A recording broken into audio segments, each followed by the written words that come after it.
There we go. Now you guys can hear me. What's up, everybody? Stupid defaulting to some weird shit that I have no idea what the fuck it's defaulting to.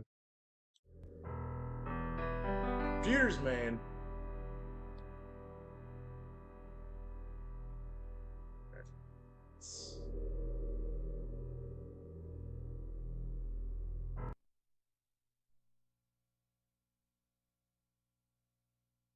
Let's continue on into Persona. I think I remember what the fuck I was doing. It's 2 weeks ago.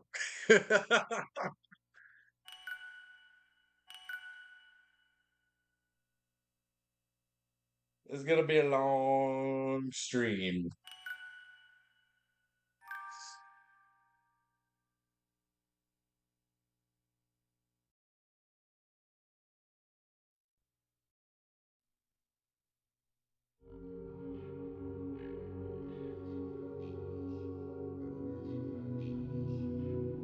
Don't tell me what demons I yield to.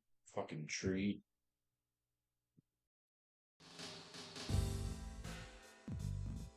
Uh,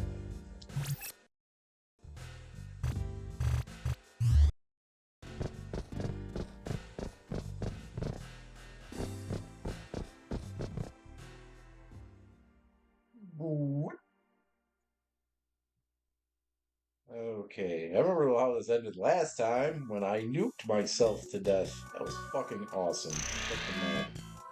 Alright, we are going to the Castle Mana.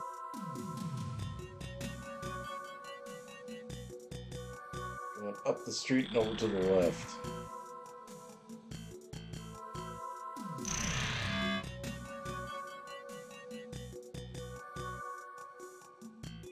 Or not.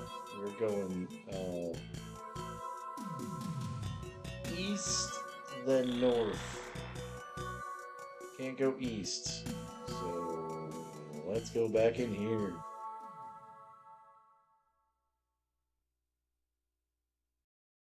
Probably have to leave on the other side.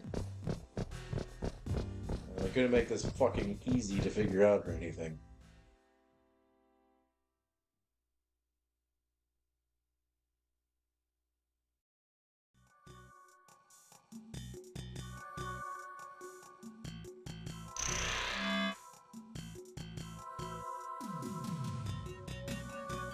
North.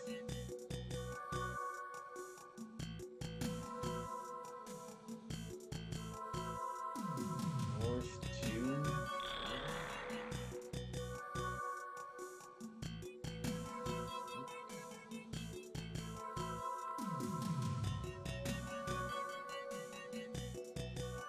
Oh, that doesn't work.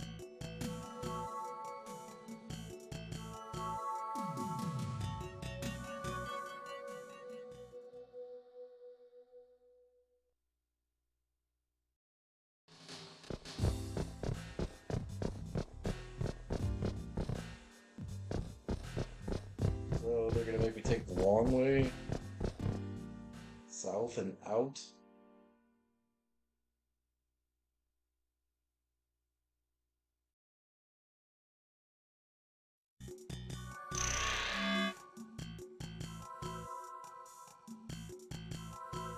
Okay, so head west, then south.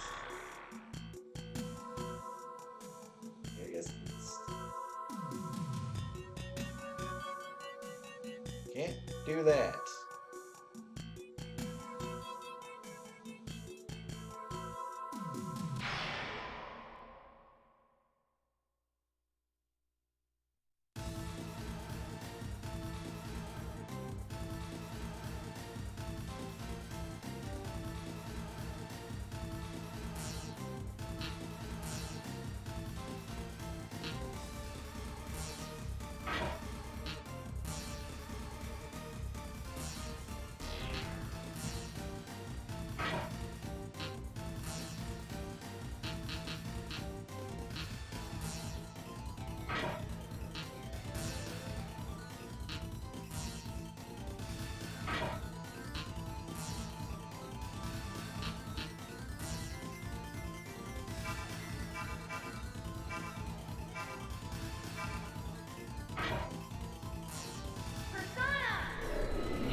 Oh shit, dead worked!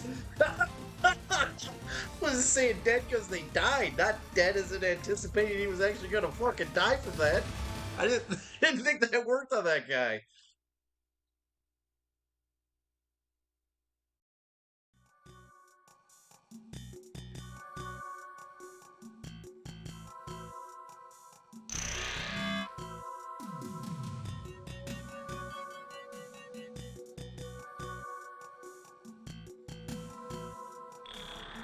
I guess the only real way to leave here is going through east.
Hey, baby.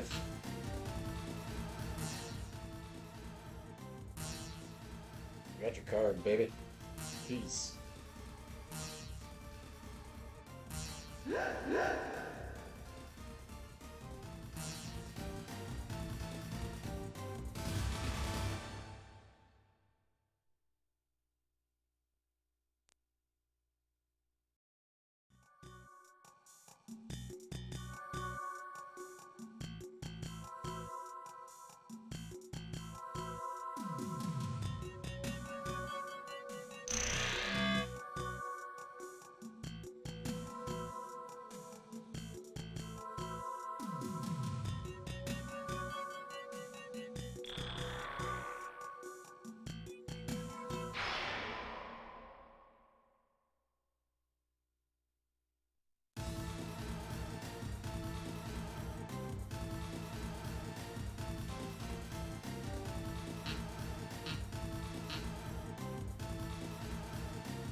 Yeah, sure you will.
God damn it.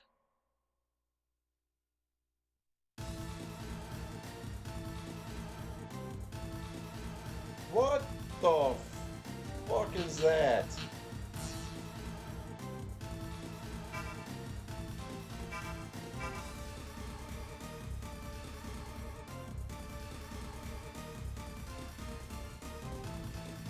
That's how I got fucked. It reflects blast. Nuke is a blast. And he's got nuke too! Oh, brother. Alright.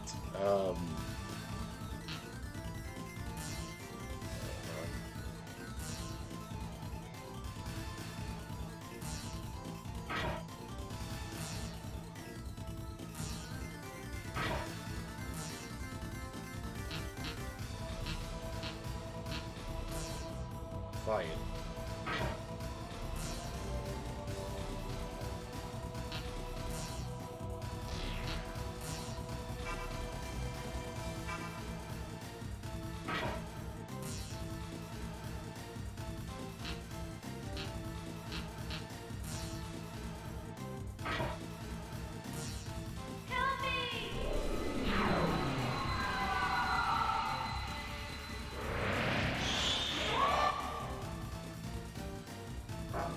Okay. Oh, fuck you. Take this!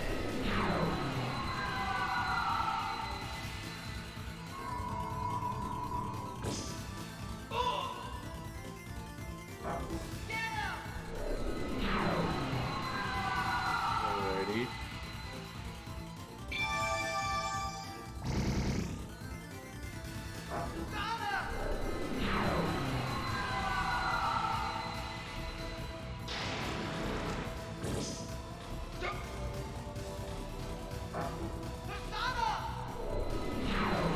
That sucks.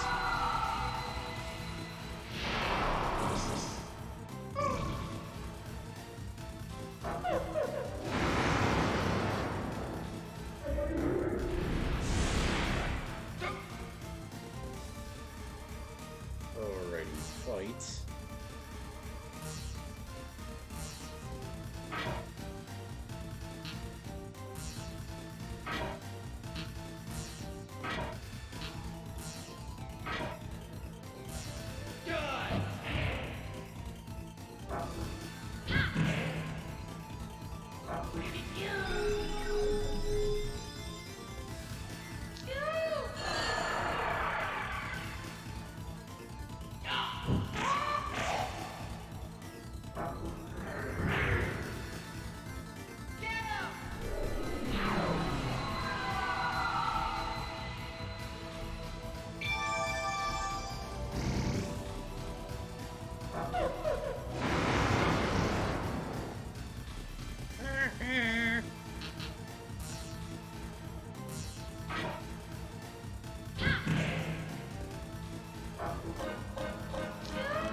Yes.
Person in the forest.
Alright. Let's go find the forest.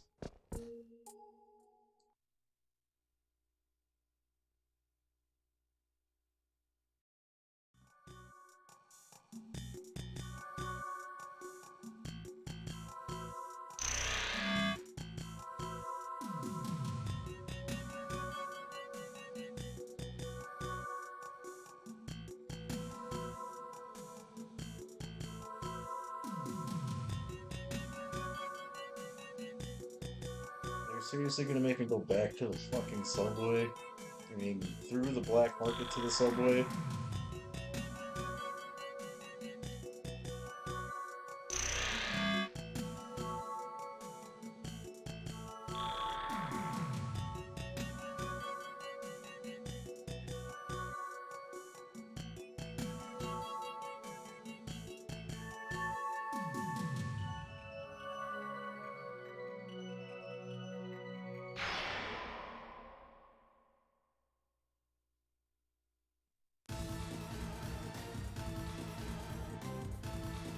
Fucking toilets.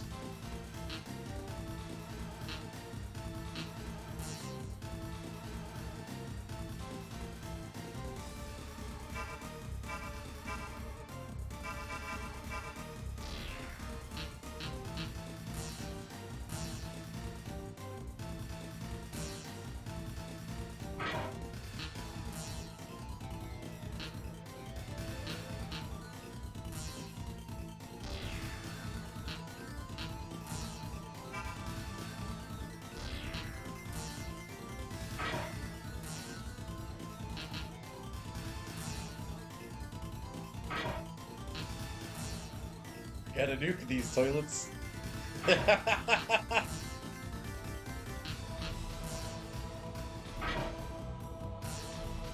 me!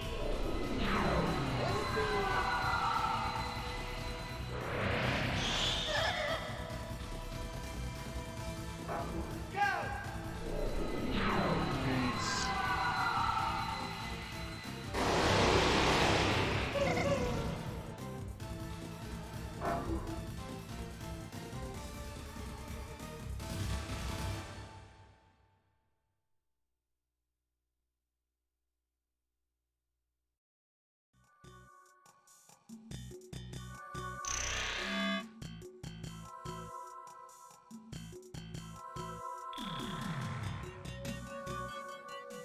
I go north.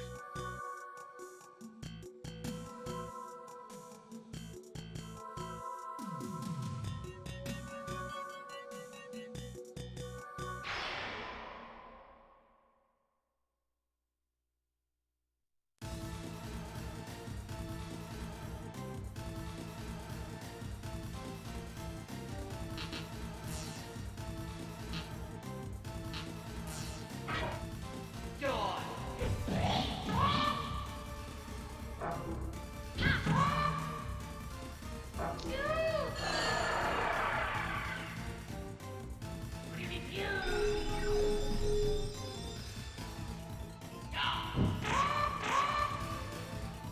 What up, man?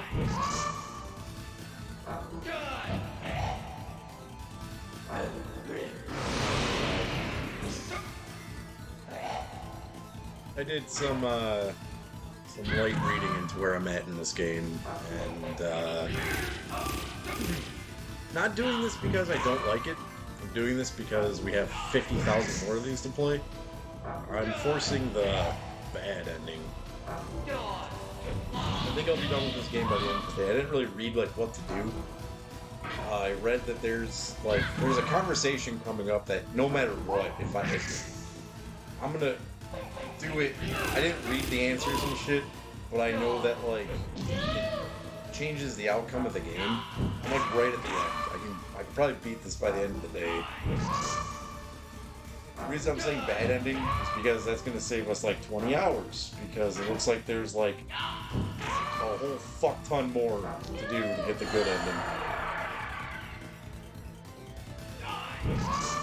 Which, interestingly, I think the bad ending is the canonical ending. The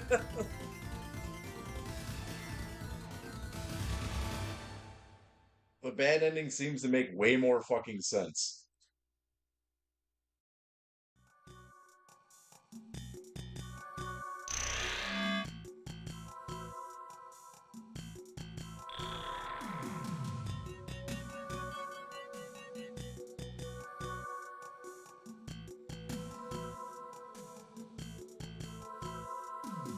I didn't like read how to like break the game or anything like that, or like any crazy shit like that. I was just really interested to see where I was in the time we played and shit. Yeah, I agree with that. Which I recommend this game. If you like RPGs, I recommend playing this game. It's awesome. If you're not an RPG fan, you will fucking hate this game. It doesn't make sense in the traditional format of RPGs anyway. So like, if you were on the fence with RPGs, this ain't your fucking game. I didn't read how to do anything in this game. It made sense to me in a weird way, and I kind of picked up on it. But if you don't have RPG experience outside of like if your RPG experience is games like Oblivion and like Fallout and shit like that, you will hate this game.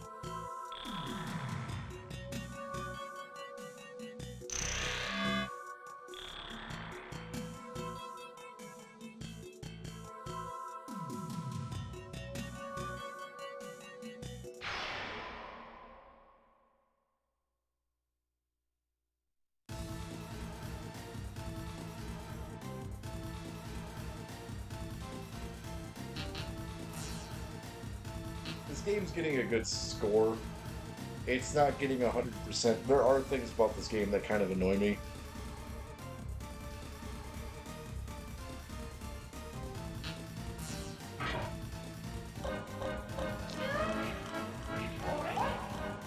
traditionalness to this game. What I mean by that is there's enemies that their attacks don't make sense. There shouldn't be enemies with both ice and fire attacks. There shouldn't be a magical I'm not sure which way it makes more sense. You shouldn't pair a physical weakness character or enemy with an ability to. You shouldn't. There's magical setups in this game that don't make sense. That's the easiest way to explain it. When I write it, it'll make more sense. What I'm trying to get at is this dude in the middle, right? Or chick, whatever it is. Its weakness is physical attack, but it also has the ability to reflect blast.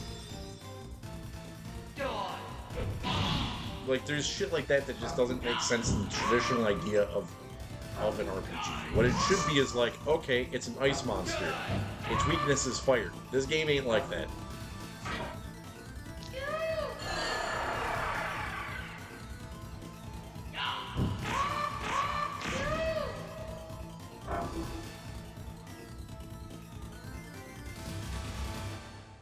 But that is not me knocking the game. That's an accessibility issue. I'm honestly surprised that a game that is like this, to where it breaks to the traditional rules of its own genre, is so accepted by people that play these types of games. That's kind of what I'm getting at. What's up, Ronnie?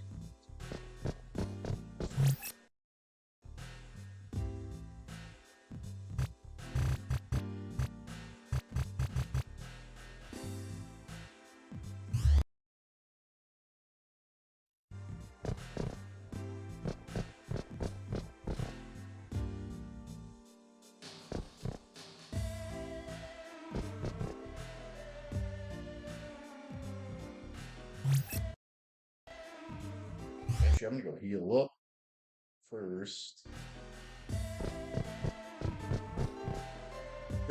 Hiding records at a Walmart. Is he selling those giant red shin guards over there?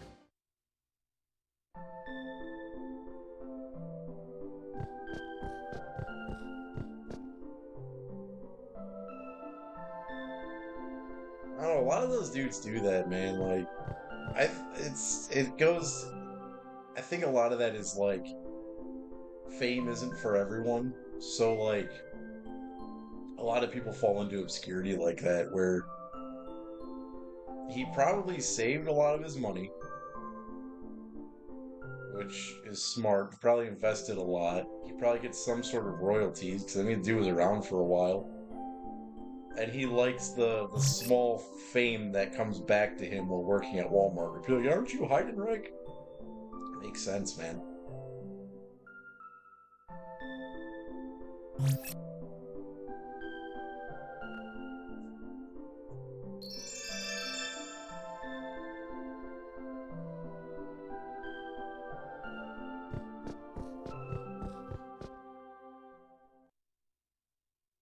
That'd be hilarious, dude. Could you imagine someone like Stone Cold working in the video game section?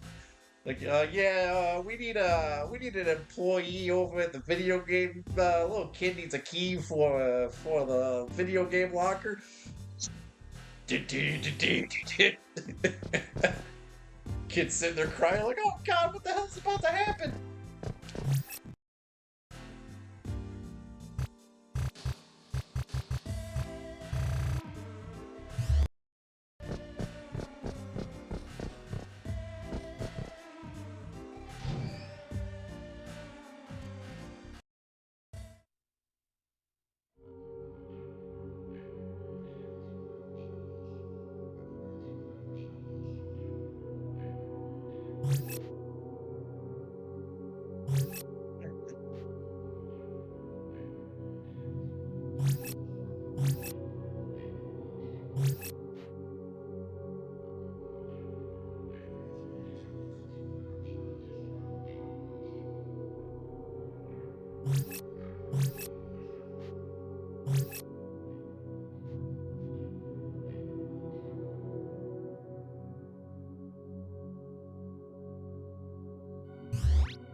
I don't think the subway system is up to code. You got hallways that go nowhere, that's a fire hazard.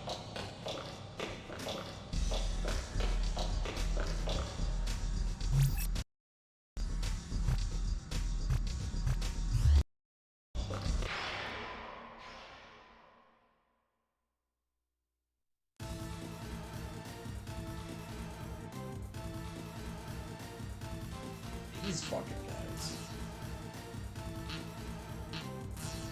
Whatever the hell they are. I really cannot tell what this thing actually is.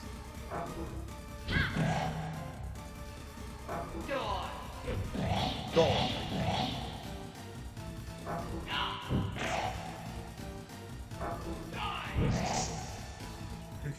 Place is just filled with asbestos. Looks like it. These are asbestos monsters. Did you nuke me? I nuke you!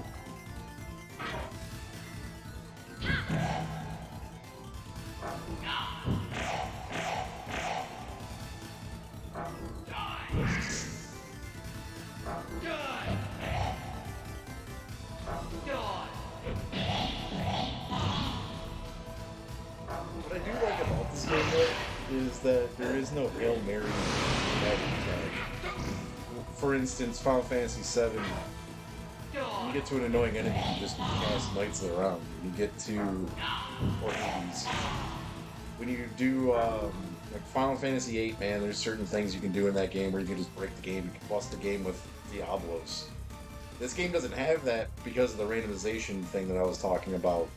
Because all these demons have like such weird attributes of what they're not weak to and shit. There's no general cure-all magic. Like Ultima works on everything in Final Fantasy. Works to varying degrees, but it still works.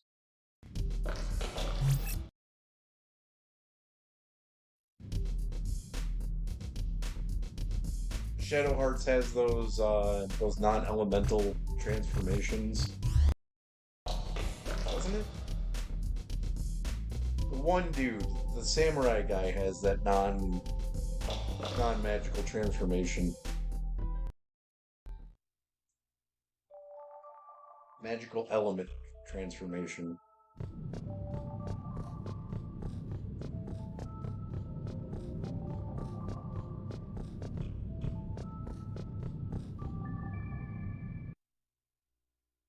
I do like, well, but what balances what I just said, what keeps that cool, is the fact that you can analyze without wasting a turn.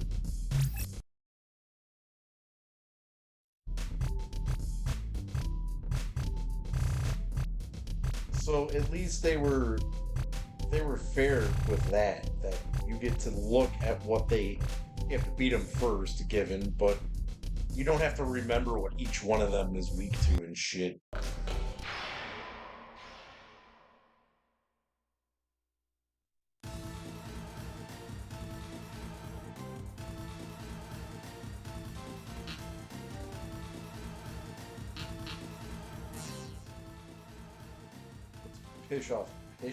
Let's piss off Hermes without an R.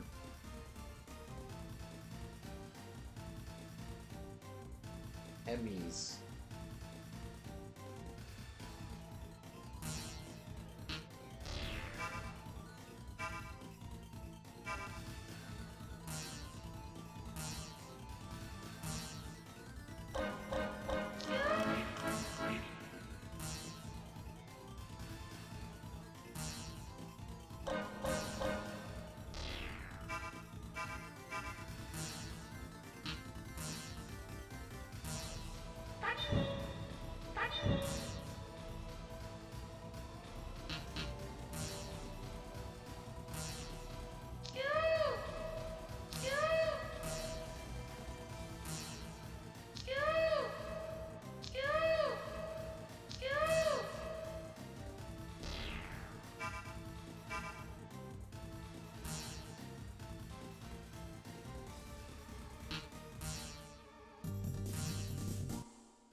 It's like 50 degrees outside, It's been so goddamn cold this winter. And it's like 50 out.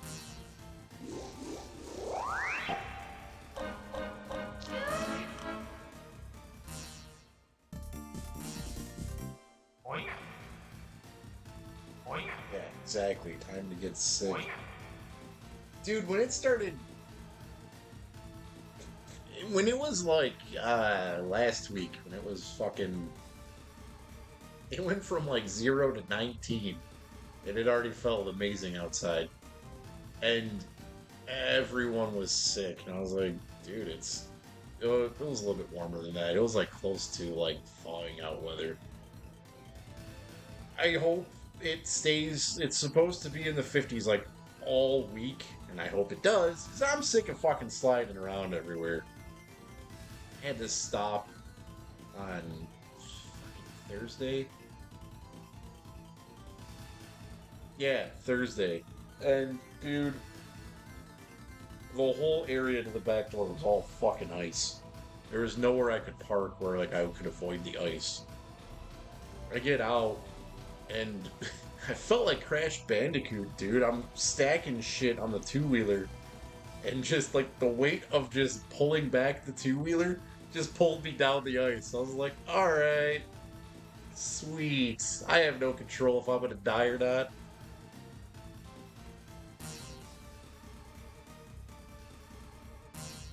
Oink. Oink.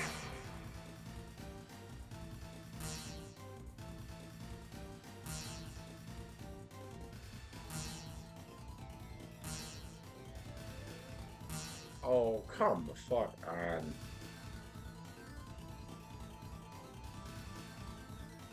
Well, the good thing about that is it's at least it's less ice every night.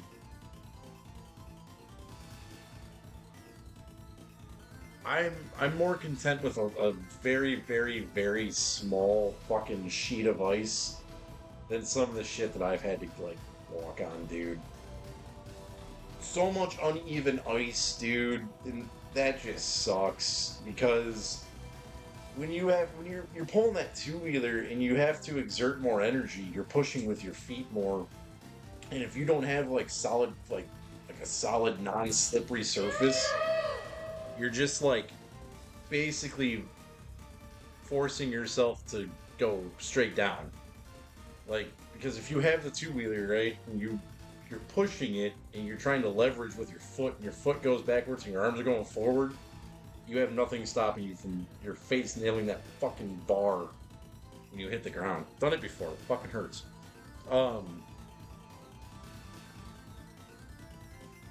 With a smaller, like a thinner sheet of ice on the ground, it's a lot easier to navigate because you can just kind of push your way through it. We're like, I don't know, man. Some of the shit that I've dealt with in the past couple weeks is just like impossible. Like, dude, there's this place, ML Spirits in Birmingham.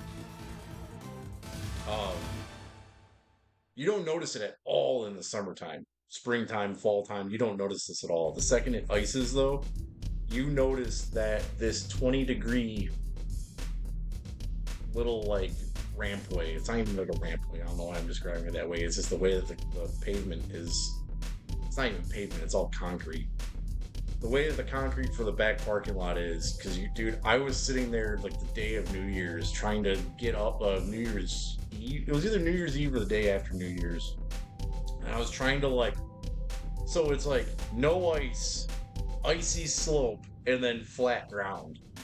It took me probably 5 minutes to figure out how to get that two-wheeler up there without fucking breaking my face. And that sucked.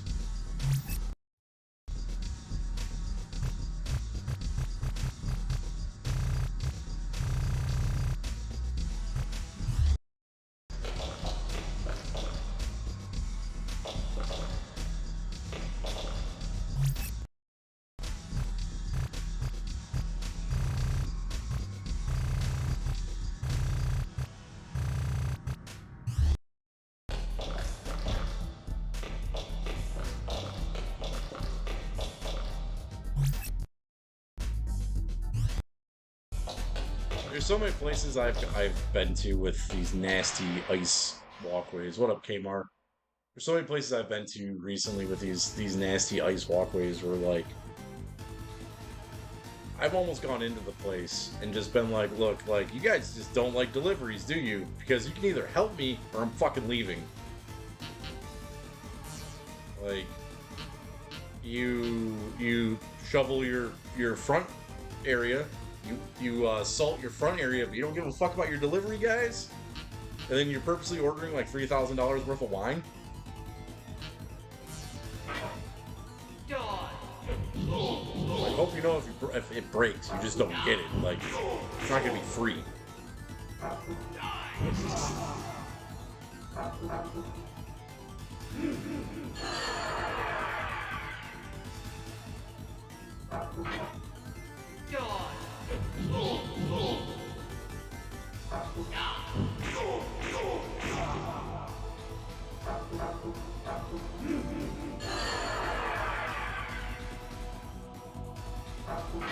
Dude, we already sell shitty cheap here. People gladly order it. It's funny.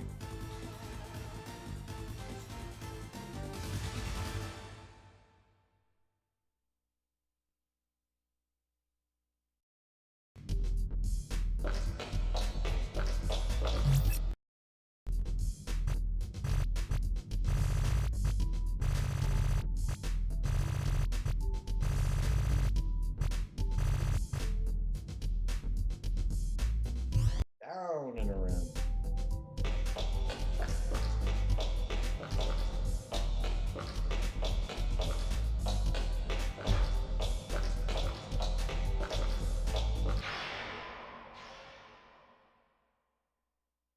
Let me give you guys a piece of advice from my heart to yours.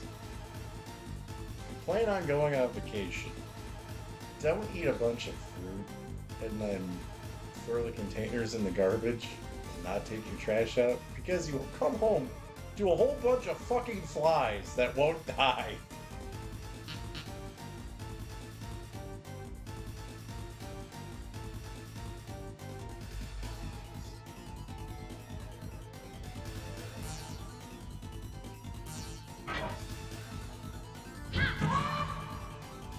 I threw everything away except for the shit that was in the garbage.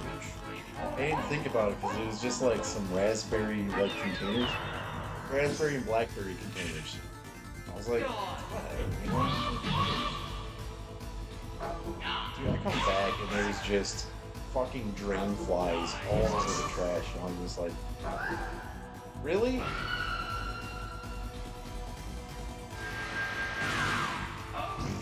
Saying flies and getting itchy.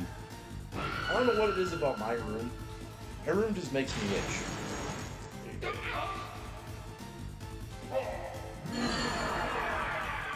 think it's the dust. I think it has to do with the way that the heat works, because it's a boiler heater. But like, dude, I'm just so itchy. It's specifically sitting here. When I'm on my bed, I'm fine. When I sit here, there's like dust or something. I don't know. Fuck it is.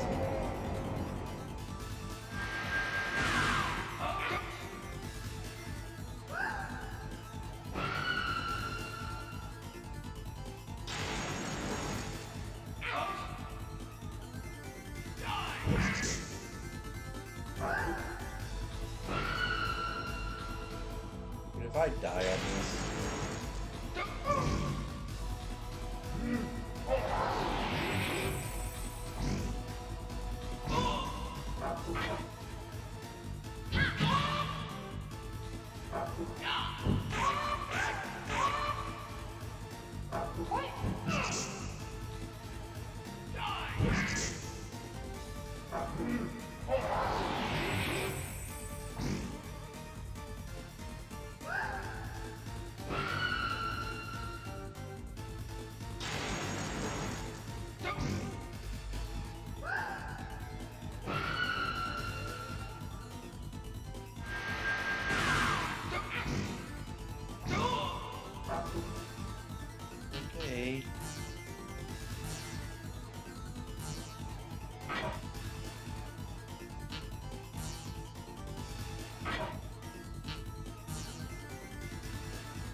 That's hilarious. You just embarrassed. It's your last tingle. Hilarious.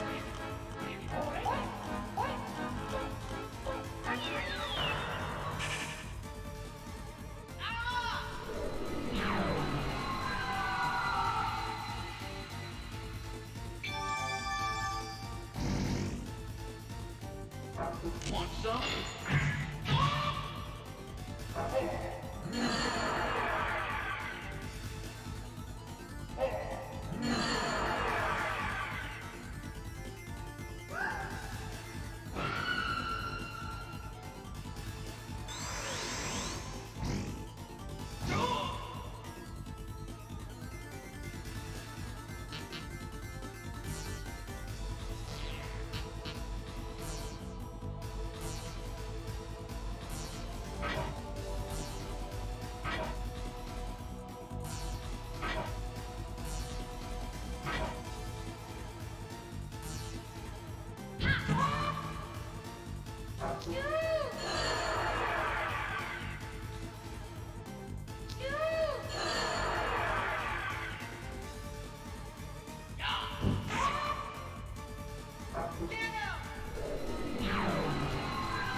Want some?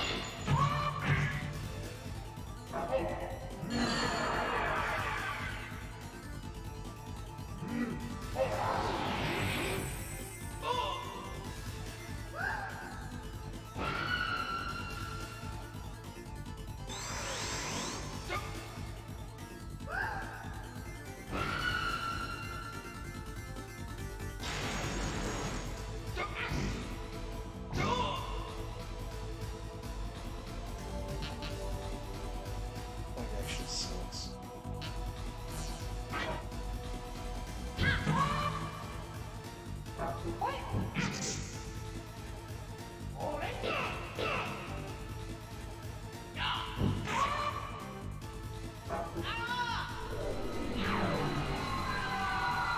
What a terrible setup.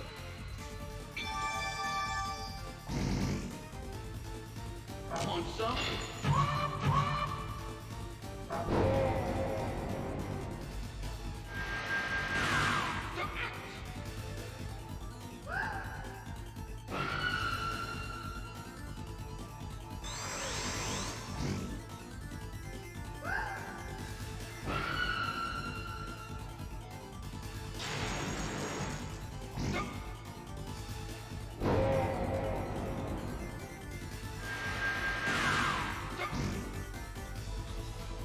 Paper Mac.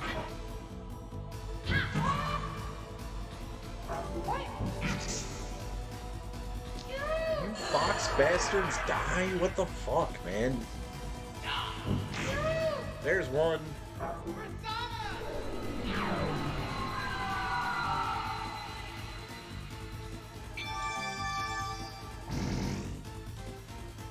Want some? There's two. Onward determination, little girls.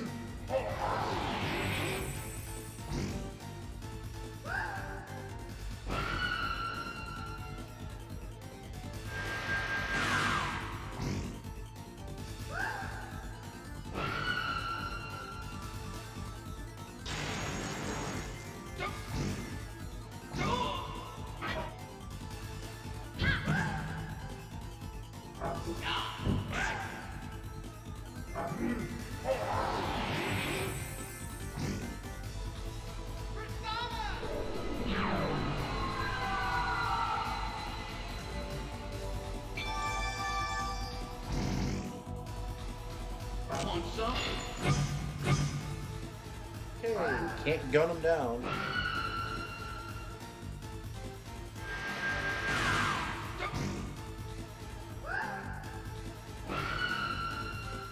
Why am I getting hit again?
is acceptable.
Why is this fight taking so long?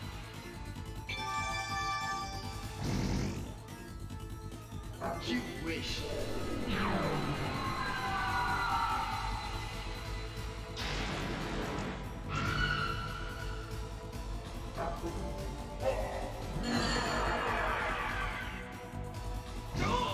Alright, now to figure this out.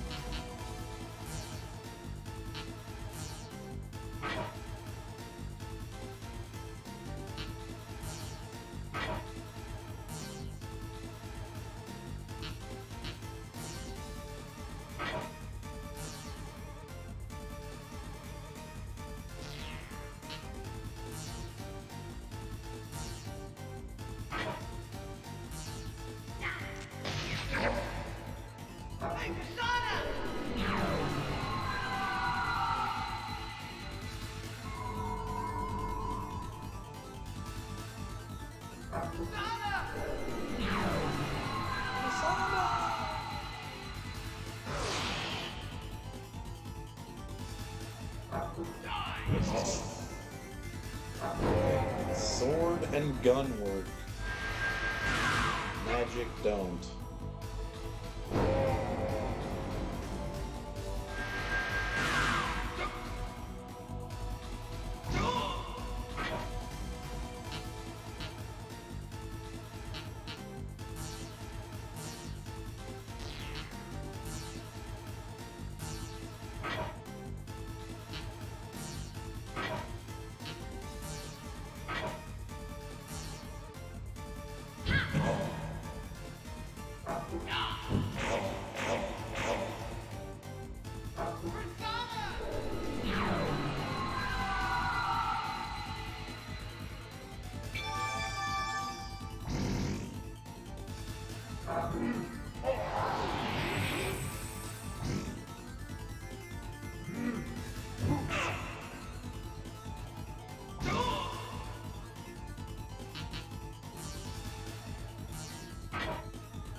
Bill dies.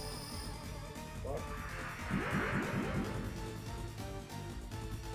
Oh, how the hell he got in there with it?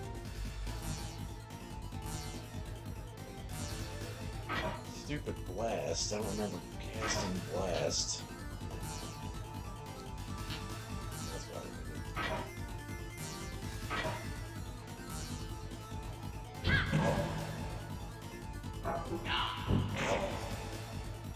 Want some?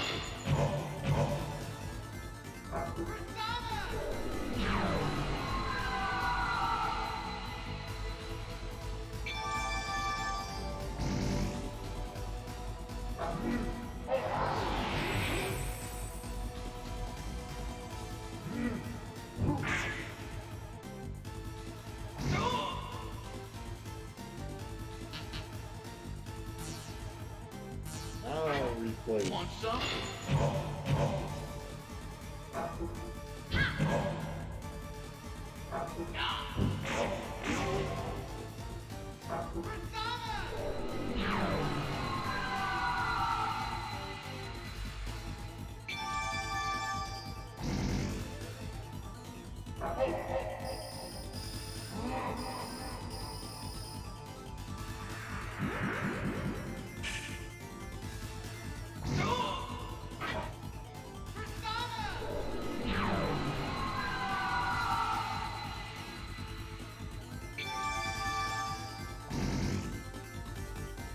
Want some?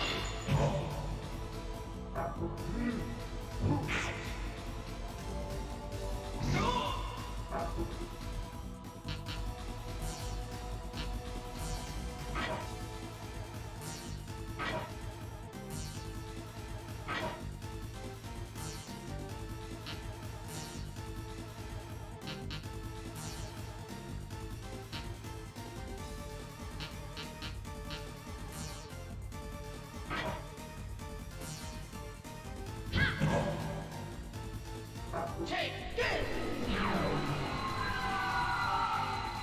Take this!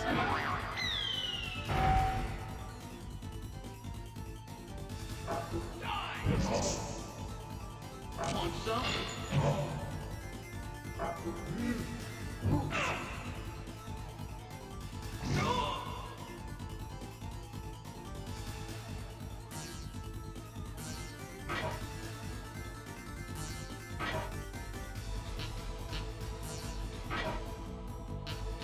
Why did you buy this album? I don't know why you did. You're stupid. Thank you very much, Pat Stefano. Which is weird because your name isn't even in the chat. Oh, there it is. What's up, man?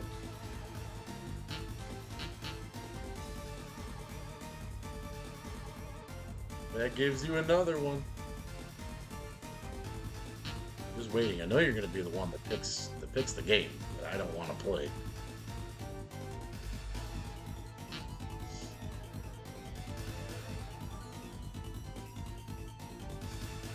Dude, that's how my Thursday was, man. Yesterday wasn't too bad, dude. I think I did the fastest up north route of all time, man. I was up there and back in 12 hours.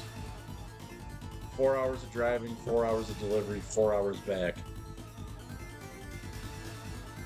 Wasn't even speeding. I was stuck behind semis the entire time.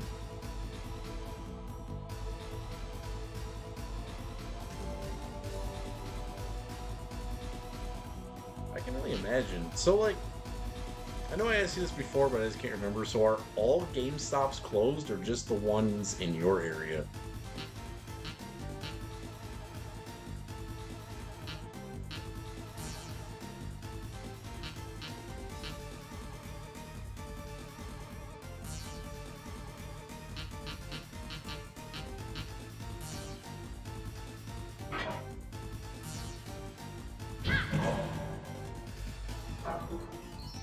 Okay.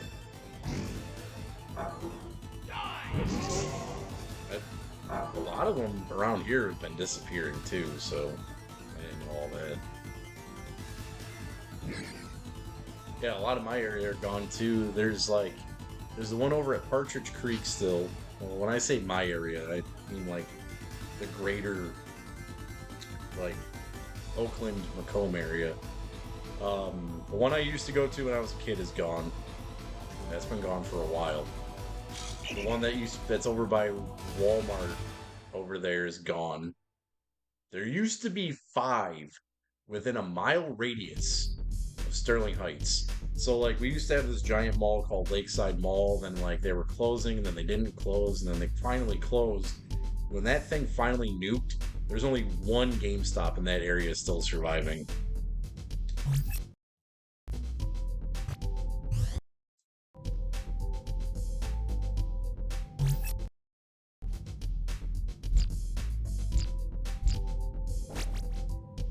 Does your store do, like, specialty type games? For instance, and what I mean by specialty is not necessarily imports, but, like, let's say, what is the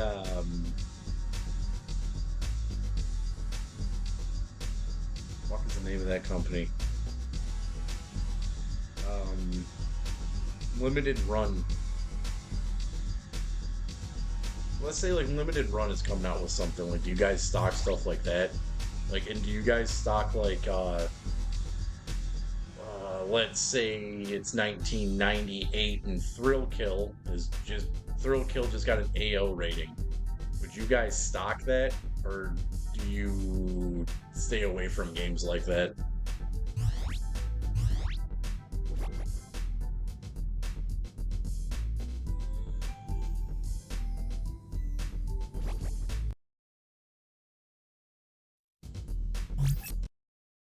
That's curious.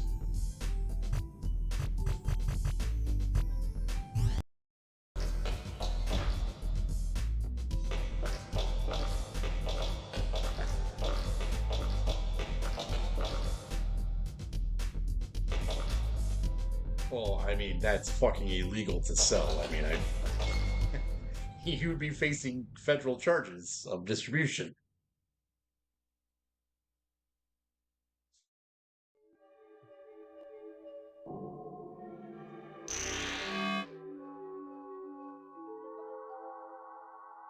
No, I mean, I'm not necessarily asking if you guys have, like, porn games. Like, BMX Triple X. That's a game I would see you guys selling because it's not a porno game. Like, yes, it is a game geared towards adults. It has adult humor more than sexuality in it.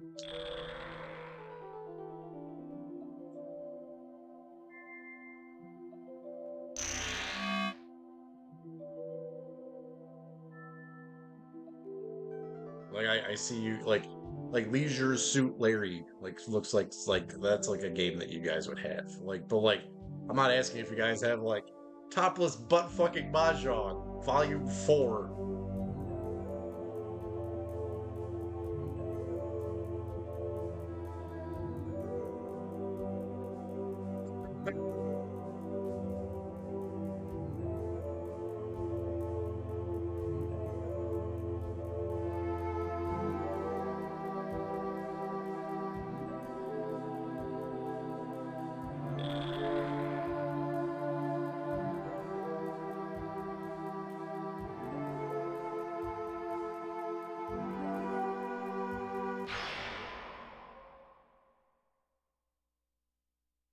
I mean, in all honesty, I don't think BMX Triple X is really that bad in the grand scheme of things.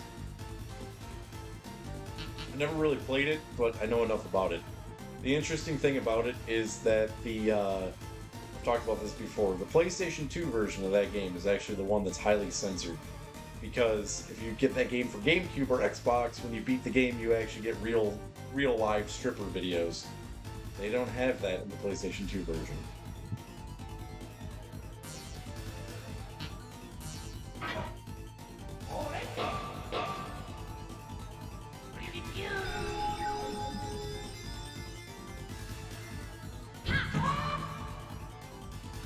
Take it. I didn't cast Nuke more. I'm dead. Die. Want some?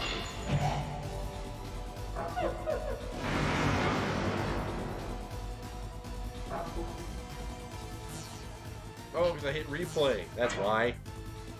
I'm a dumbass. Die.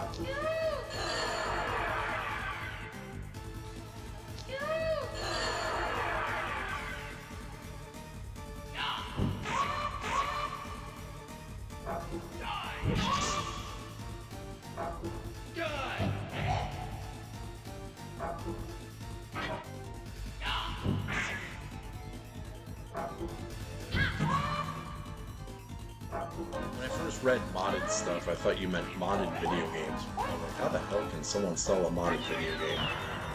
Now I understand what you mean by modded stuff. You mean modded consoles, modded controllers, stuff like that. Die.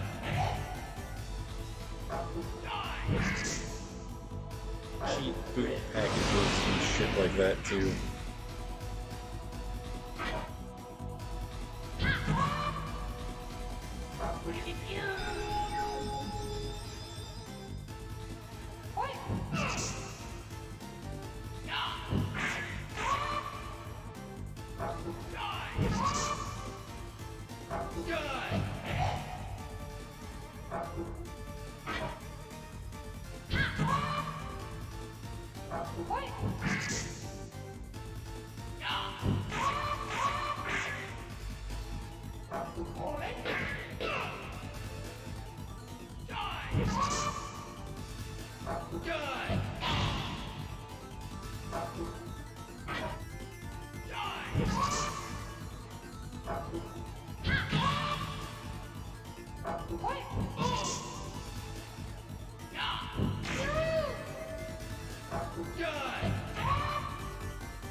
I am putting them in order, but if you want to move Persona 4, if you want to move Persona...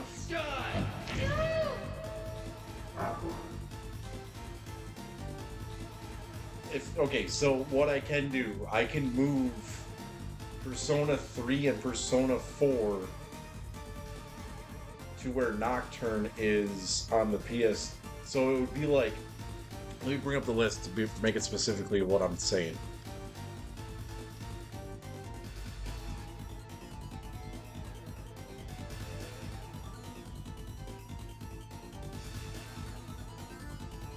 Alright, so when I get over back to the PS2, it's gonna be, it's Marvel Ultimate Alliance, no, 25 to Life, then Marvel Ultimate Alliance, then it's, Shin Megami Tensei Nocturne, Gitaru Man, and then Shin Megami Tensei Digital Devil Saga.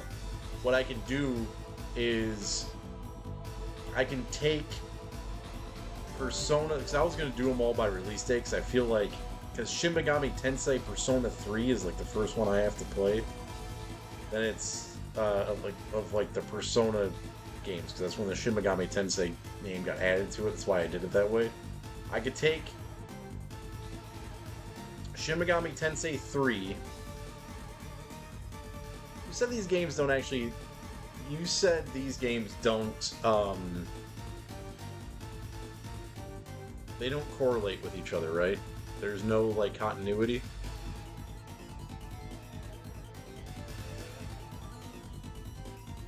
It's just kind of all within the same world.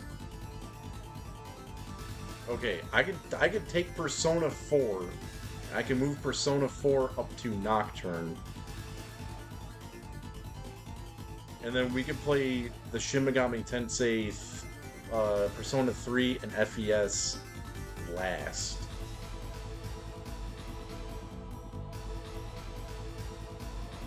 Any way you want to do it.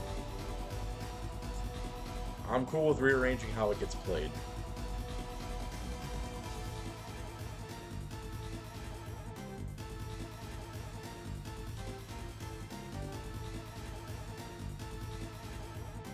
Or what I can do, we can move Persona 4 up to Marvel Ultimate Alliance. The only reason I'm saying that is because game number 25 is 25 to life, and that's just awesome. So I don't want to change that.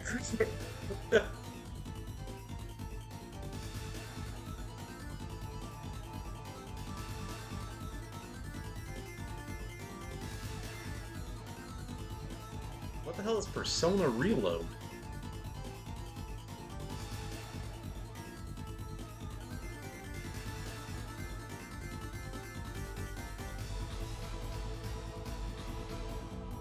Persona 3 Reload? Luckily, that was not on PS2 or PS1.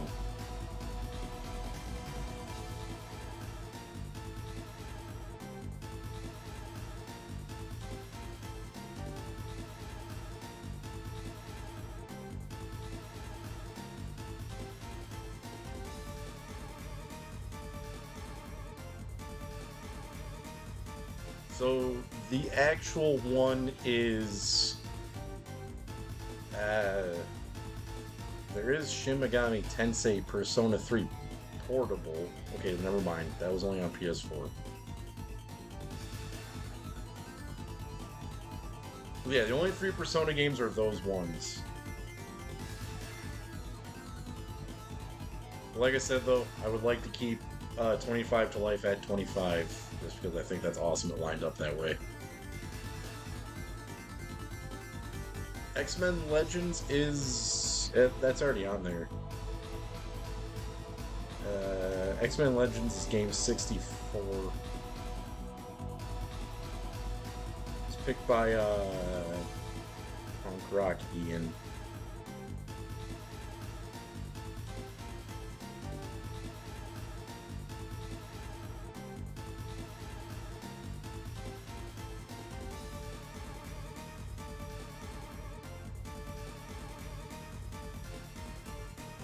That will be on the second return to the PS2.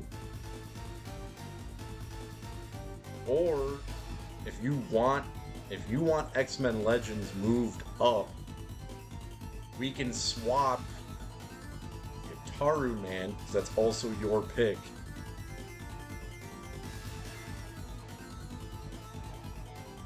You can swap Gitaru Man and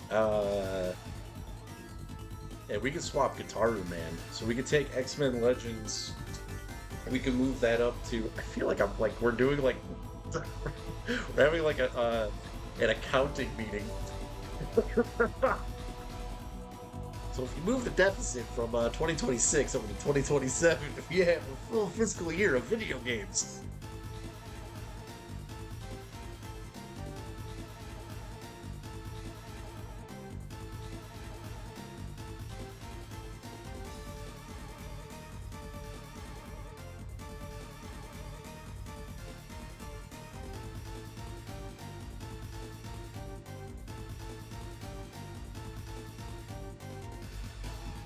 Cool with whatever way you want to do it, man.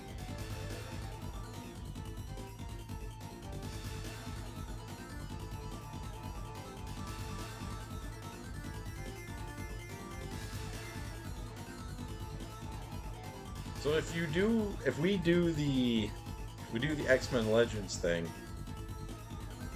we're gonna be splitting the series. So we'd be moving 1 up, 2 stays down at 65.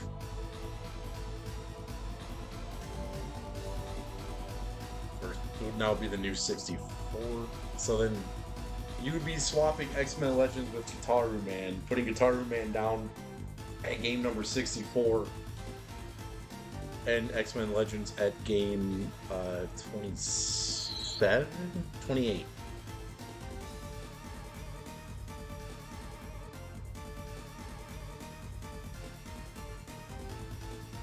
This is what I was talking about before. This is where it gets fun and tricky. When we start moving shit around, which anyone can do at any time. Any sub can do this.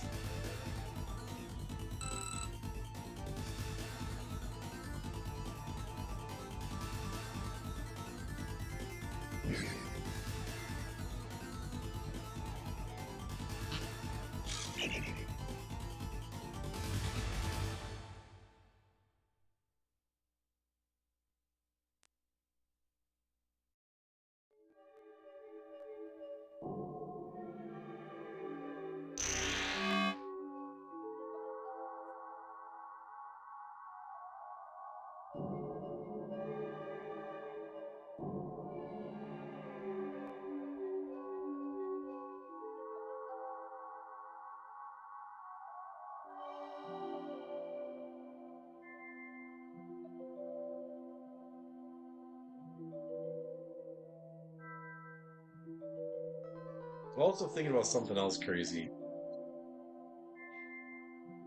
That instead of doing the swap purely at every 25 games, we bring back PS Tuesdays, and then when we're on the PS2, we do PS1 Thursdays. I was thinking about this.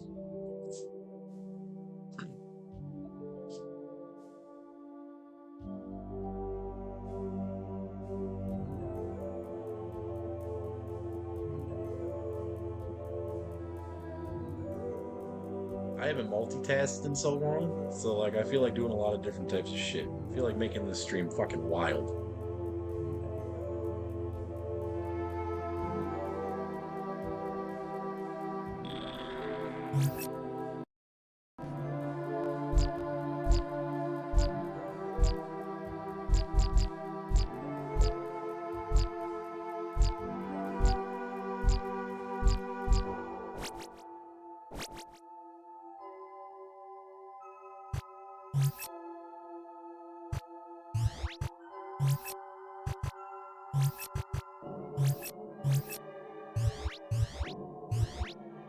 One thing stopping me from doing the PS Tuesdays thing right now is that the time that it's going to take for me to get to when we get to the PS2, back to the PS2, I just need for like 2 more SD cards. So that's the only thing stopping it from happening.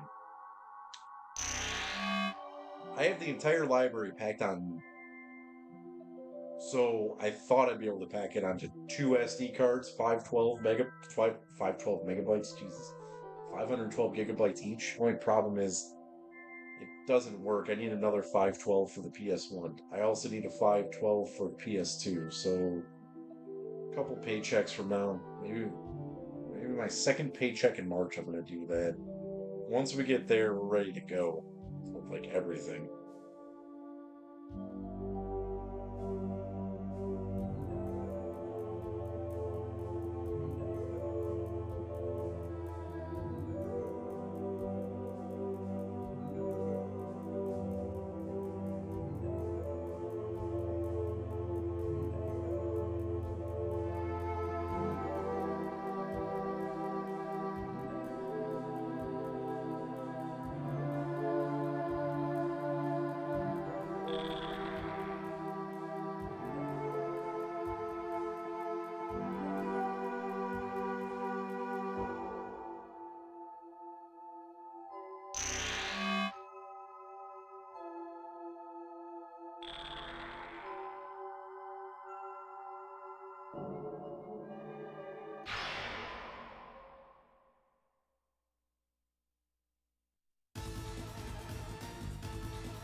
Just screamed off into the air.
Want some?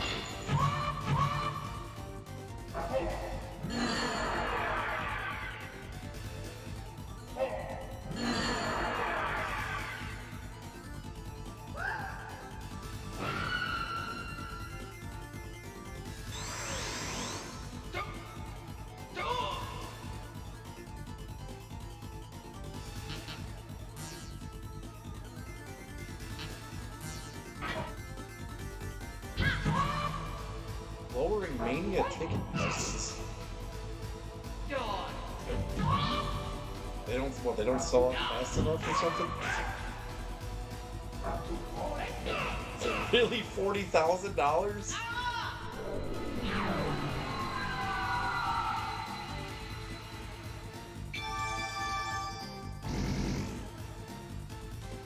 I wouldn't spend $1,000 to sit second row at WrestleMania. I would pay $1,000 for like 98, 97, 99, 2000. Not anything that's happened after that or before that. Maybe in the 80s.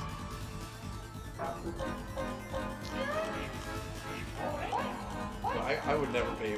I have never watched a WrestleMania and been like, man, I'd pay 40 grand to see be second row to that.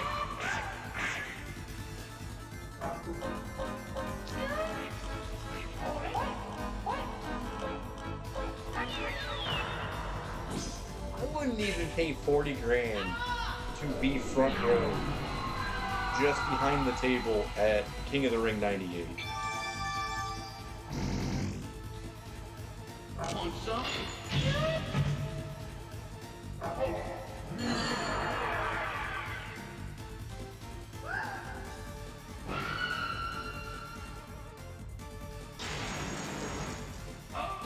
If they want the second row and front row to be reserved for famous people, just comp them the tickets. Don't make normal people pay $40,000.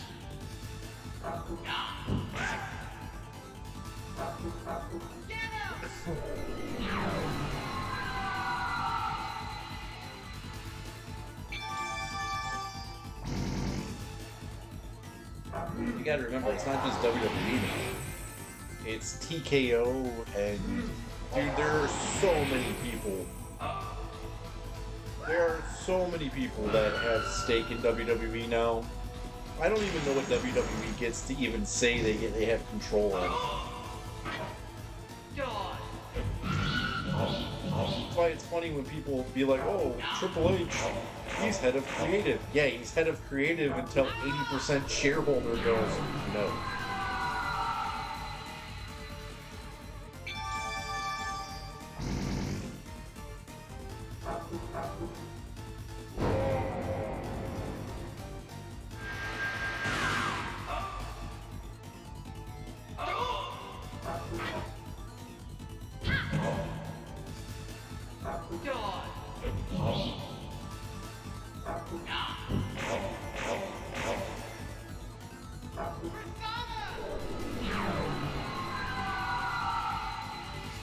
Madonna.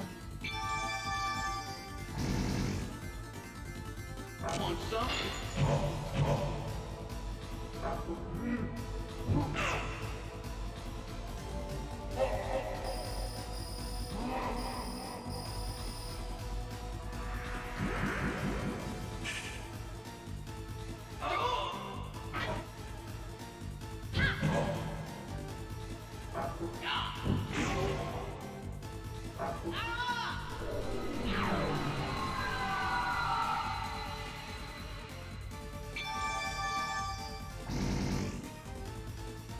Want some?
Dude, I can't think of one thing I would pay $40,000 to be second row to.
I'd pay $8,000 for that.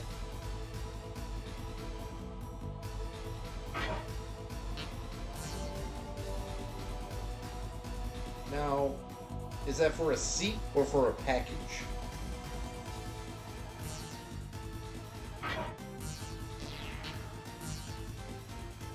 Like, is the box yours? Okay. $8,000 for that package, I would pay. That's justifiable. You're getting a celebrity greeting.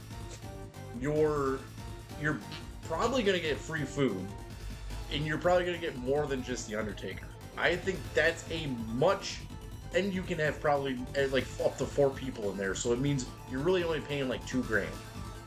That's a lot different than $40,000 for second row. Would I, if I had only $8,000 in my bank, would I do that? Or only $2,000 to split up between my friends, would I do that? No. But if I had a good year and I had that to pay, I'd probably do that. That's fine. I think that's justifiable.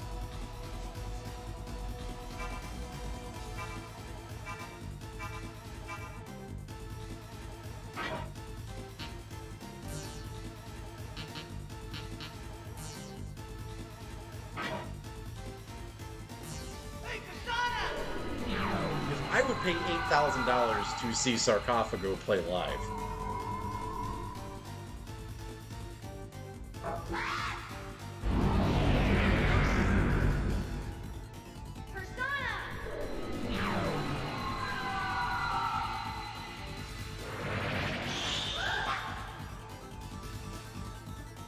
Take it!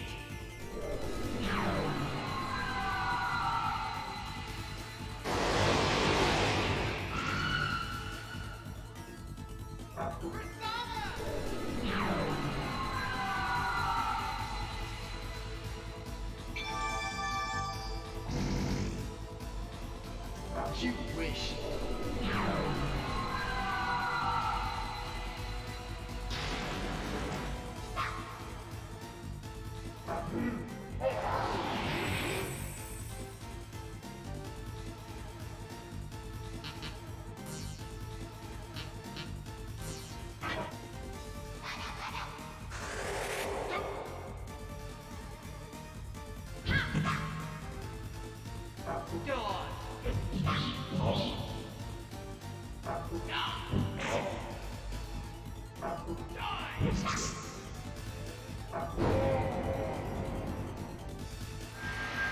because they wouldn't like the questions I ask. I get kicked the fuck out.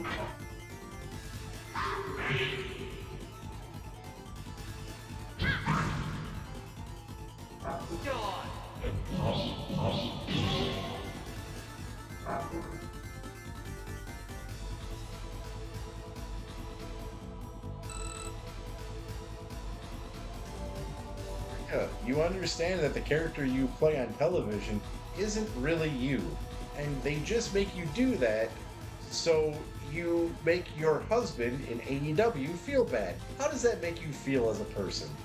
Cody, you know you look nothing like Guile and you're a terrible actor, and the only reason you're getting pushed is because of who your dad is. What makes you think you should be playing in Street Fighter?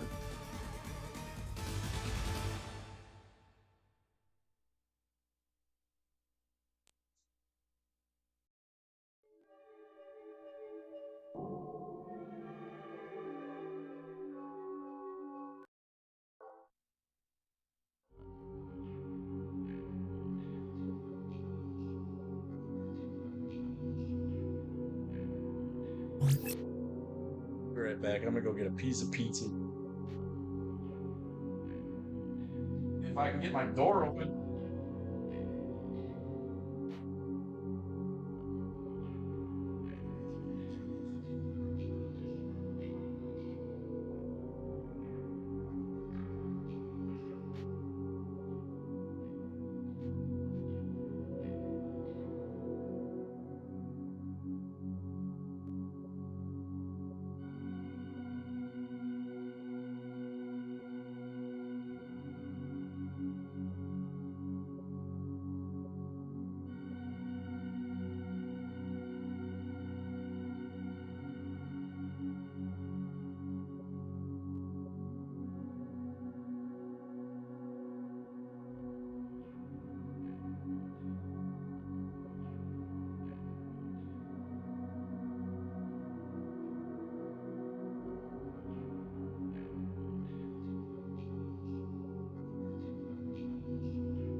Wow, the fort. Wait, whoa. You're telling me the Fort Grand includes a meet and greet with Liv Morgan?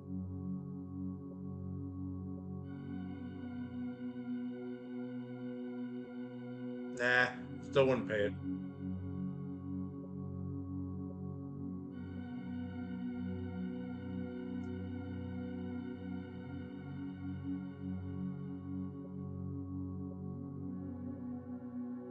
Yeah, you. Yeah. The games are for display only. This is a front.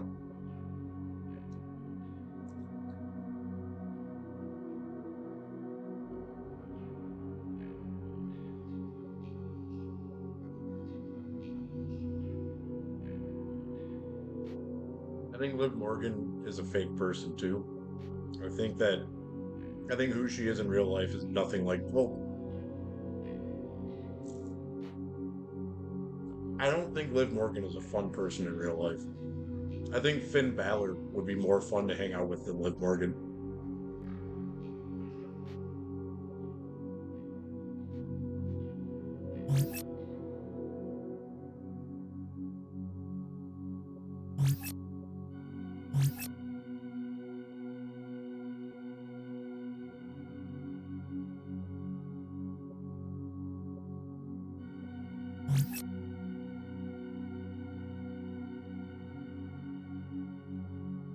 You know what I paid 40 grand for? One night getting totally fucked up with the ECW locker room in 1997 or 1998.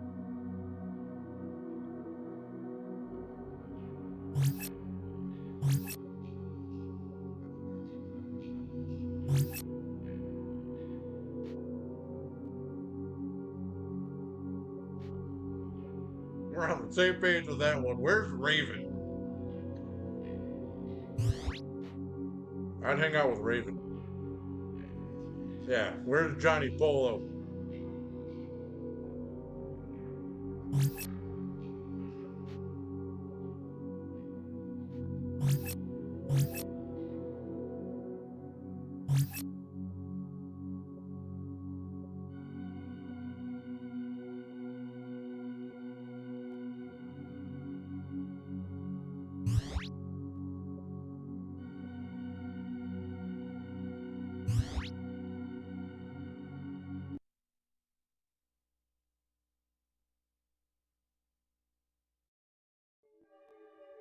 The interesting thing, too, is that to hang out with someone like Raven, RVD, Sabu, the Dudleys,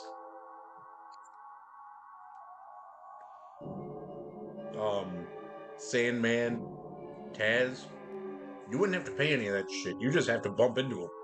Offer him a beer. Probably talk to him for 3 hours.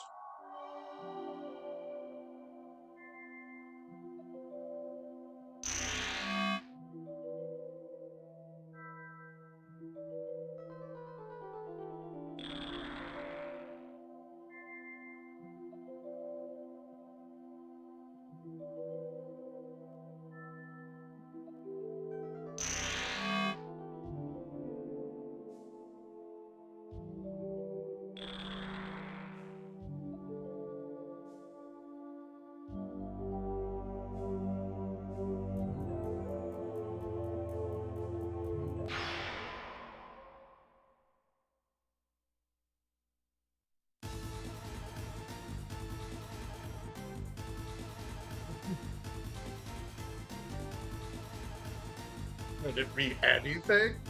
Or do you just have to pick a WWE song to do it to?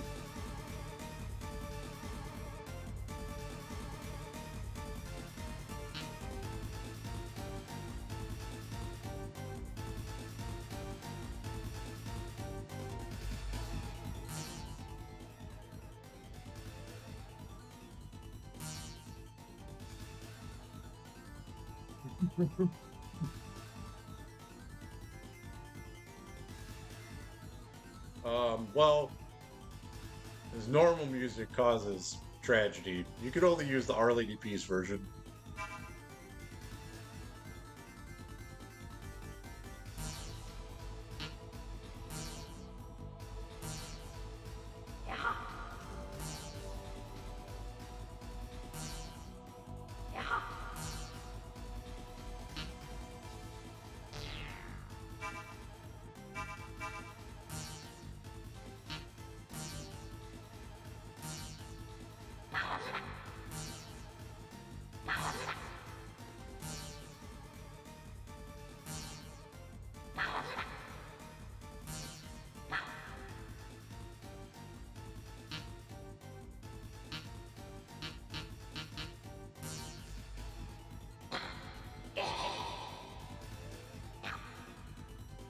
Oh my god.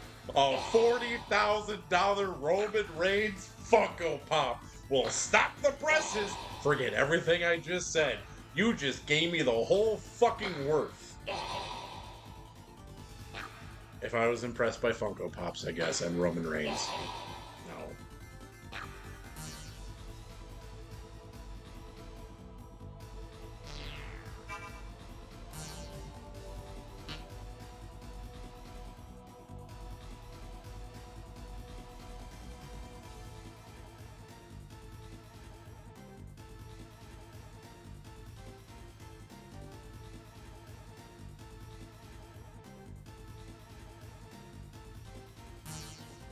Me too.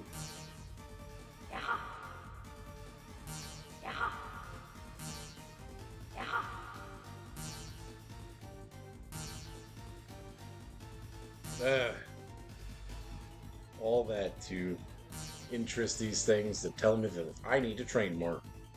I got a garnet though. That's worth something.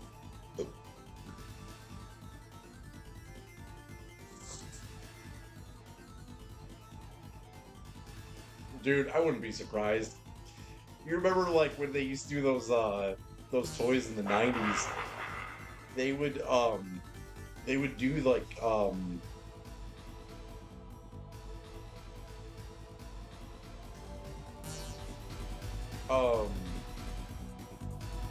ones you'd find at like Kmart and Walmart and Meijer and shit would be like one color. Then you can find the special edition ones, which were in a totally different color. It'd be like that. It'd be like WrestleMania Robot, where like the only thing different is like he's wearing the Tribal Chief shirt. Like, wow, I paid $40,000 for a toy with a fake shirt. And Liv Morgan said hi to me. Wow, I feel so good about myself.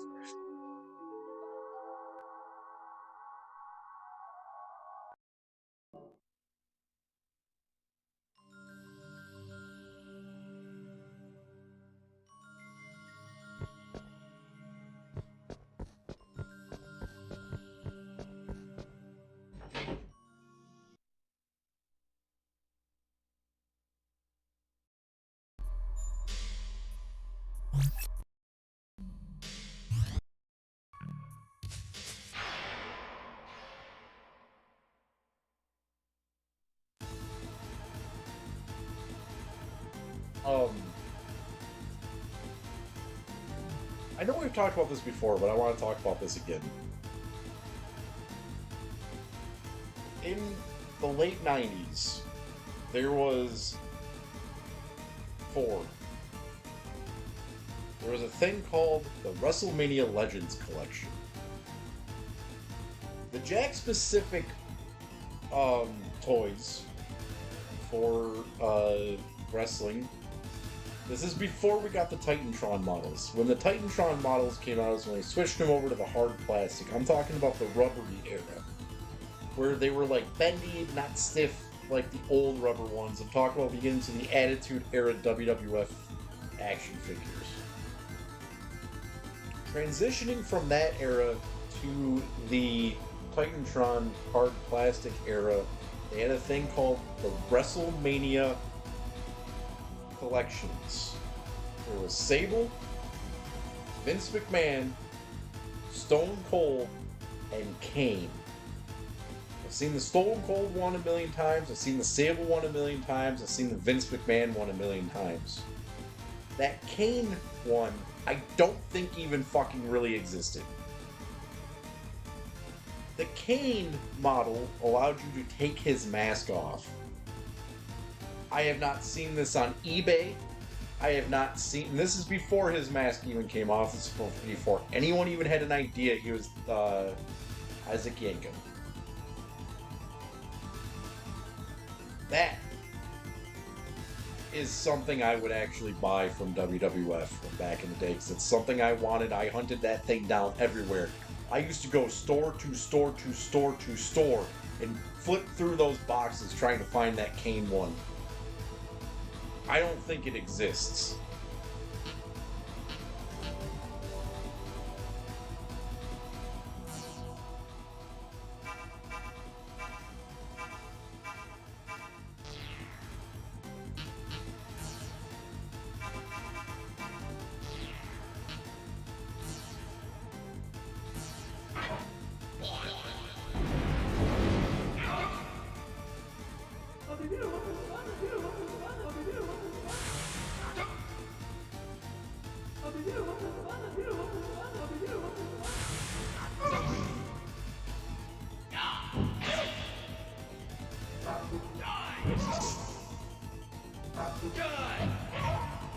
So if I paid $40,000 to be front row, or second row at WrestleMania 40, that's what I want. That's what you're giving me. I want that goddamn Kane action figure.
Dude, I was looking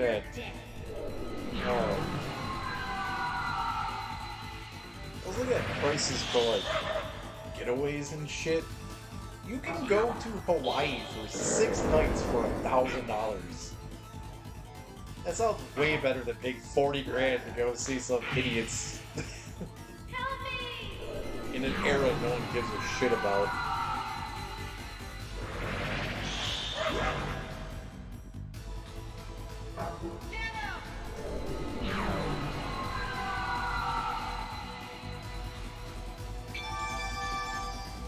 I would do that 40 times before I ever even thought about paying $40,000 to go see WrestleMania for that much.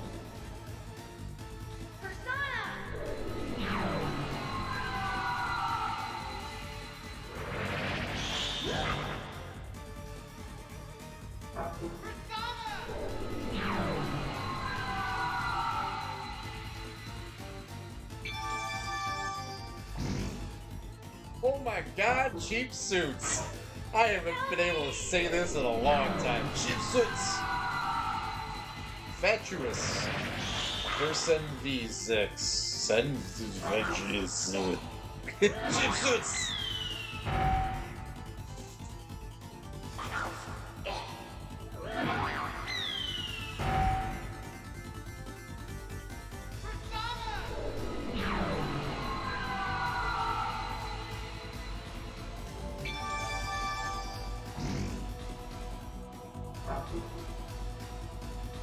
Cheap views are included in the Mania tickets.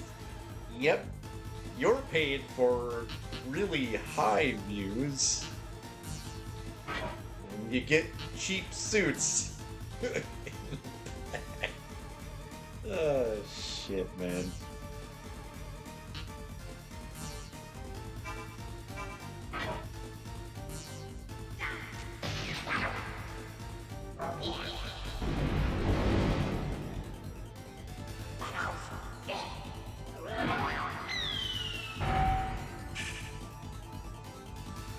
Mirrors.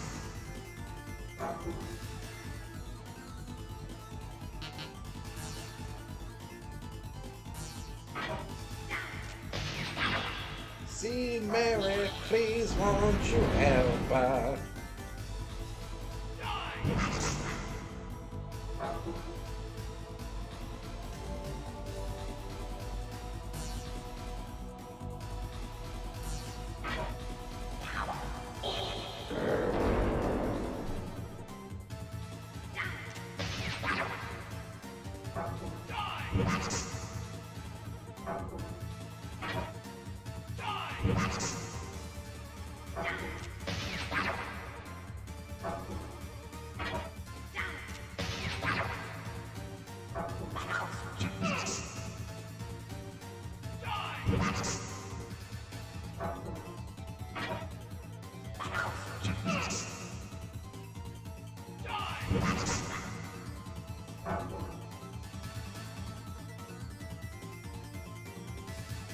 Hurry up.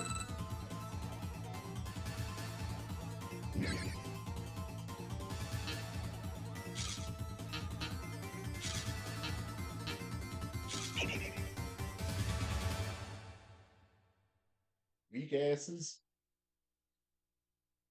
Dying and shit.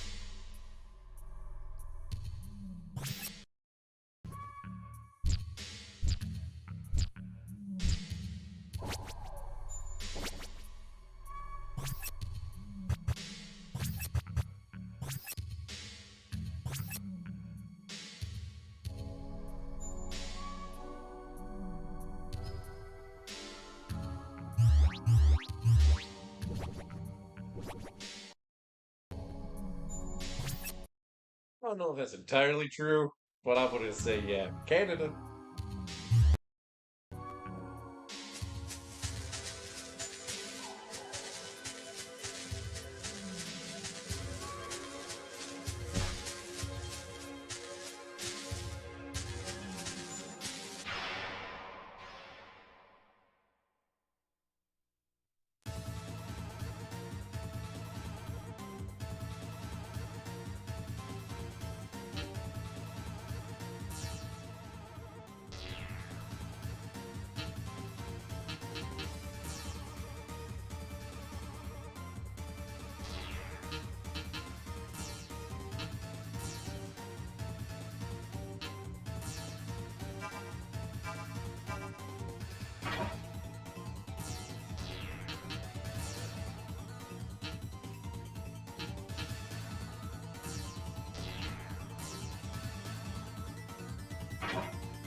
fireball, make him glow!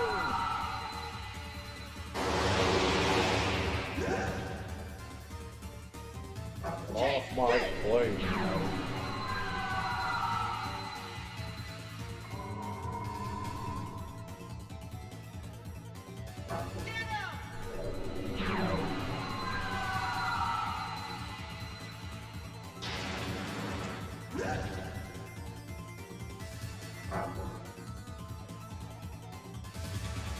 Fucking Medusa.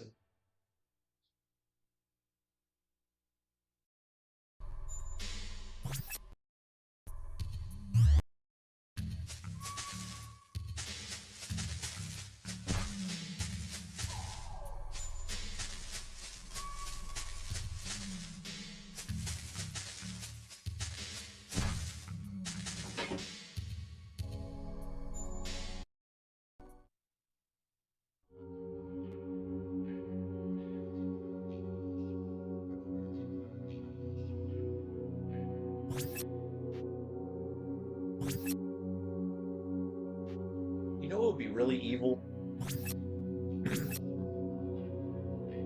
In all games, this is the thing that, like, people find sanctuary in. The save room. Imagine walking into a save room and it's actually a boss fight. I ain't talking about, like, no pushover boss. I'm talking, like, you go to save the game and the tree turns into, like, you know, Beelzebub.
Oops.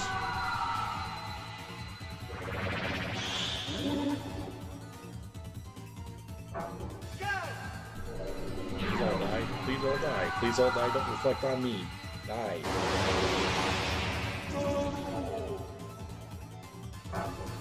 We're back nuking.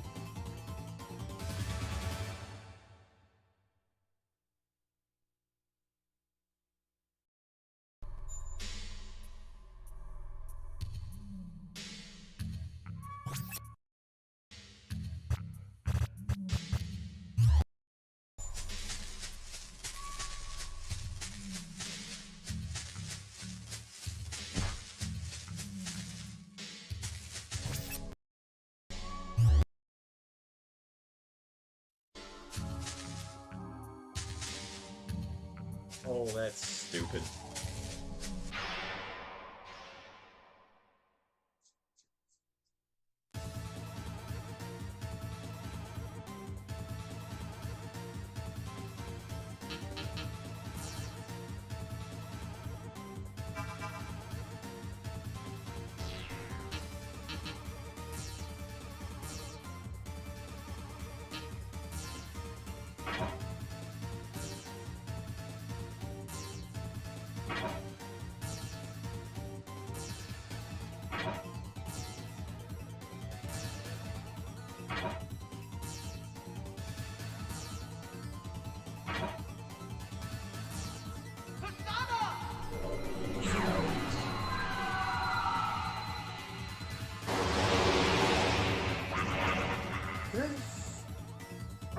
Oh wait, fucking dragons.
Kicking.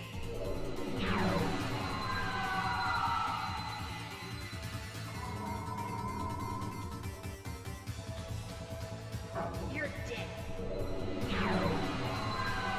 But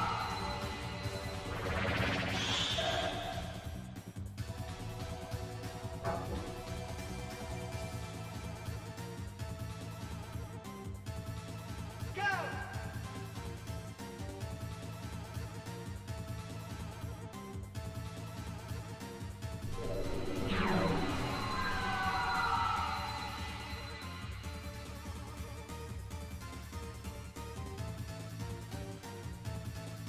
I forgot the game does this. It's stalling. it's flooded. Takes a second. Or we could try down.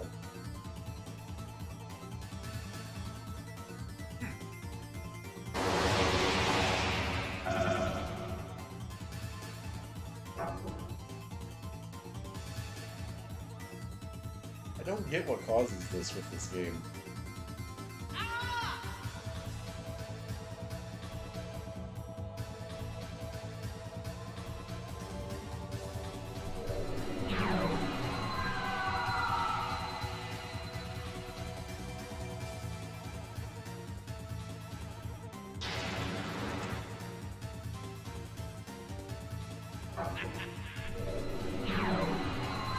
Impervious against fire, flame, and magic.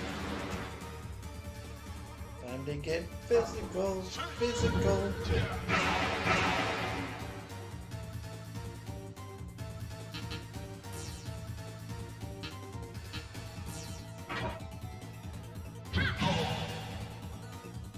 Die.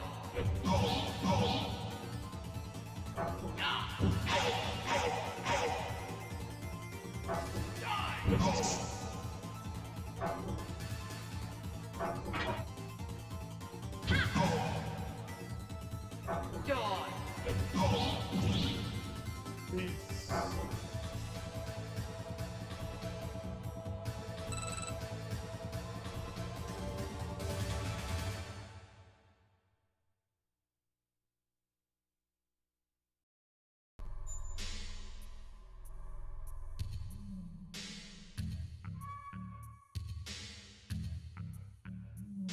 Yep. I am back from hell. They gave me an extension. Well, it was just a suspension and an extension. Didn't steal enough souls, man. Tell me I can't come back until I get 5,000 PS2 games done.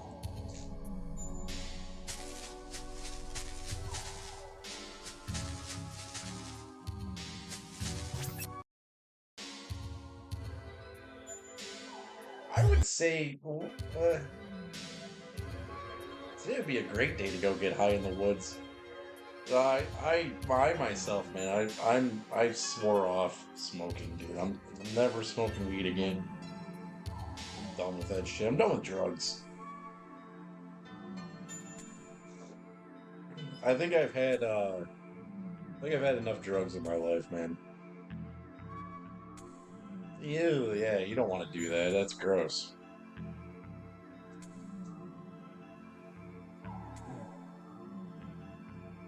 I'm gonna drink occasionally. That's gonna be about it, man. I'm done.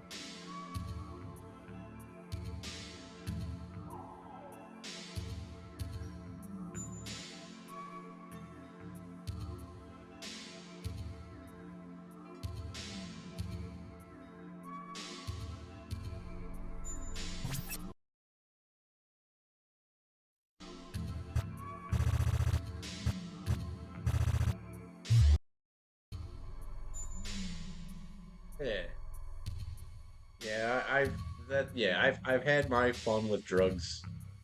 I've had my downs with drugs. I've had, I have seen, I have had every good experience you could possibly have on drugs. And I don't need to risk my life and my health anymore to try to chase those good times. I'm good with the memories, man.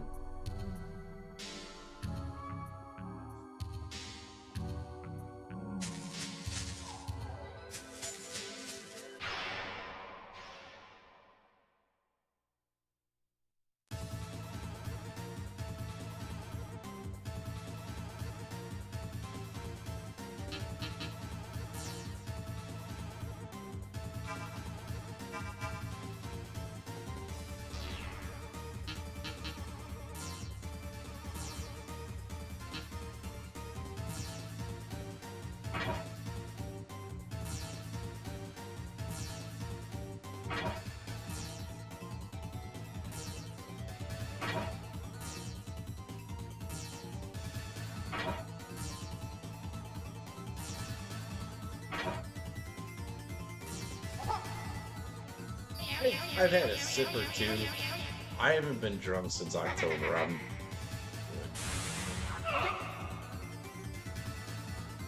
I told myself I was gonna stop getting drunk in public. I was fine for a while.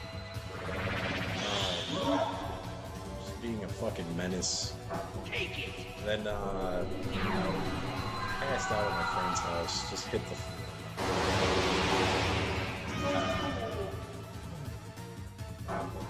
Well, that was actually weed's fault.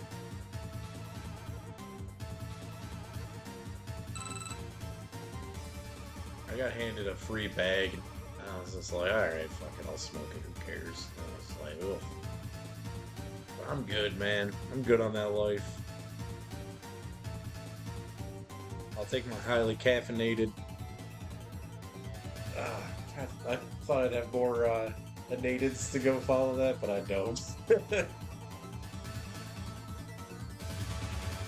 And this is not me knocking anyone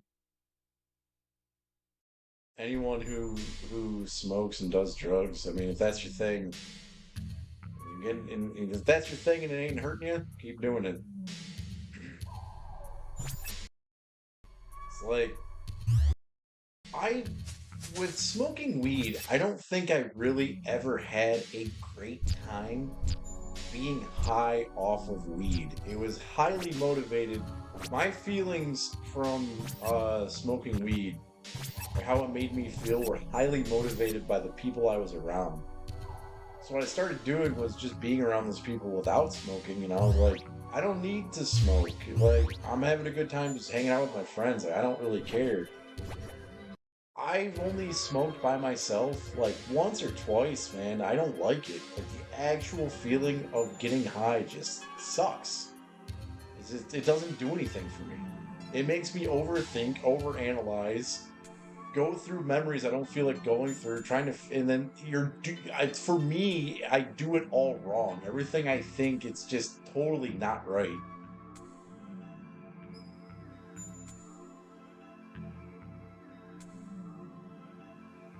Dude, there were times where, man, when I was out drinking, so like when I was going through it after my breakup, I was drinking so fucking much, and I would wake up every day with like a new problem.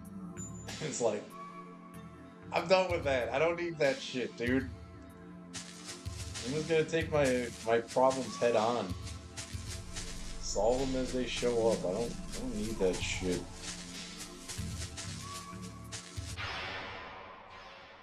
Wake up, your fucking liver hurts. Wake up, fucking feels like someone punched you in the mouth. Dude, it was so bad. When I was going out drinking every night, taking Adderall and like smoking cigarettes on top of it, dude, I was coughing up blood. That all stopped once I like calmed down. And that was just after I ended up in the hospital.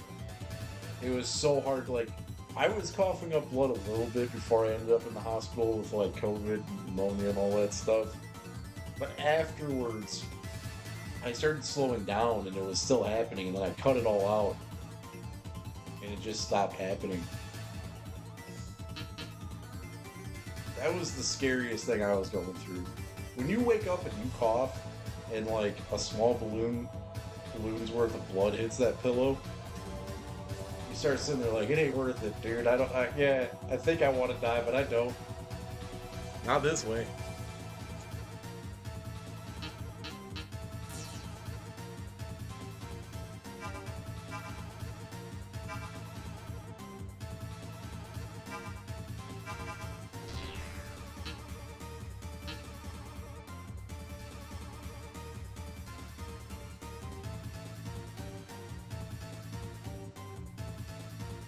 When you say Captain Ahab, are you referring to someone on the West Coast?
It's so strange to actually be able to say this with confidence, but dude, I actually enjoy my life right now.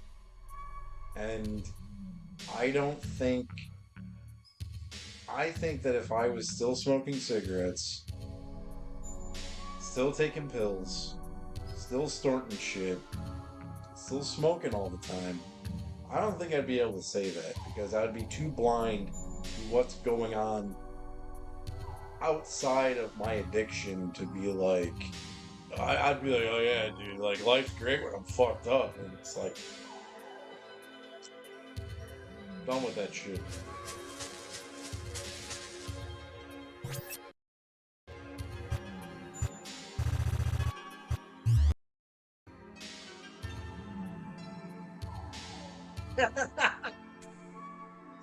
No, dude, I actually wake up looking like Slimer.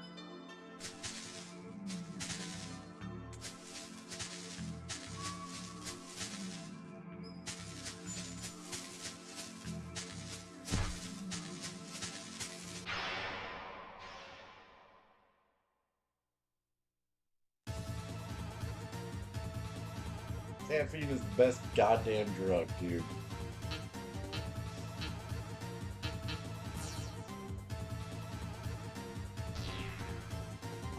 I'm content living the rest of my life addicted to sugar and caffeine.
That's a strange one.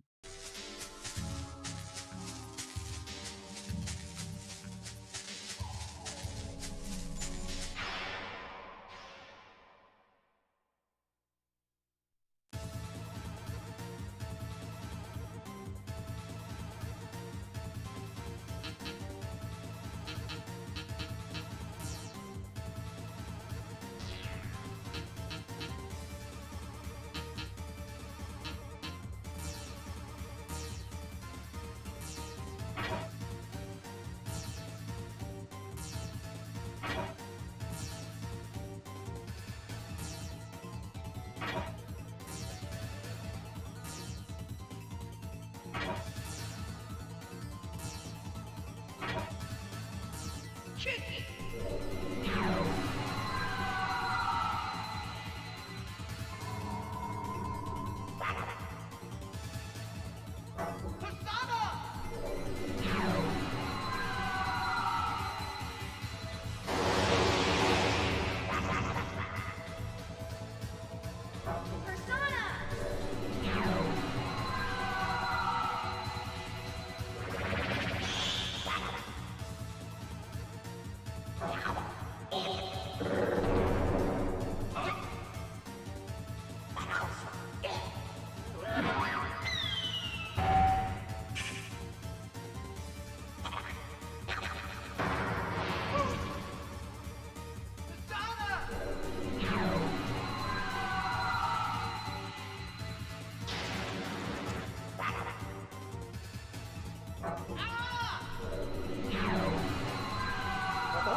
You wish.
Nate sucks.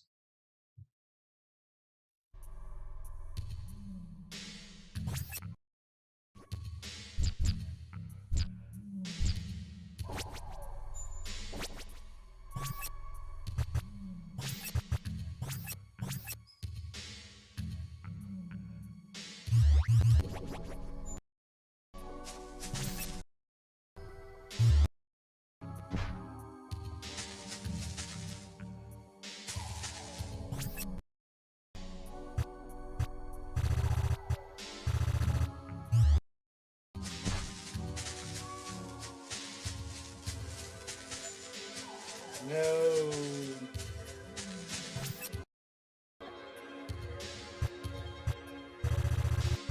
That sucks.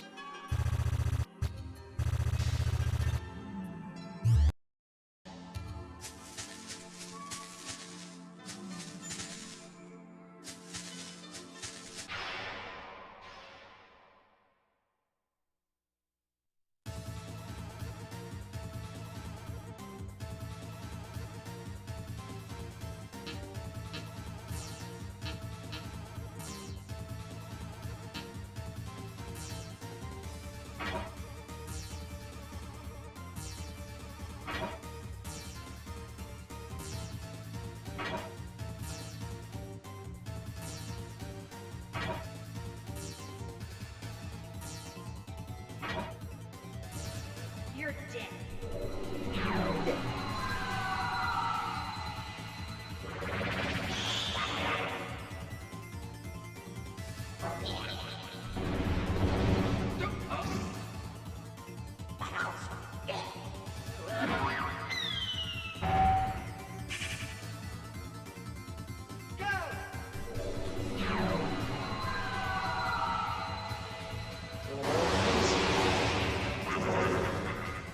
Thank you.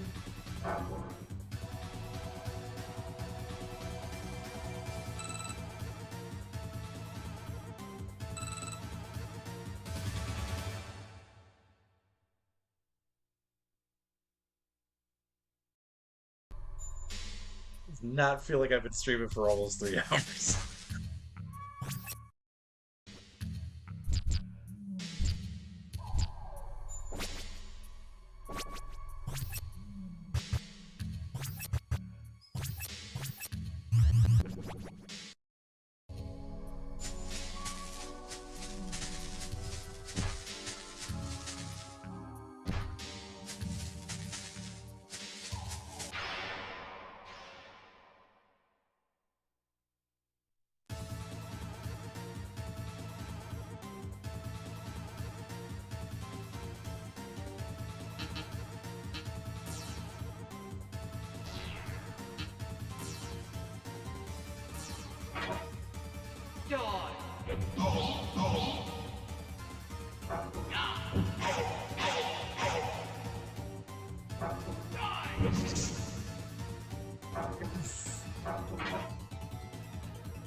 Missed me.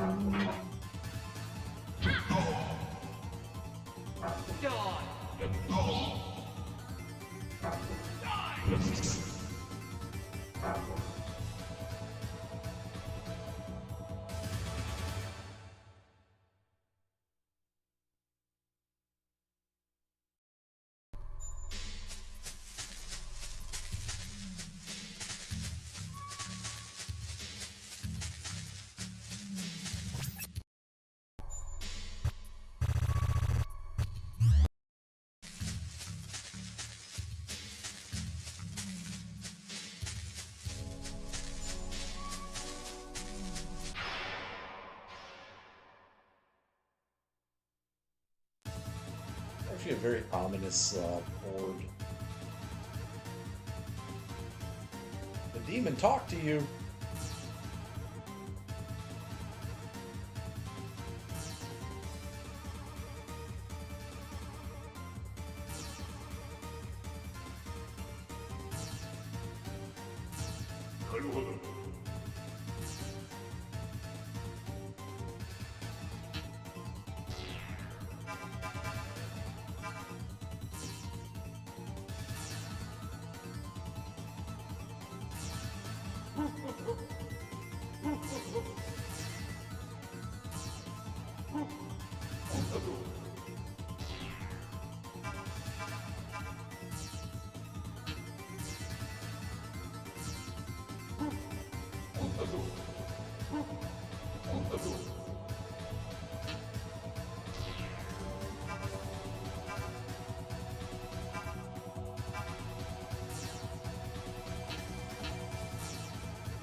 It was a confusing battle, but it was well fought.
Taken through the seasons.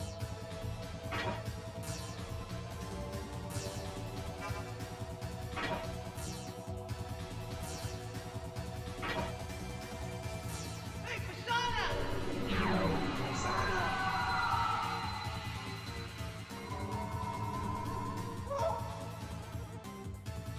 Persona!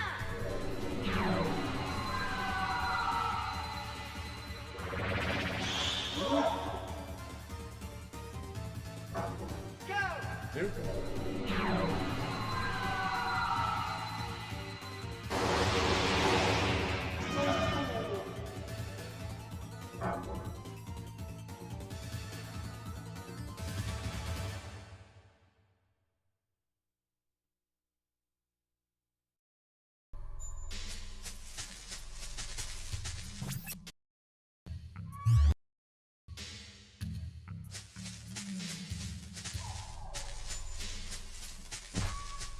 What the fuck?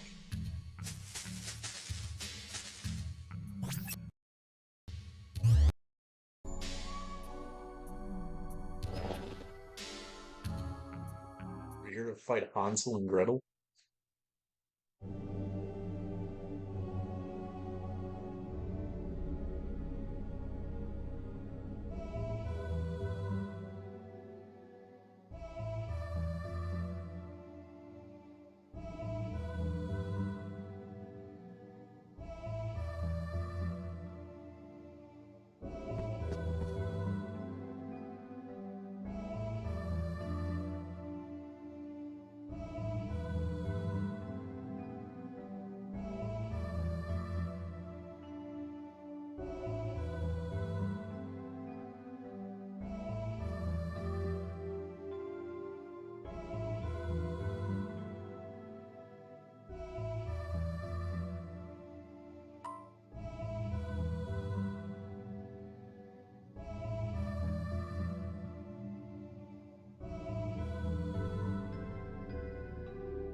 She's May, an evil May.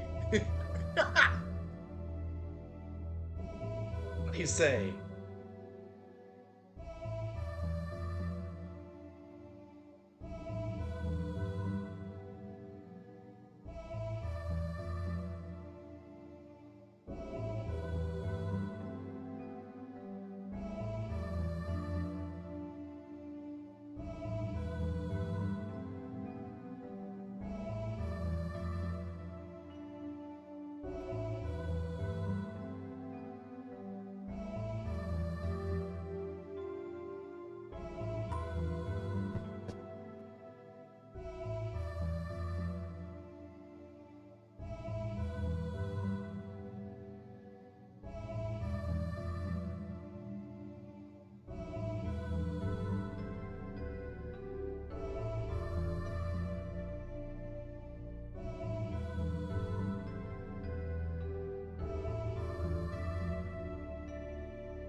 Here.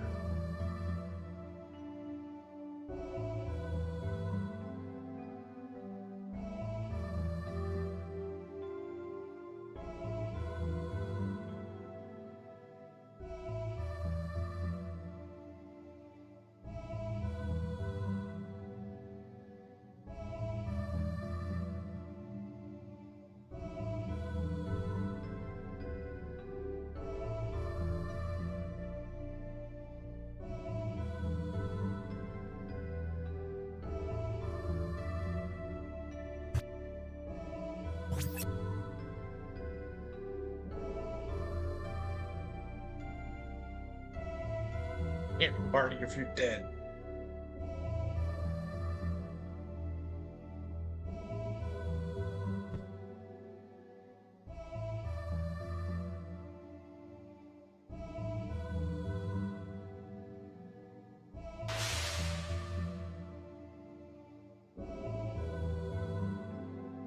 Oh, fuck.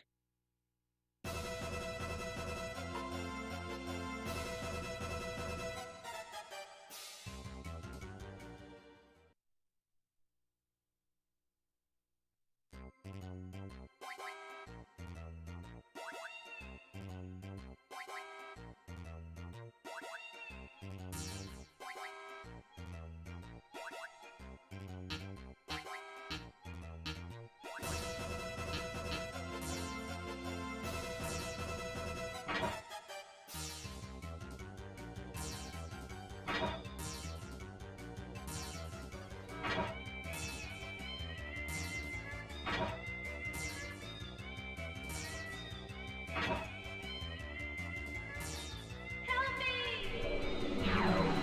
Nice, the teddy.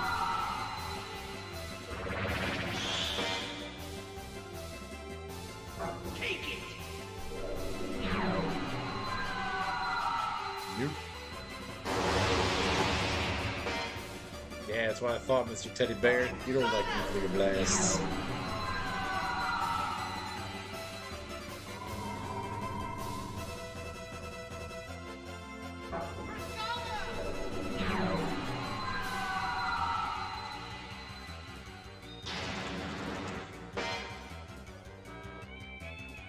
You wish.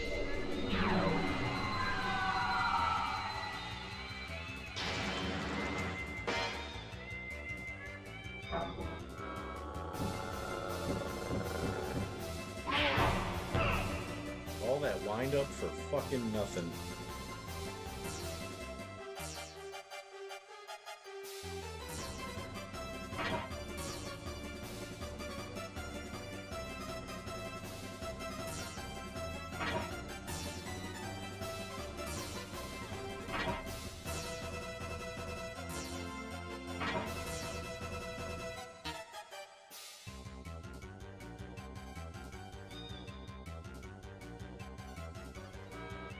Oh, yeah, I know. The 40,000. That's why I was saying. That's why I was saying the box offer is better because it's a package deal. $40,000 for one seat is stupid.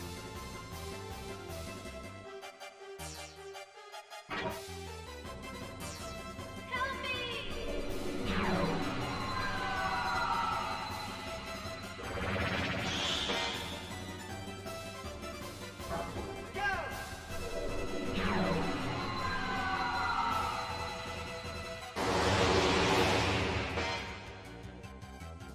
Hey, Persona!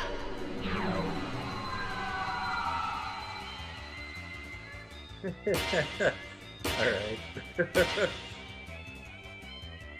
I'll be the man 1,000 volts, Dean Malenko.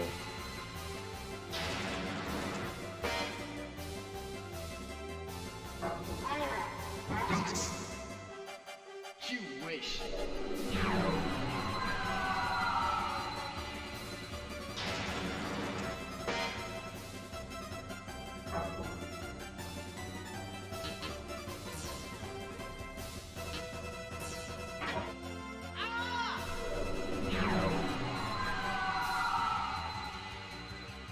I think Dean Malenko and Chris Benoit was better than Eddie Guerrero and Chris Benoit.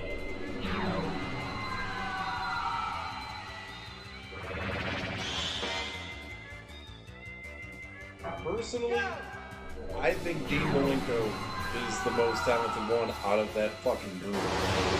I like Chris Benoit. I don't really like Eddie Guerrero that much. I see why people like him, but I just think he was a mid-carder at best. And the way I rank the... What were they called?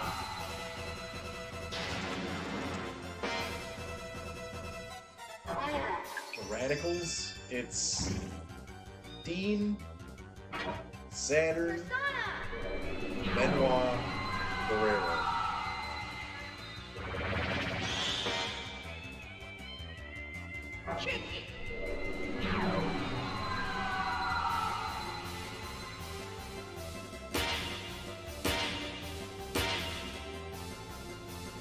Actually, going back to what I said, I don't dislike Eddie Guerrero. I just think he was the weakest of the bunch. I think Saturn's one of the most underrated wrestlers of all time. Dean Malenko was a grounding force in the lightweight division. What I mean by that is the lightweight division in WCW was all high flyers and luchadors. Dean Malenko was the one that could take you on a ground game. The other guys didn't do that type of shit.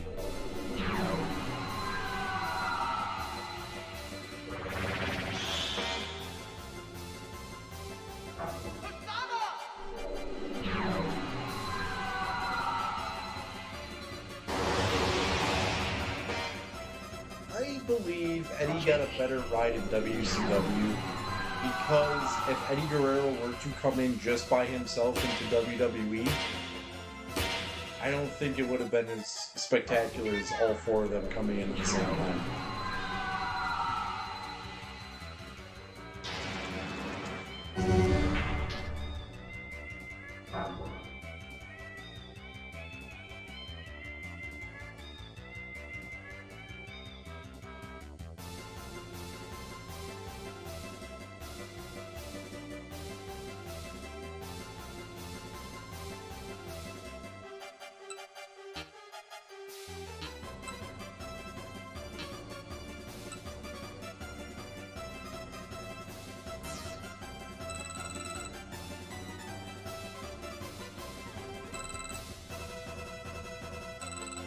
I don't think the Latino Heat gimmick with China was the best introduction for Eddie Guerrero. I don't think that made much sense.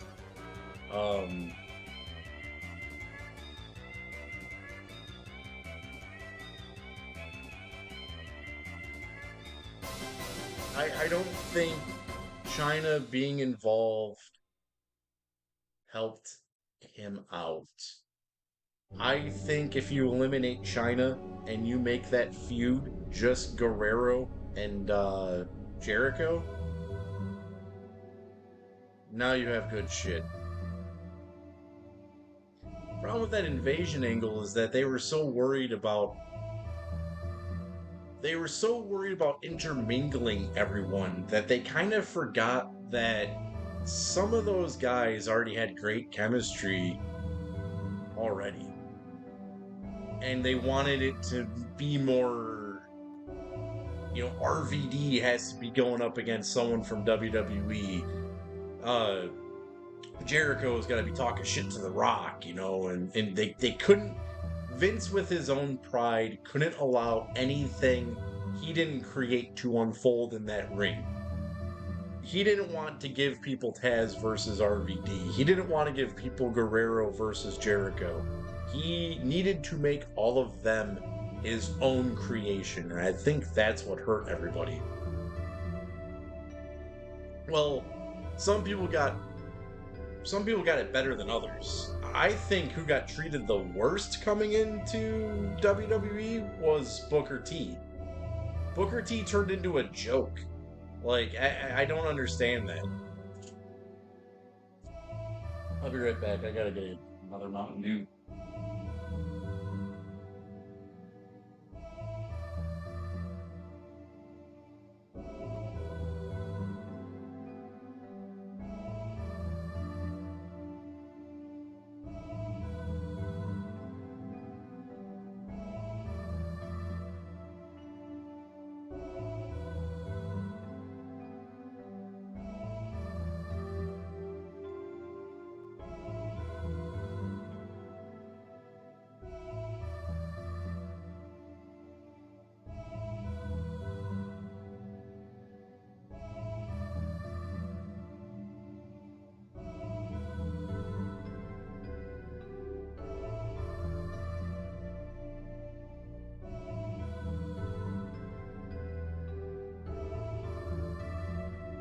Yeah, I know.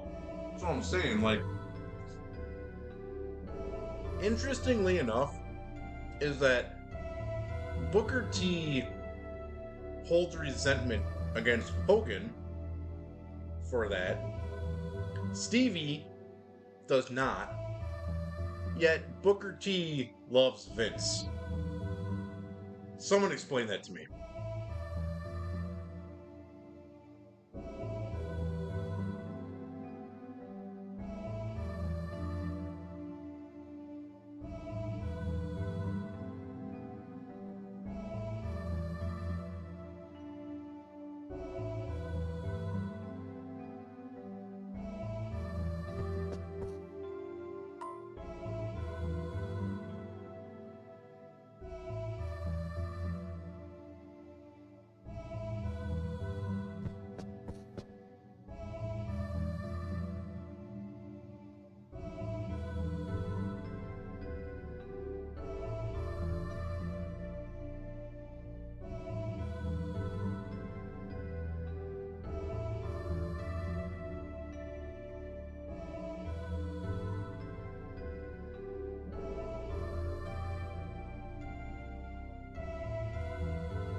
Back to the castle we go.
Scruffy Ducky quack quack.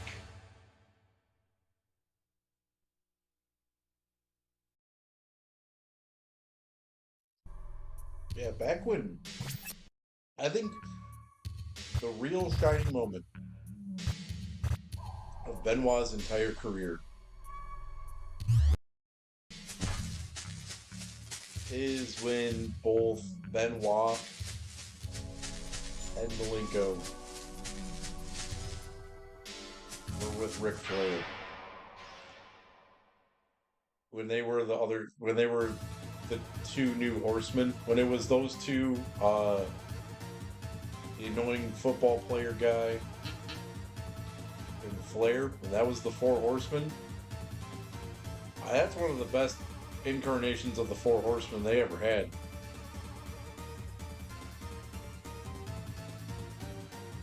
You know why? Because Ric Flair was the weakest one.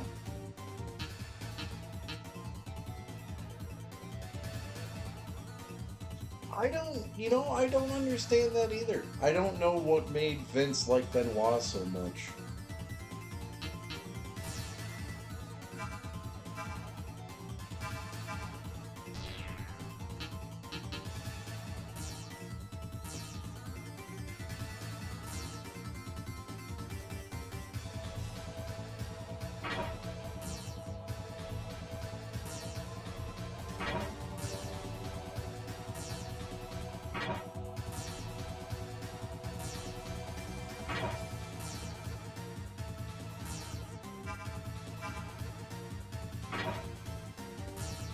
You're dead.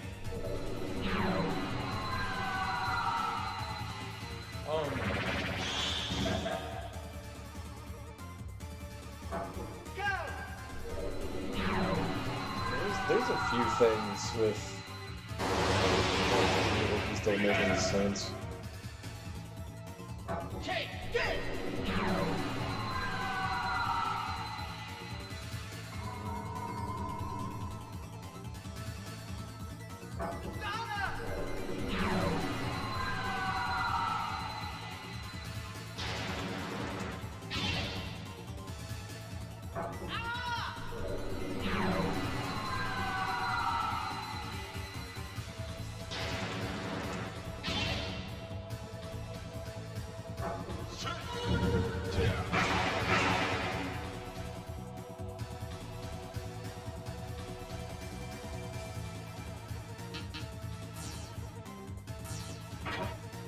Die! Die! Die!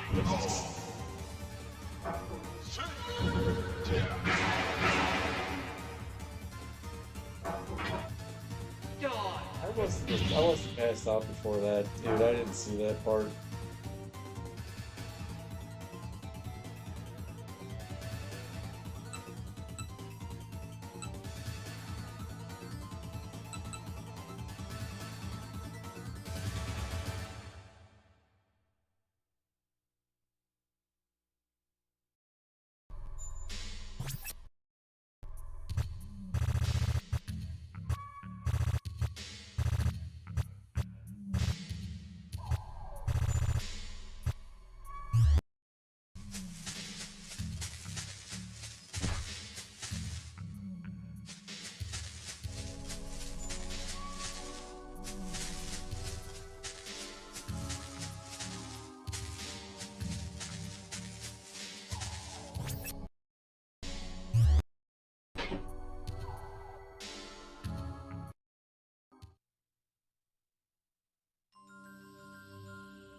Before I leave, I should probably go get health and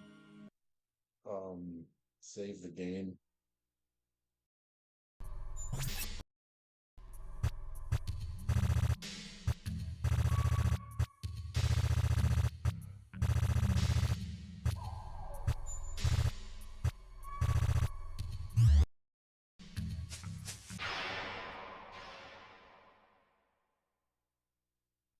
I had a feeling the difficulty curve was coming.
a match from back in the day with it was like 97. There's a Benoit versus Raven match that I think was on Thunder before Thunder totally fucking sucked.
Sweet.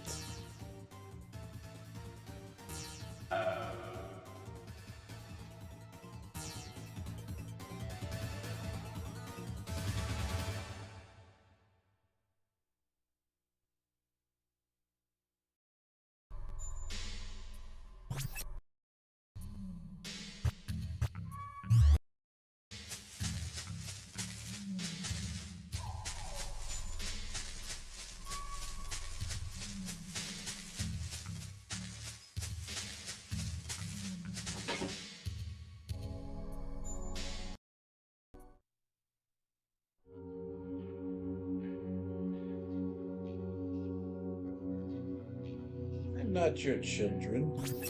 You're a tree. I'm a human.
I think it's funny that this thing has a magic attack called Holier.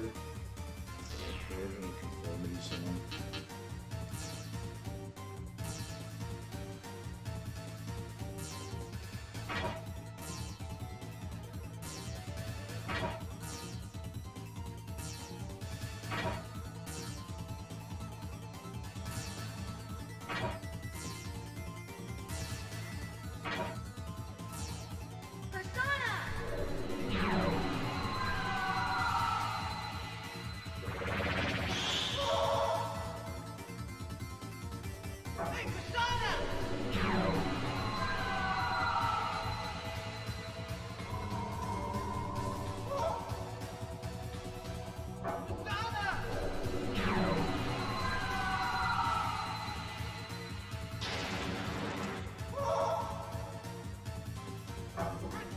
Pretty sure this game's going down tonight. It's done tomorrow.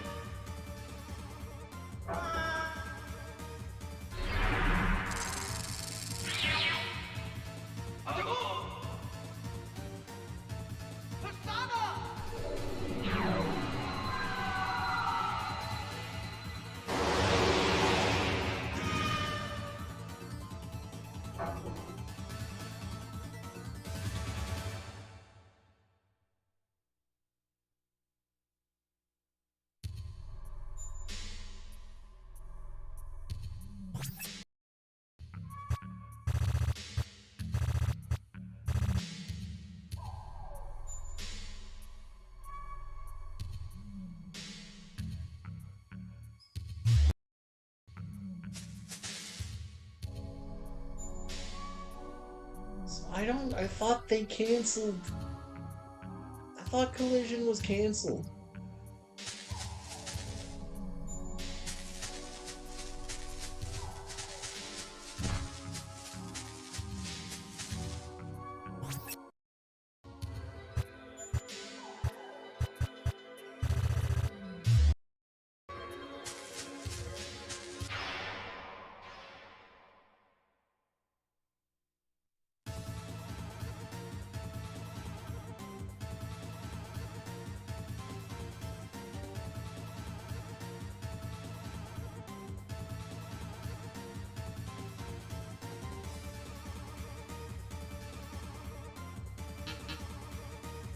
Dude, I don't get it.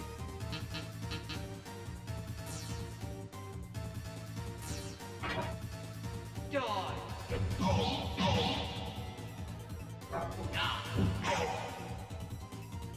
Oh, another part that I liked in that Vince McMahon documentary was when they were showing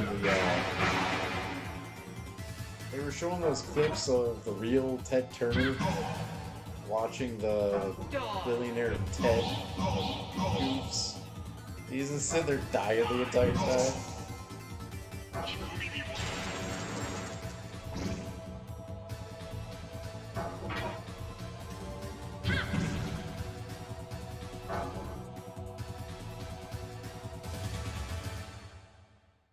Ray, what up, dude?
Yeah, I could have sworn that show got canceled like 15 times at this point.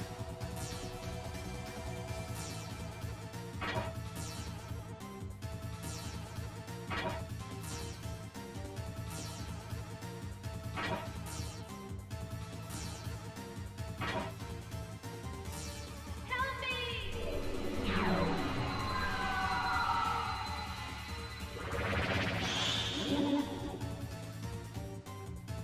Take it.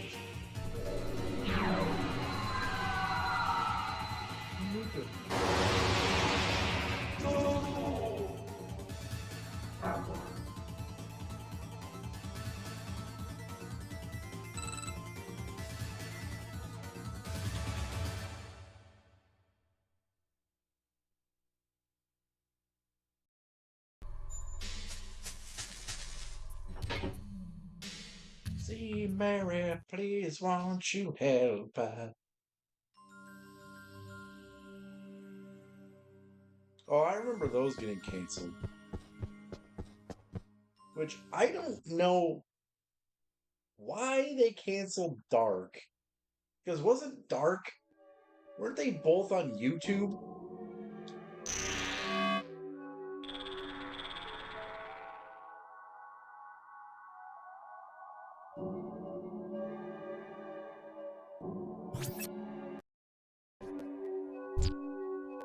Yeah, that doesn't make any sense canceling something for...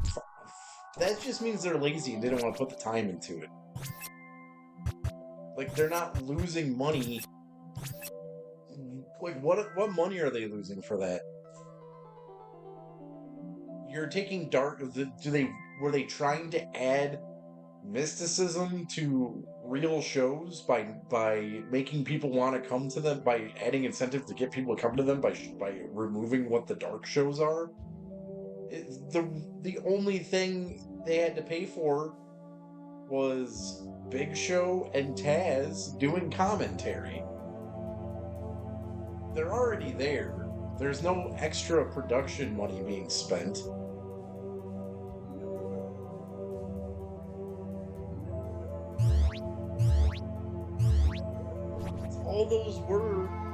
All Dark was the matches that they don't show on Dynamite and Collision.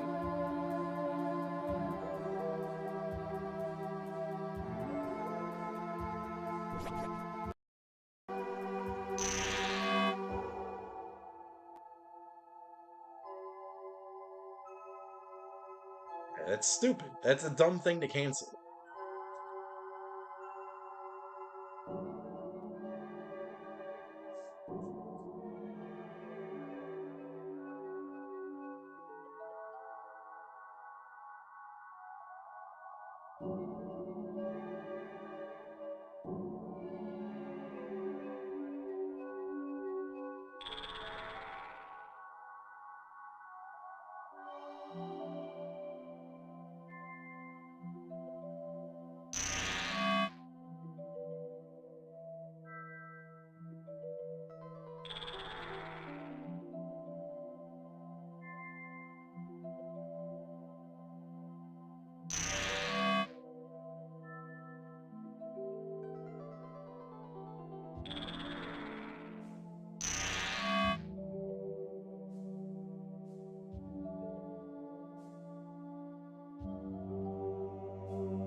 You're dead.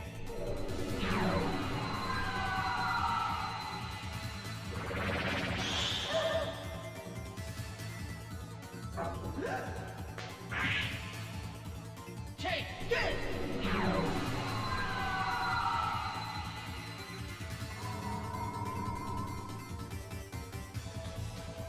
You wish.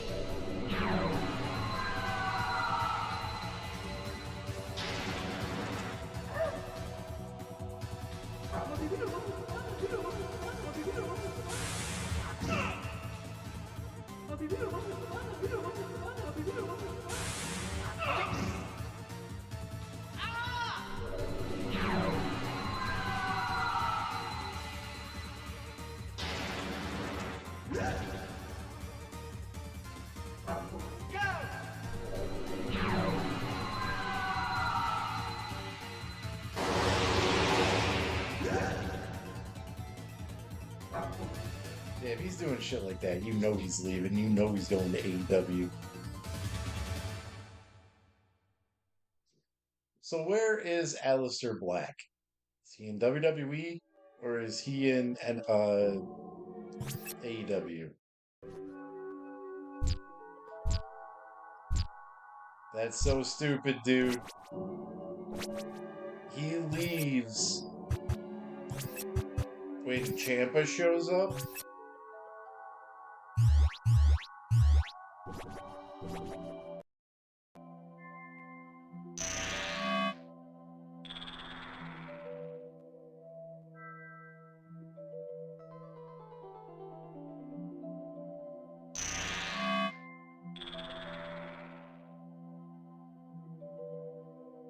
I think these idiots like going to WWE so that they can sit there and do nothing.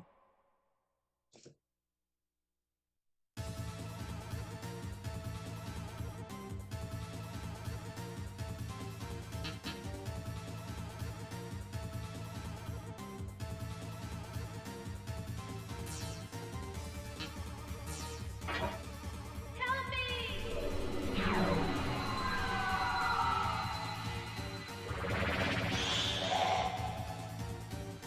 Aleister Black is not a good fit for a WWE man.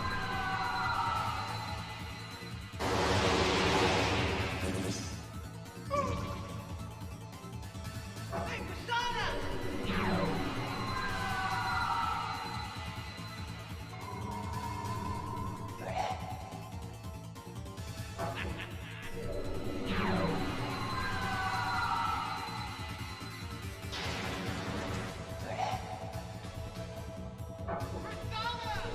He was awesome in NXT, but main roster Aleister Black was fucking stupid.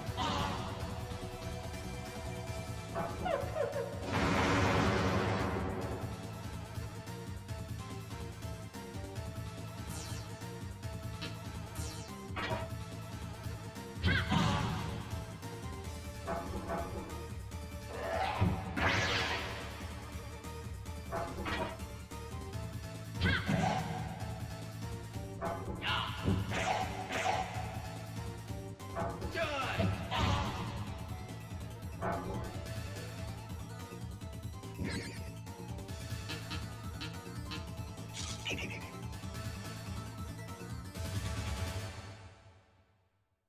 Yes, sir. What's up, creature?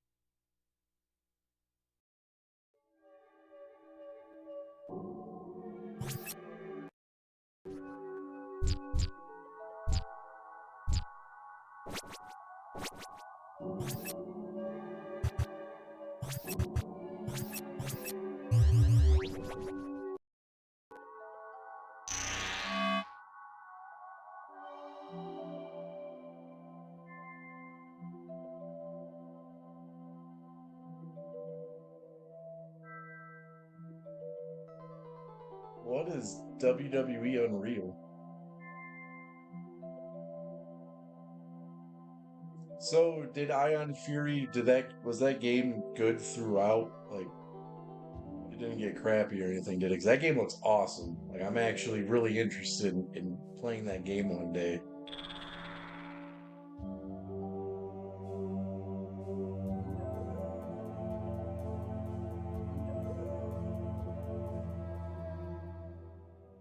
Hell yeah. Um, I think I mentioned it when you were playing it the one time. I asked you if you ever played Shadow Warrior. A lot of people nerd out about the new 3D ones, but the original ones that had that are like 2.5D, like Doom kind of. That game is awesome. If you like Ion Fury, I recommend checking out that the original Shadow Warrior. Yeah, I think it's on the same engine actually.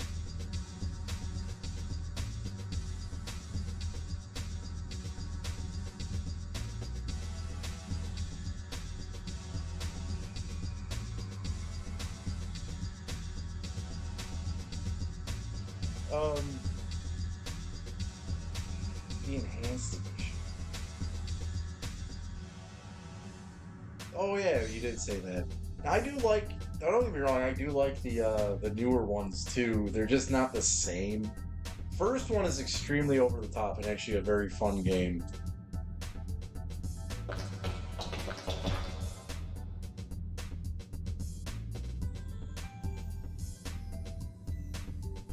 Well, dude, Chelsea Green is an idiot. I don't get why her and her husband think that they're so much bigger than what they are. They're not.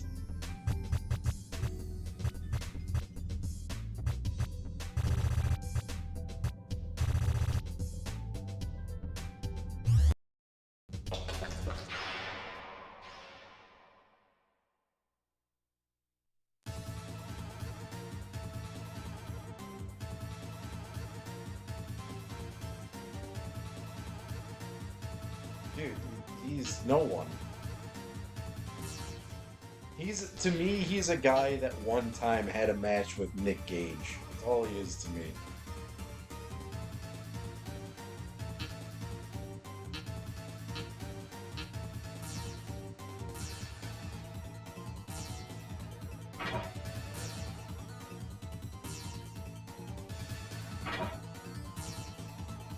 Don't give a shit if he has a collection of Evos. He's a terrible wrestler.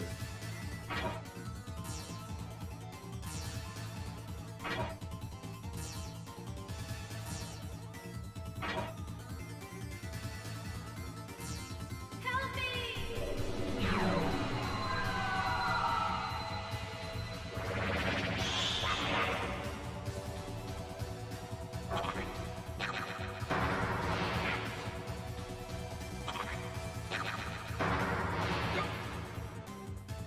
Take this!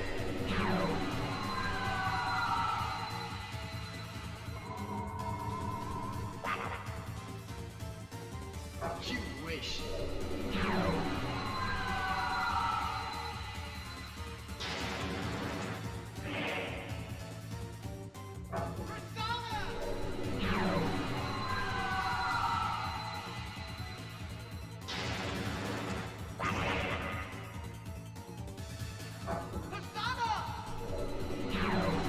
Well, that would be a great match. Except that it's extremely one-sided.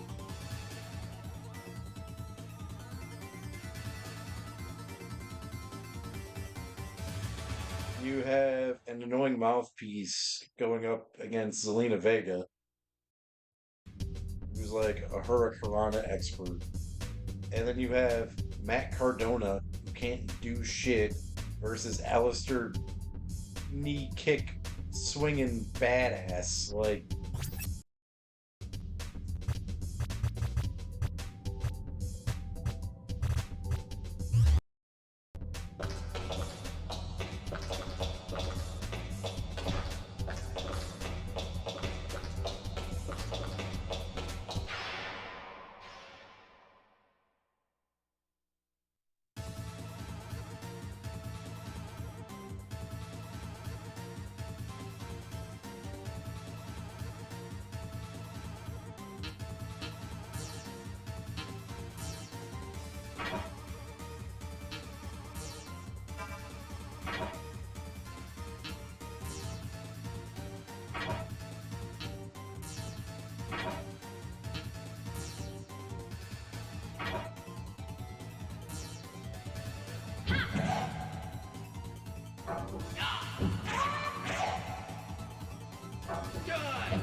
what did he do as Zack Ryder?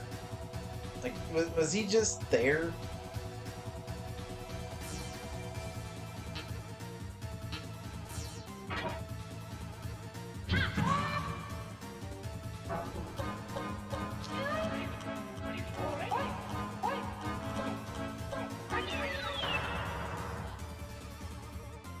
said, man, I don't understand that guy's. I don't get why everyone loves him.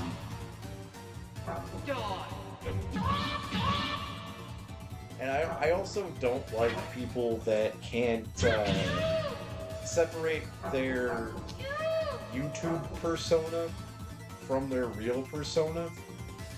Because when he goes heel, he stays heel on everything, and it's annoying.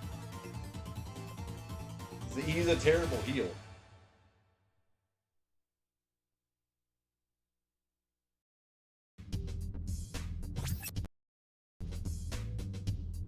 Jericho, on the other hand, is really good at being heel on TV, tying it into his online persona, and also cutting away from it and keeping it in reality. Because when he did, I forget who he was, he had a Talk is Jericho with who the hell was it? It was back when he was doing them strictly voice. He wasn't doing it with video. Someone came in and they jumped him. Oh, it was Mox. He had that Talk is Jericho with Moxley, where he was like, he did it where he was like, this interview was recorded prior to me getting jumped by Jon Moxley. Here's the interview. Like, that's how you do it. Like,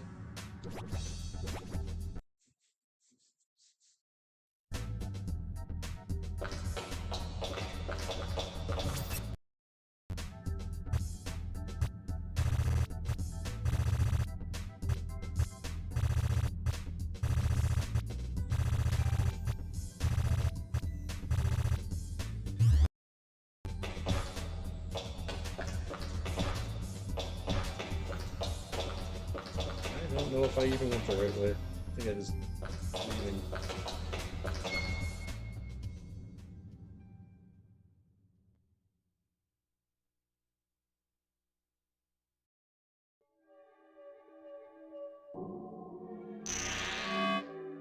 MJF though, he's always been that character though. Where it's harder for someone like, I can give MJF that. I can give him that because he doesn't. He's very much like The Undertaker. He's just that character. The reason I can't give it to Cardona is because he used to be Zack Ryder. And then what? You change your name to Matt Cardona and now you're just gonna be an asshole to everyone? Okay.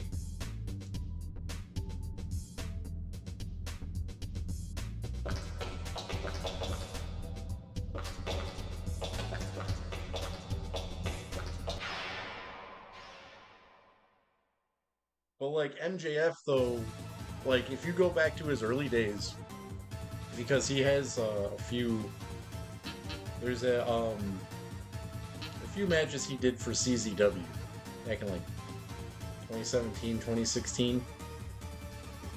He was always that guy.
sickness. Help me! Yeah, which is funny that they spot that one early on, but you know, they try to push Roman Reigns as a face for what, 5 years?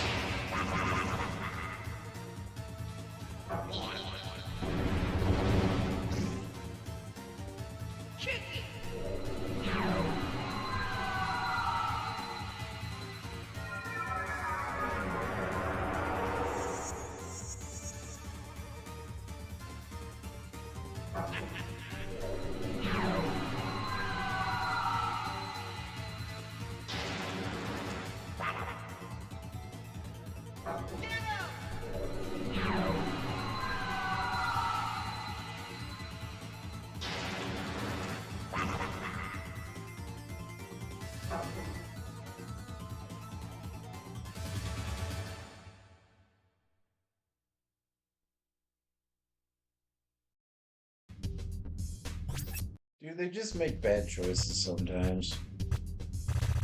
And now it's more frequent than ever.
Dude, that's so stupid. Like, I don't understand why these guys want to go sit on an inflated roster that they're not going to be used in.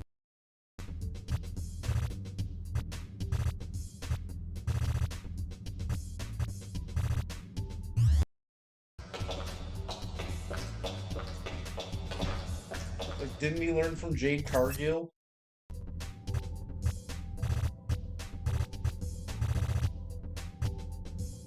One of the most badass female wrestlers that AEW ever had gets reduced to absolutely nothing.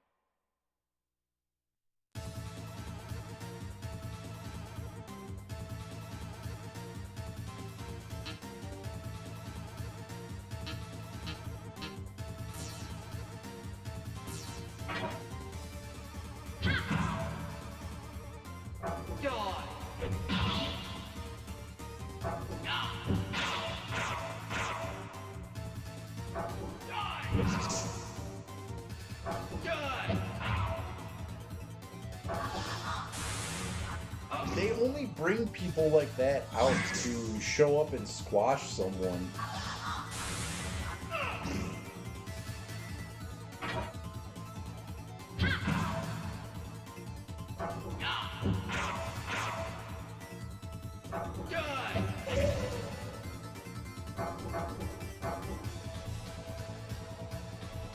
Yeah, the most over guy in the company that they don't want to push.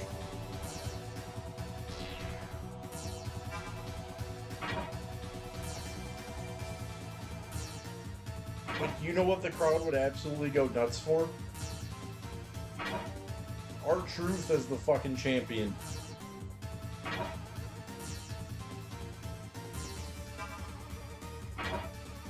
That pop would be insane. You hear how happy they get when he won those 24/7 belts. Imagine if he won the belt.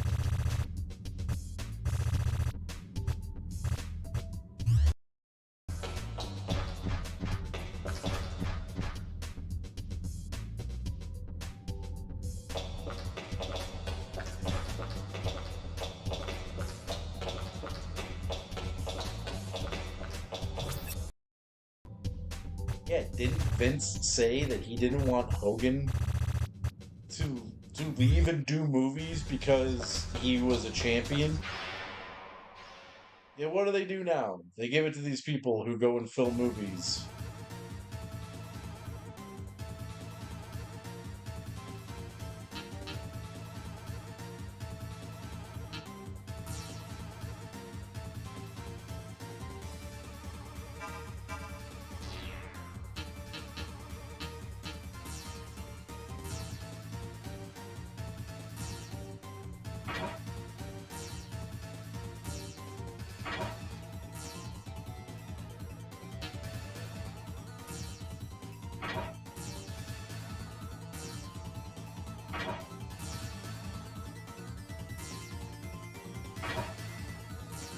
Take this!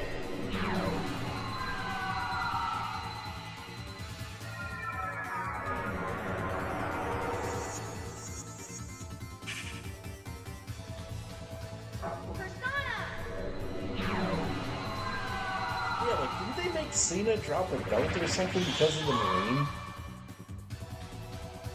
Take it!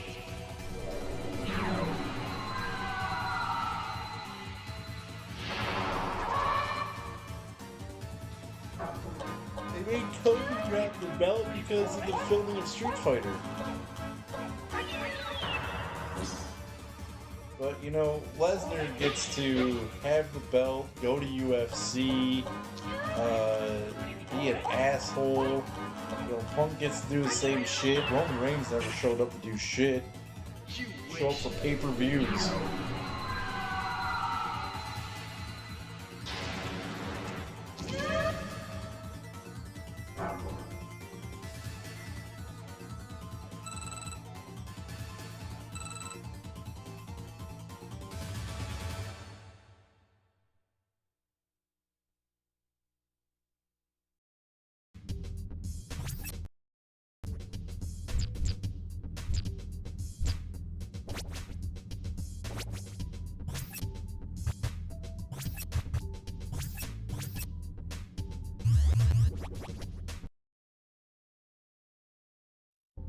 I still think one of the greatest botches of all time was when Heyman couldn't get those handcuffs off of Roman before that 10 count. He totally lost that match. Kevin Owens should be champion.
Your way.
Let's think, after this, we get to beat up Michael Jackson.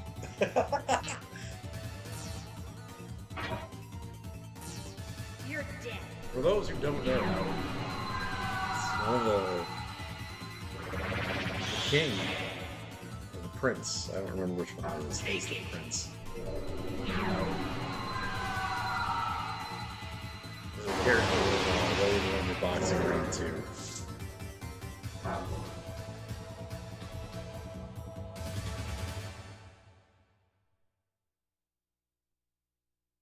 And we get to beat up Bill and Hillary Clinton.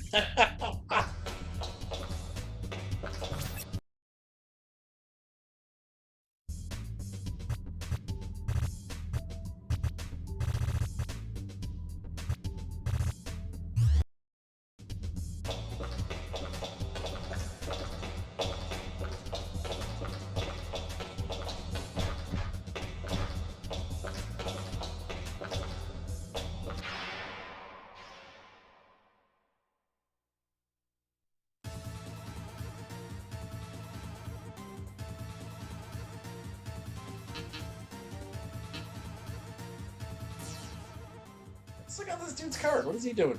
What up, homies?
Velvet Room.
Oh, okay. What kind of a sick game is this? All right, I can make the crow, but I can't make death.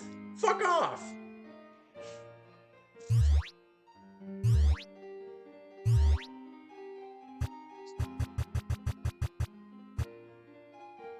I just want to make death. God damn it. That's all I want.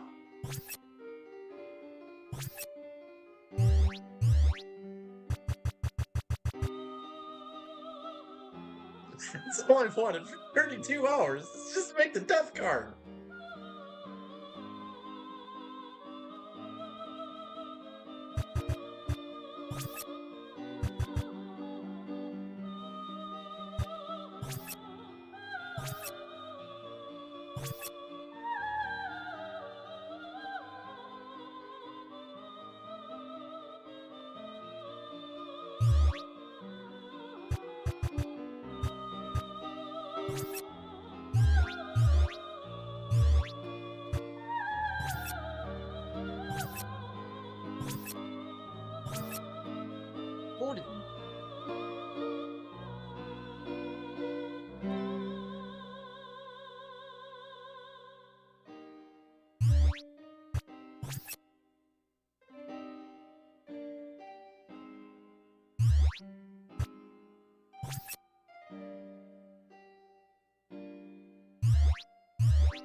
Region?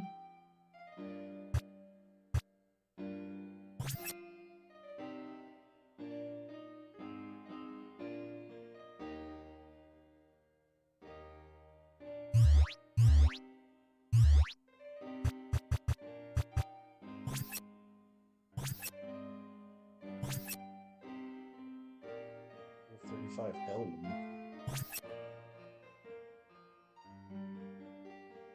Well, these attacks sound cool.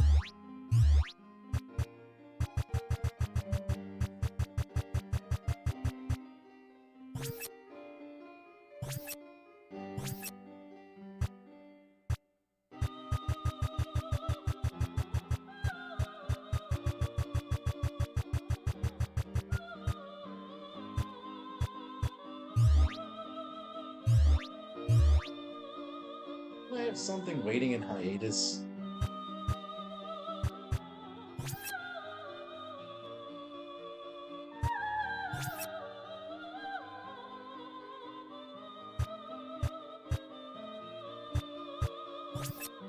I do.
I didn't realize there's like hidden attributes.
Well, I think Mary just got busted.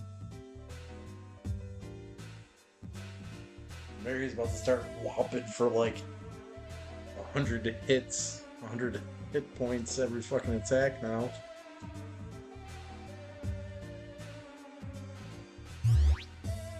With a 51 tech.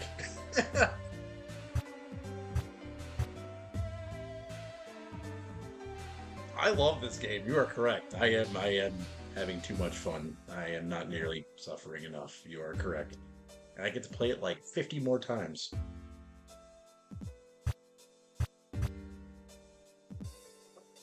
Get one little breath of hiatus with Ready to Rumble Boxing, then Persona 2, and then Persona 2, and then 3 Duke Nukem games, and then we go back to the PS2.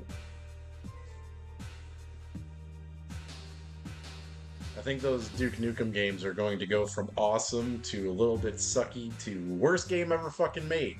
That's just going off what I know about them. I've never really played them. I have played Duke Nukem 3D maybe 4 times in my life.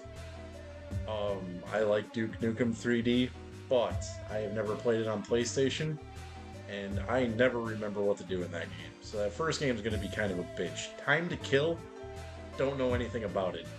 Land of the Babes, I know that game sucks. So don't worry. Suffering is coming.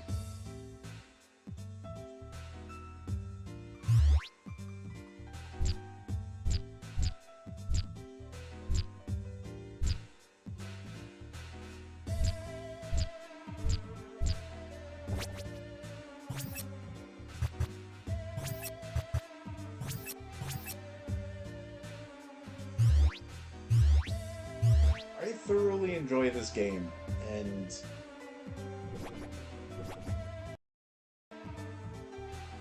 it's getting a really high rating.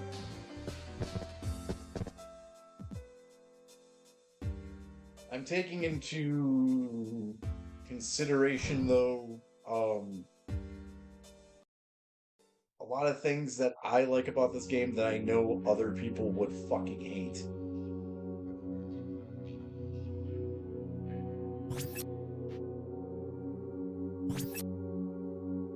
Like, this is not a casual RPG person's RPG.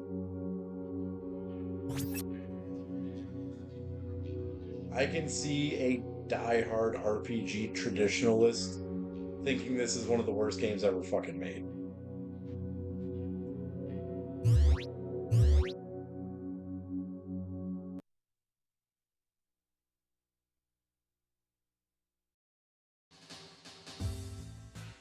Like, Guardians Crusade is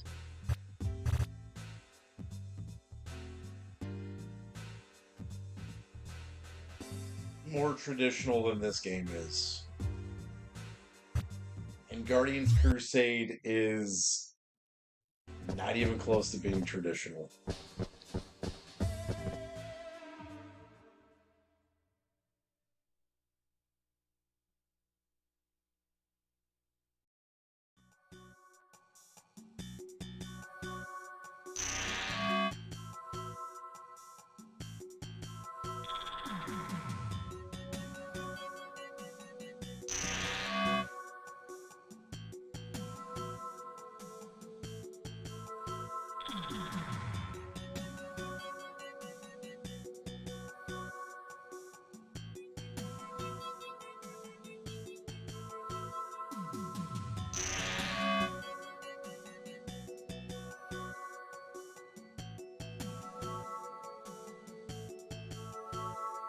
Across the street, go right.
think so too. I think they were really smart when they went with exactly with what you're saying. It's in the okay. I have to stop playing to explain exactly how I feel about what you just said. Final Fantasy VII is highly regarded as one of the absolute best games on the PS1. Yet, they fucked up with one thing. They zoomed too close to the character faces. This game, however, a year prior to Squaresoft releasing that game, all Atlas did with this game was take a game that would work on the Super Nintendo and make it too long so that it couldn't play on the Super Nintendo. If you pay attention to how this game is, its angles and everything, these are not PS1 graphics. These are Super Nintendo graphics. You can tell that this was a game they wanted to put on the Super Nintendo that they made too big. And that's why this game has this art style, and it's fucking perfect. They were not trying to push the graphical expectations of the PS1. They were just trying to push the graphical expectations of the Super Nintendo. That's why I think this game looks so fucking good.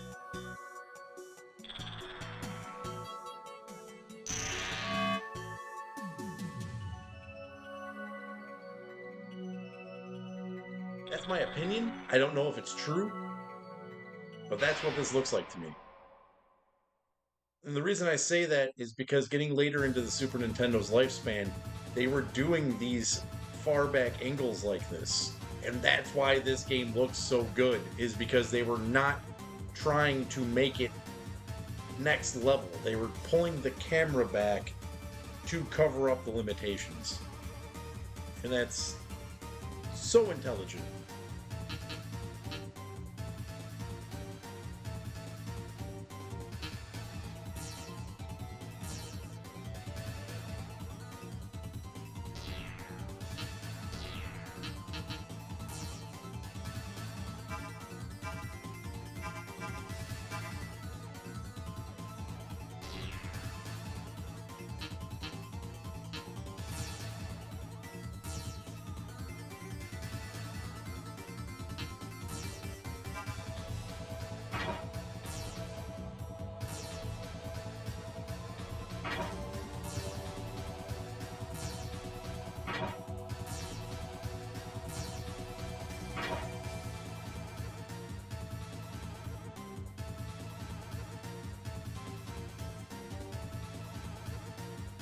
I agree.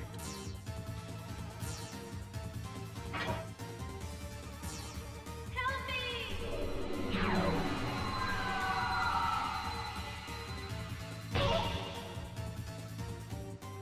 I think it's kind of ironic that Metal Gear Solid and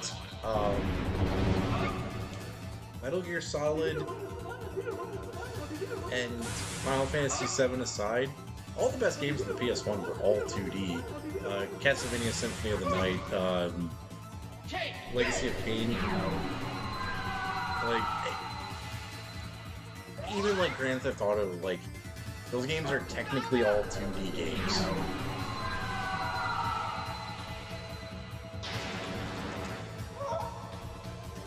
There's another game in there that I was going to say, Alundra.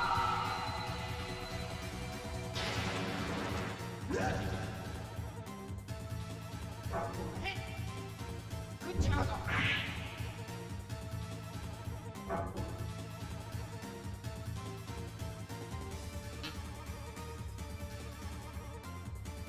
I think if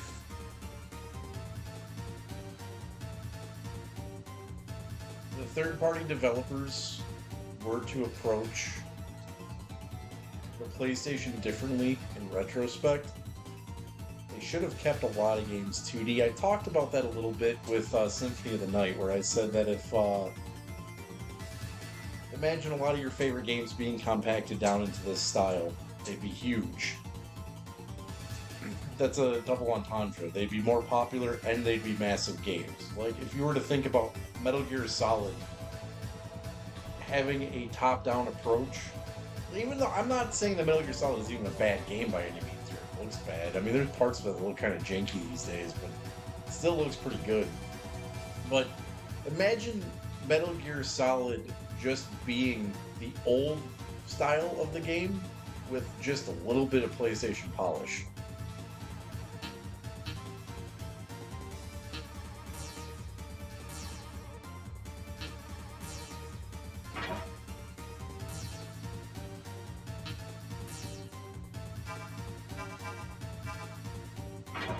I think a lot of games jumped the I didn't really think about this until Bad Stefano was really talking about it. A lot of games jumped the 3D style way too soon. And I think a lot of series would still exist to this day had they have stuck to 2D during the PlayStation era. Some games greatly benefited from it, like Gex, for instance, going from 2D to 3D, very smart move. Even though Gex 2 is super annoying, Gex 2 is fathoms better than Gex 1.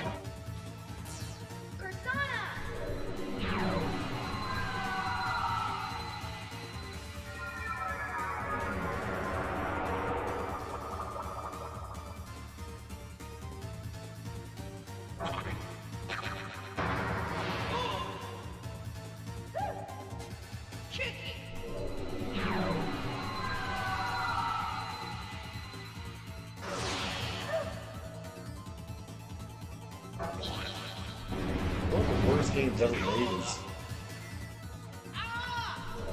Can't say that.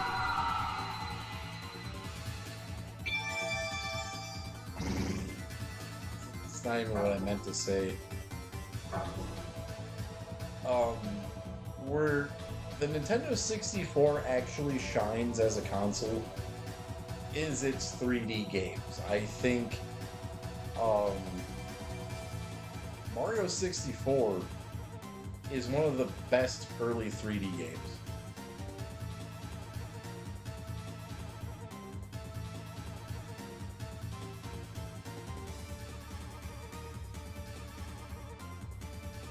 Your menuing sucks.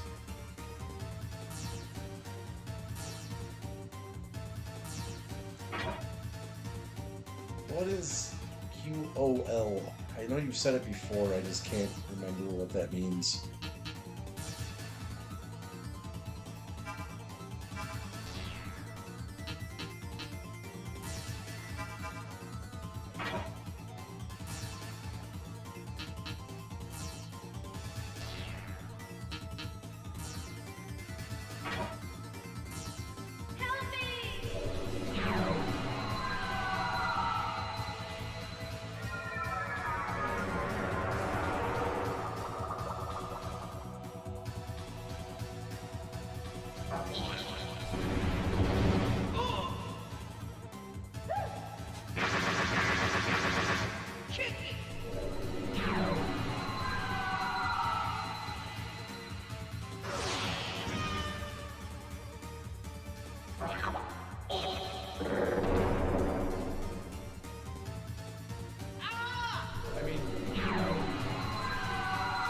Legacy of Kain Blood Omen. That menuing is Blood Omen's biggest problem. If there was no menuing in that game, that'd be the best game of all fucking time.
Lemming.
God damn it.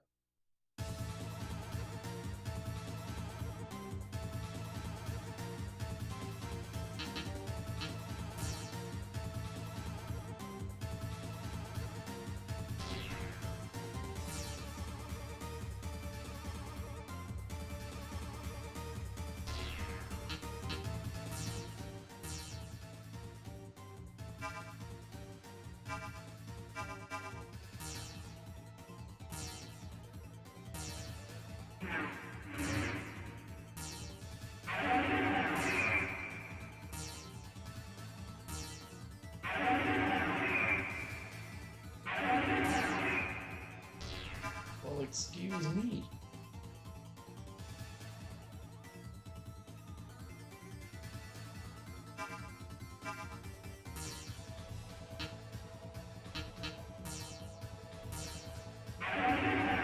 Oh, you pissed them off. Way to go, Mary.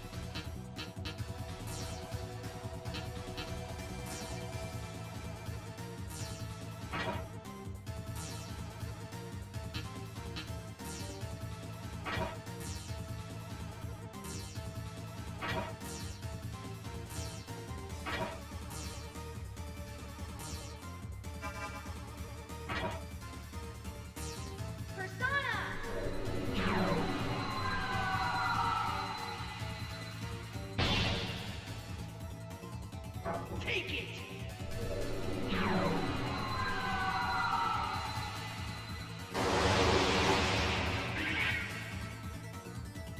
Hey, Persona!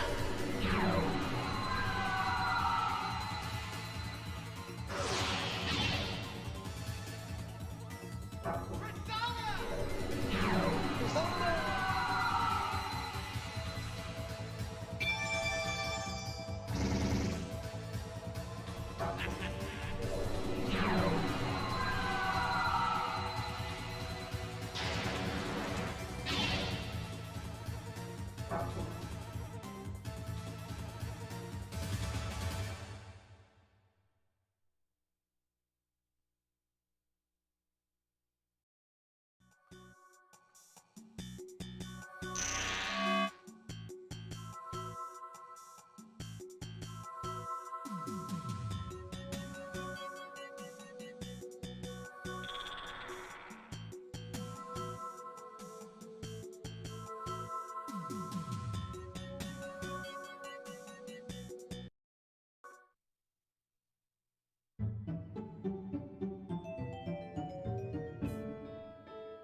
Damn weird these days, Nate.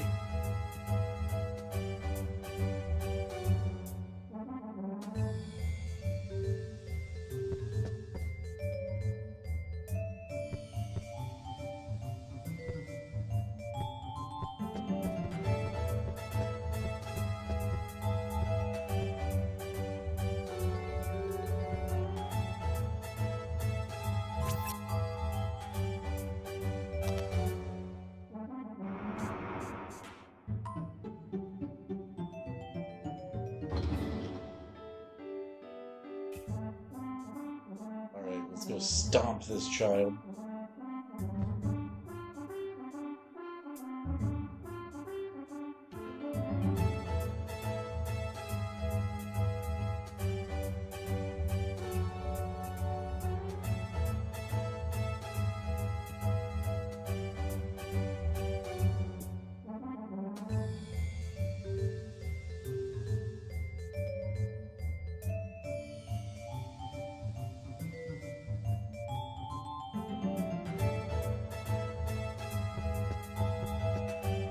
Yeah, buddy, let's go mess him up.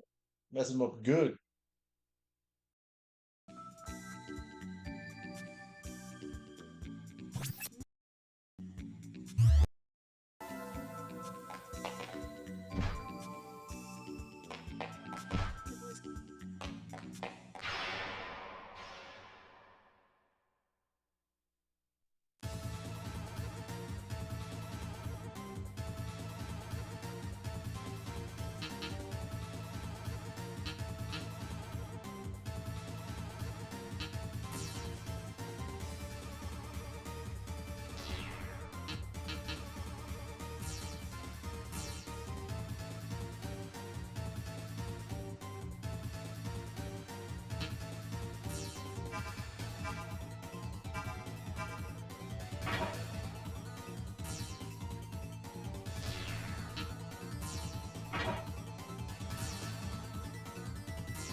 You did a lot.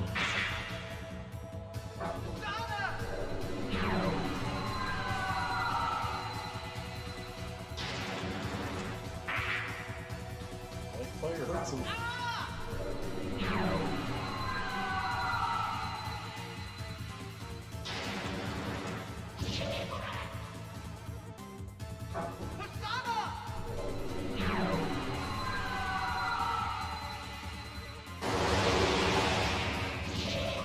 Boom.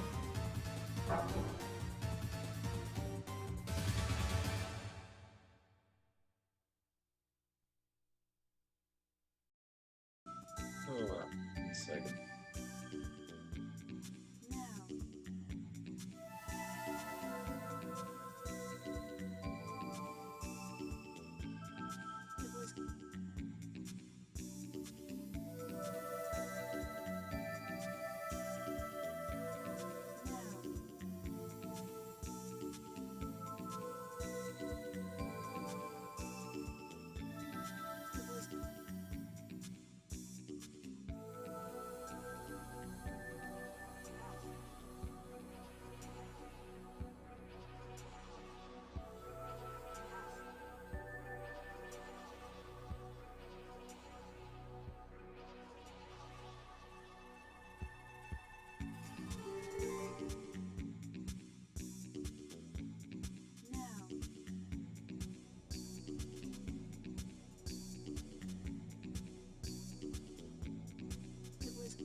Love whip. You're dead. Love whip baby.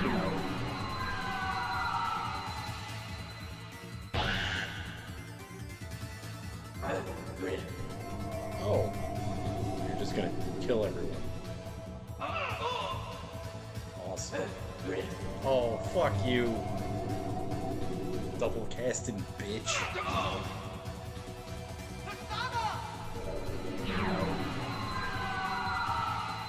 Get nuked. Yeah.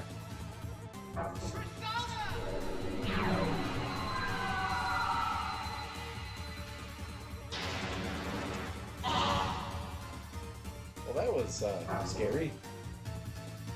It's always scary when you're facing extinction.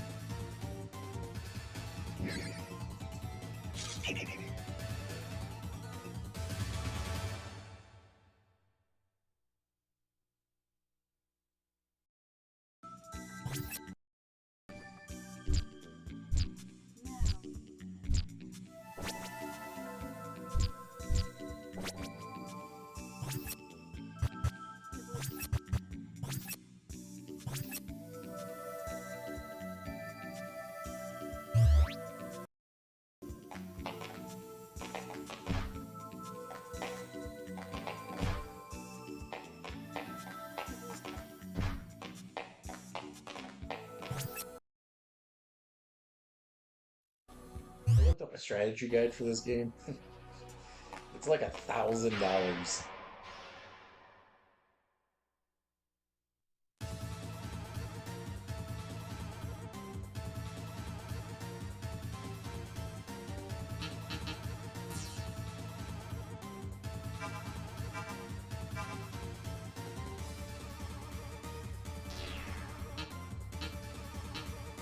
Why did you buy this album? I don't know why you did. You're stupid. Donating to the Loader Do Fund. You can probably get a leader with this. Thank you. I am adopted. I appreciate the leader. The subscription of leaders. That also gets you a game.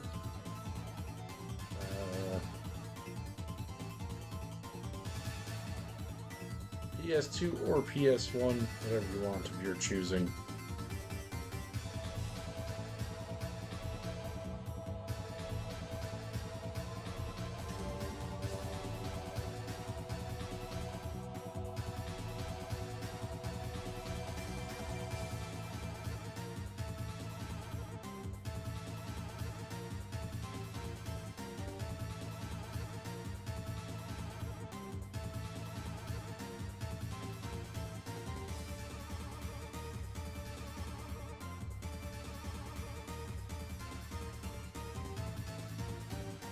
That far back? What?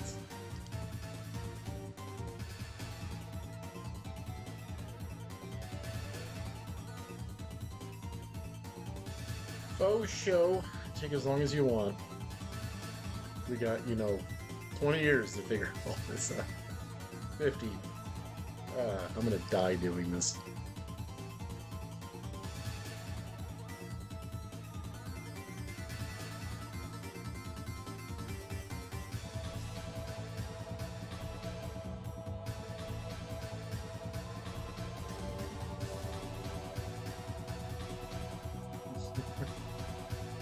Die doing this too.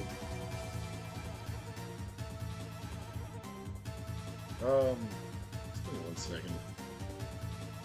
Got some messages I have to read. And also, there's like a million flies circling around my goddamn computer.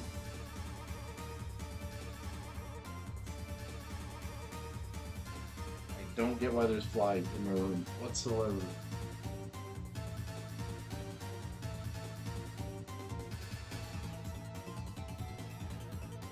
Brownies are sealed. No, we're not here for brownies.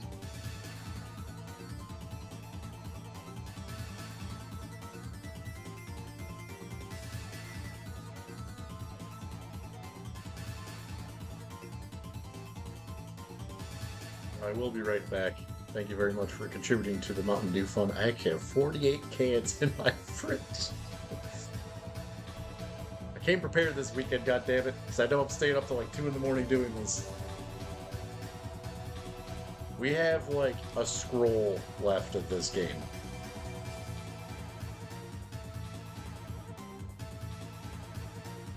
Two scrolls. Like, we're right at the end of this shit, and I'm thinking it's gonna take longer than I'm thinking it's going to take, but I'm thinking like 38, 48 hours, so like 8 more hours.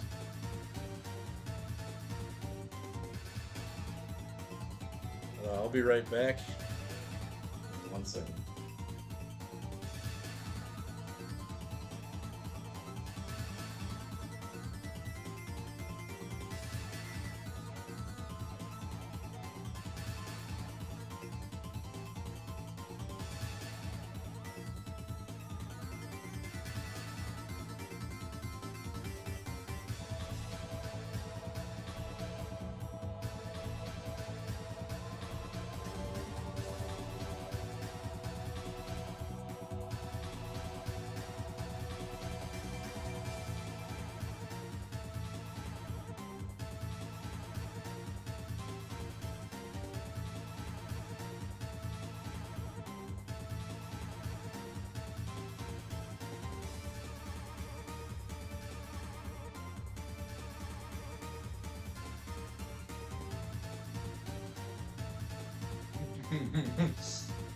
If it's clear and yellow, you got juice there, fella.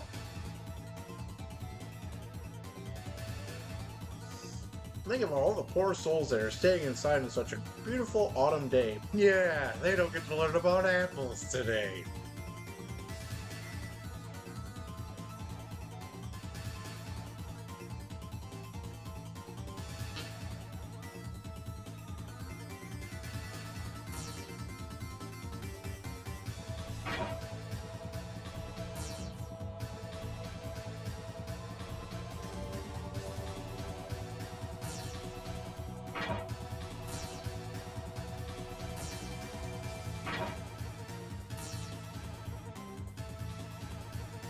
Cider is really good. I like cider. Never been a fan of, like, spiked ciders, though. You're dead.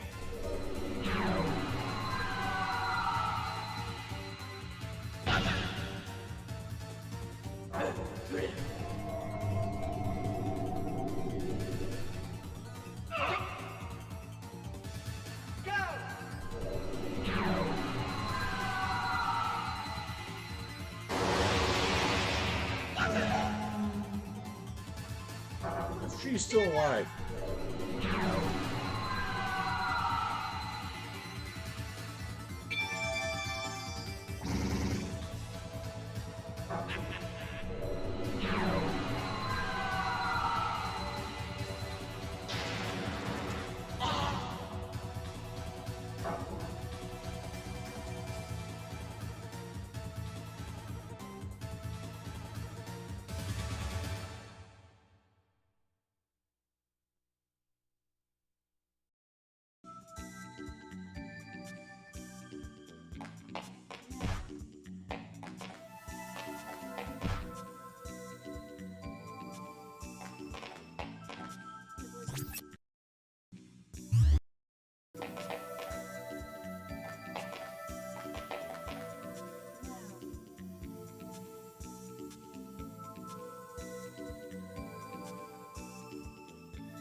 Yeah, you gotta get that nice plastic, belted plastic tang to it.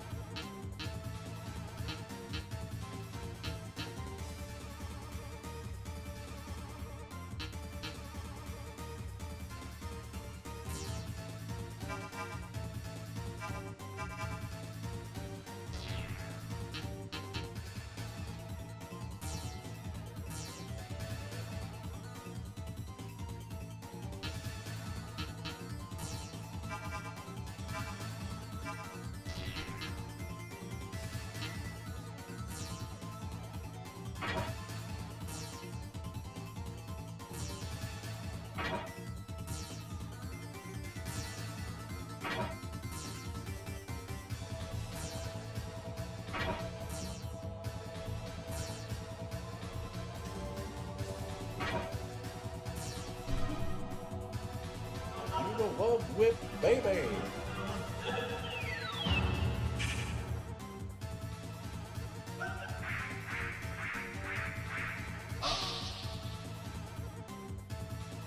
Help me!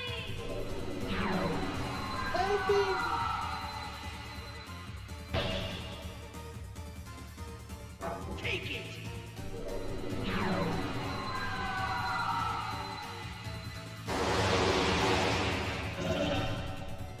Oh, you guys are impervious to magic, huh?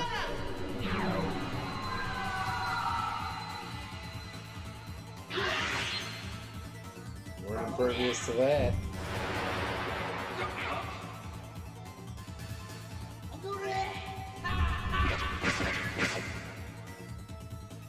Get him!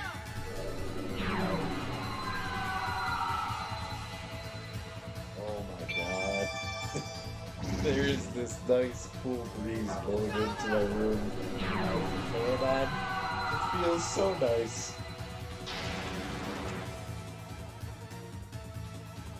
You know when you get that perfect, like, warm and cold going on at the same time? It just feels like a tropical wind. Ah.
I really don't like how much I'm actually going to write about this game.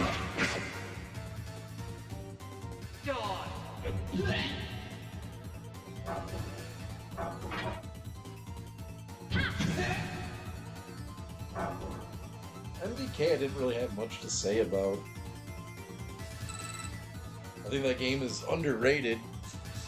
And I think MDK 2 is a fucking stinker.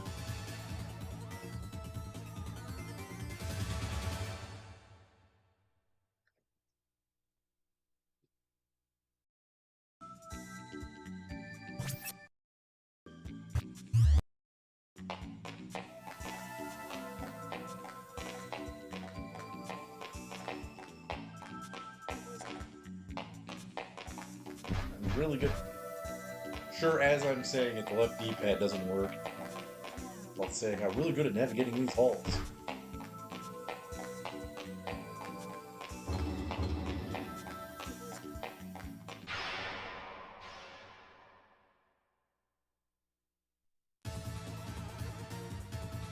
Controls in the 3D hallways kind of suck. That's what my comparison to how I know that this game was built with the Super Nintendo in mind, because on the Genesis and Super Nintendo there's an issue when you're holding a button and continuing to go forward or whatever it is that you're doing and you let go of it for a second and hit it again. The stop never takes place.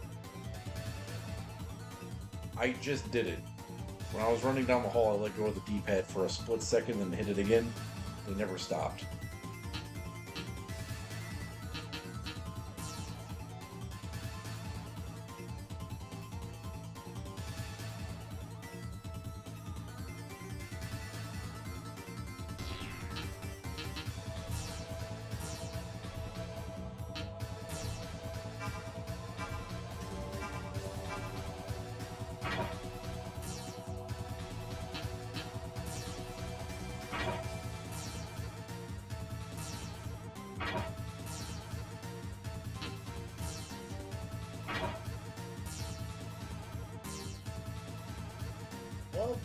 baby!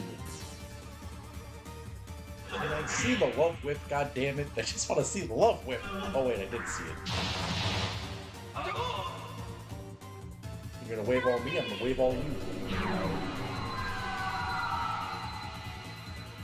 I think you're getting nuked.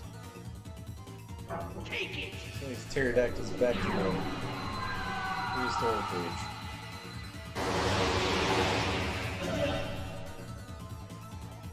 How did only 2 get hit?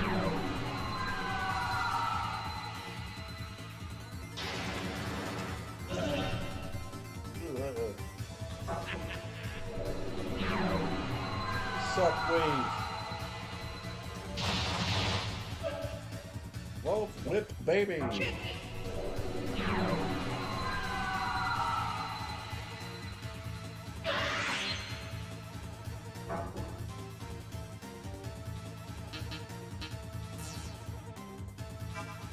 Absorbs wind. Well, that's not true because they got wave walled and nothing happened.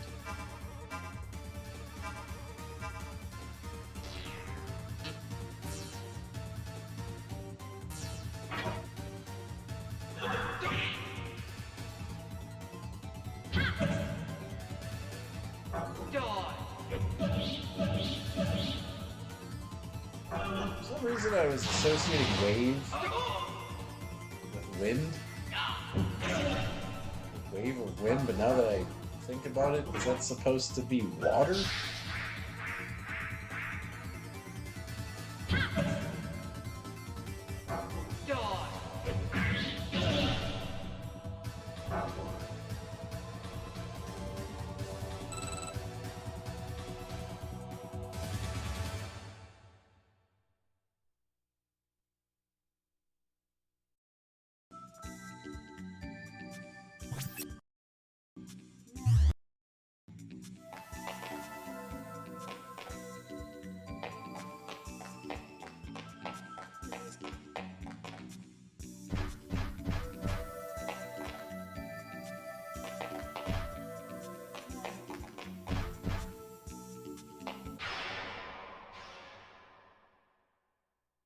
I don't know what I'm supposed to be doing.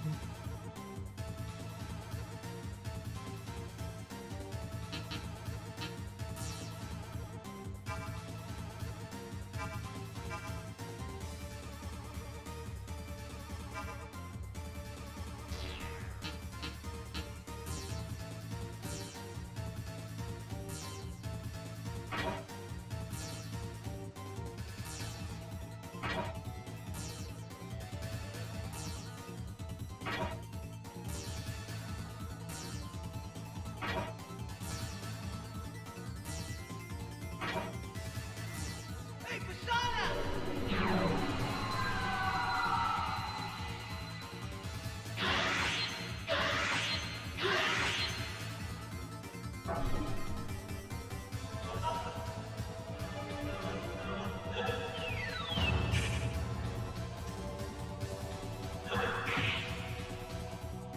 Persona!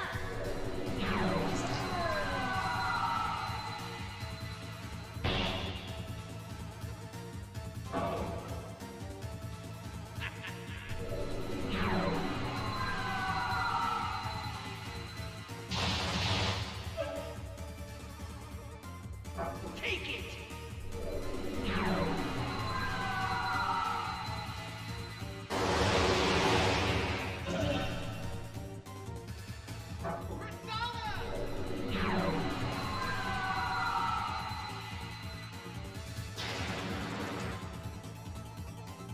Wow. I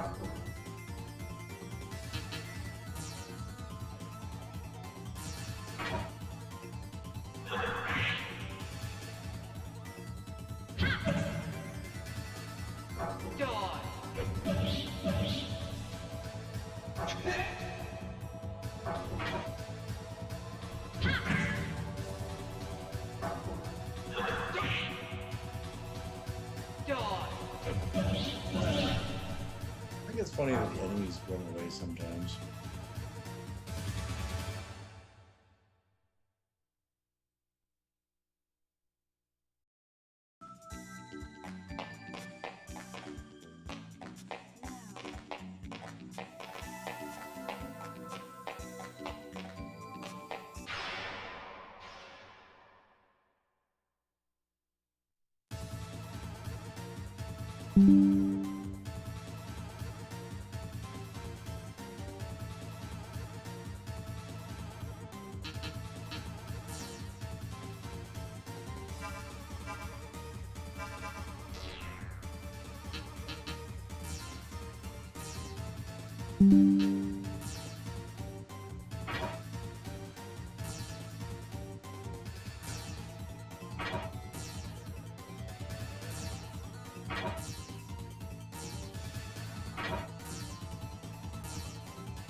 With baby.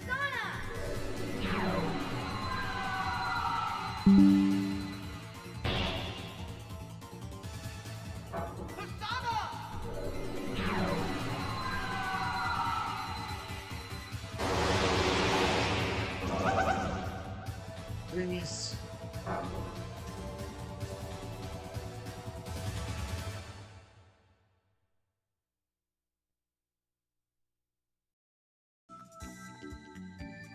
I really have not been paying attention to drops.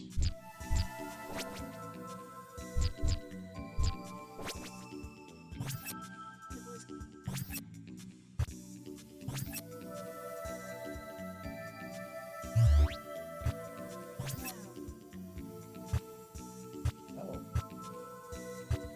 I've been paying attention to drops.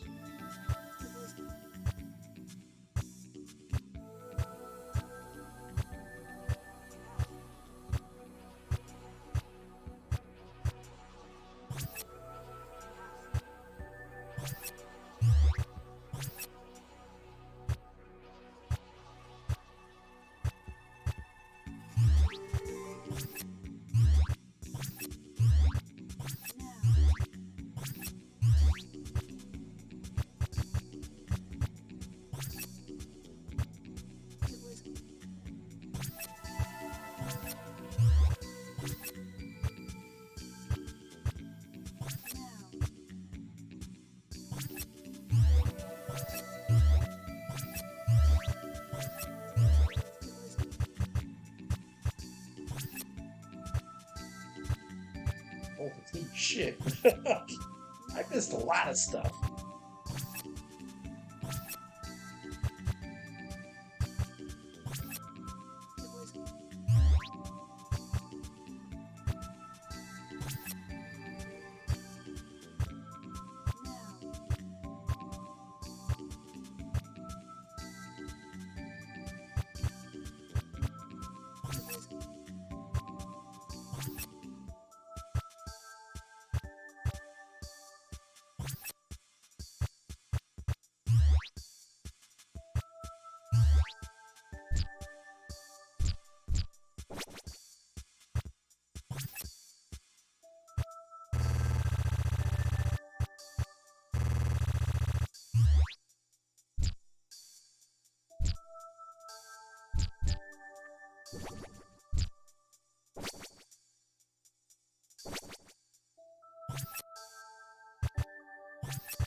That was 3 hits.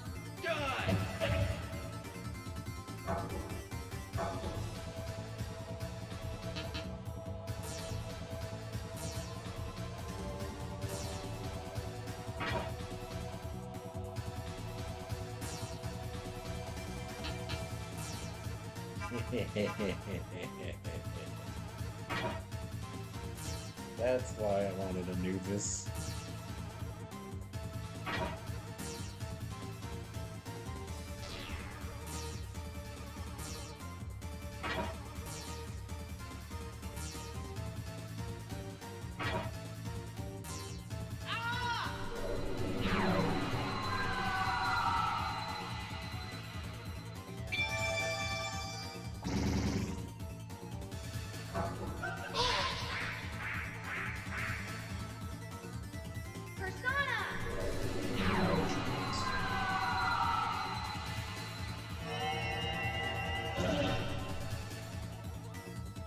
Been judged. Oh, getting nuked.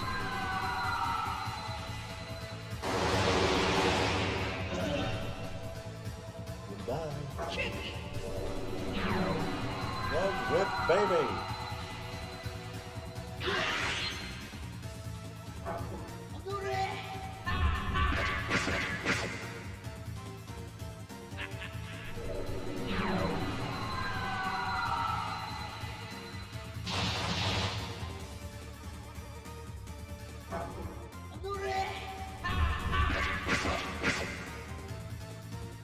Ow.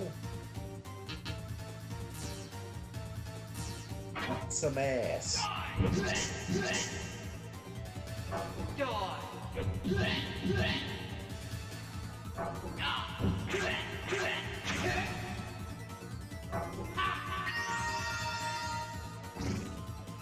That did so much for you.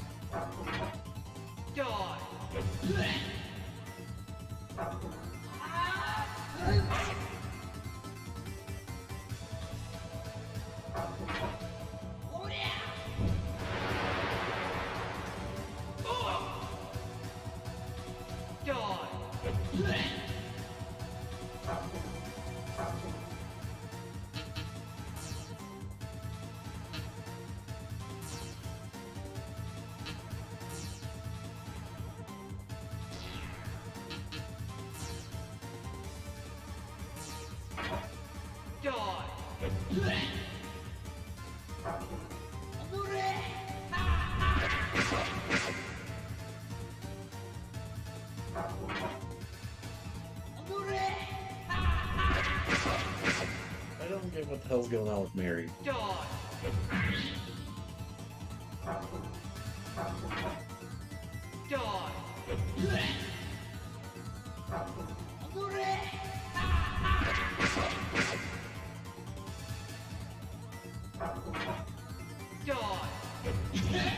Give her a Cupid shot, so for some reason the bow becomes her main weapon.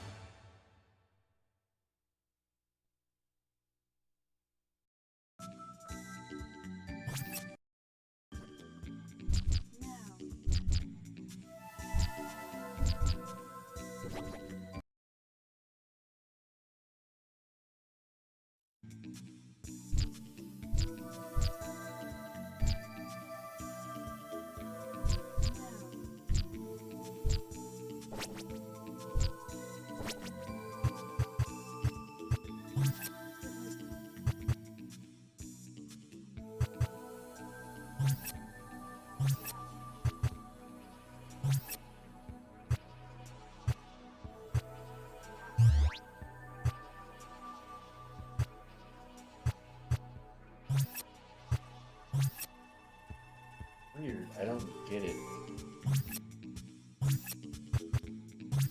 So the bind bow was hers, but it was never equipping it.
for 38, I'm going to be very confused.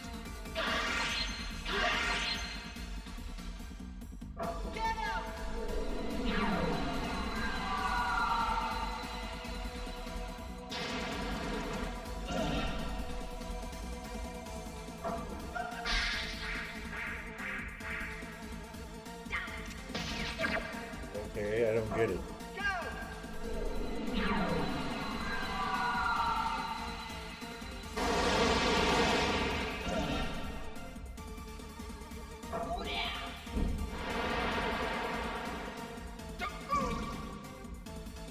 You wish.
Want some? Just pulled out a shotgun. Ugh.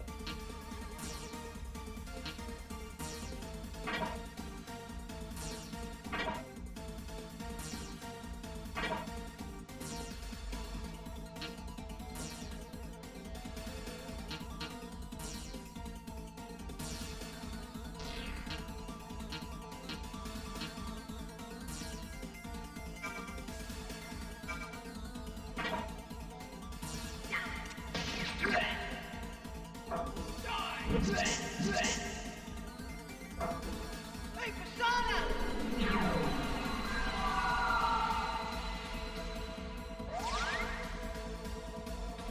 Want some? It's so too. I mean, that's the way it goes down in Legion.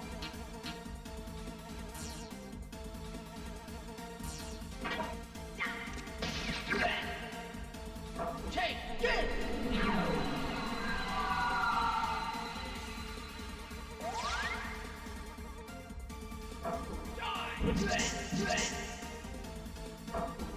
Want some?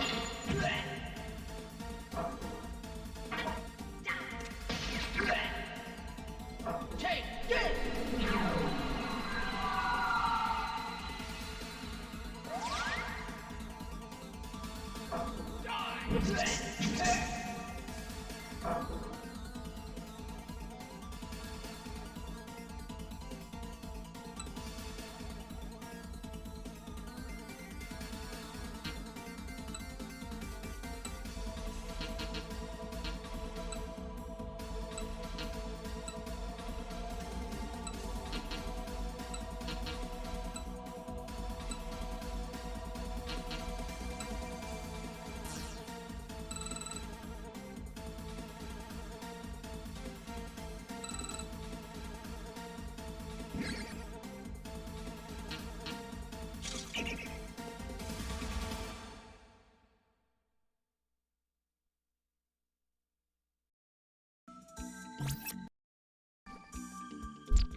Oh.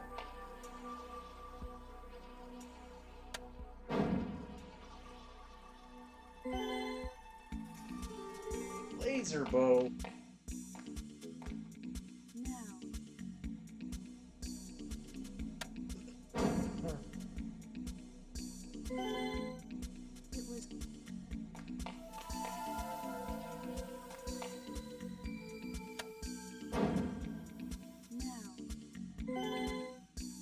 Why do I have to take damage from every single fucking one of these things?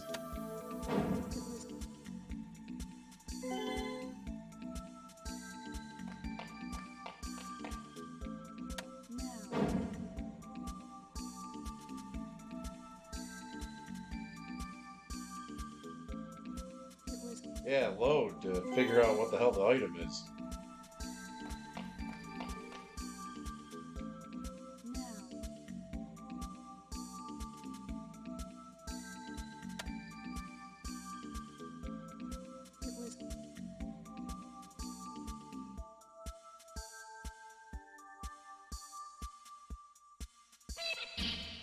What the fuck?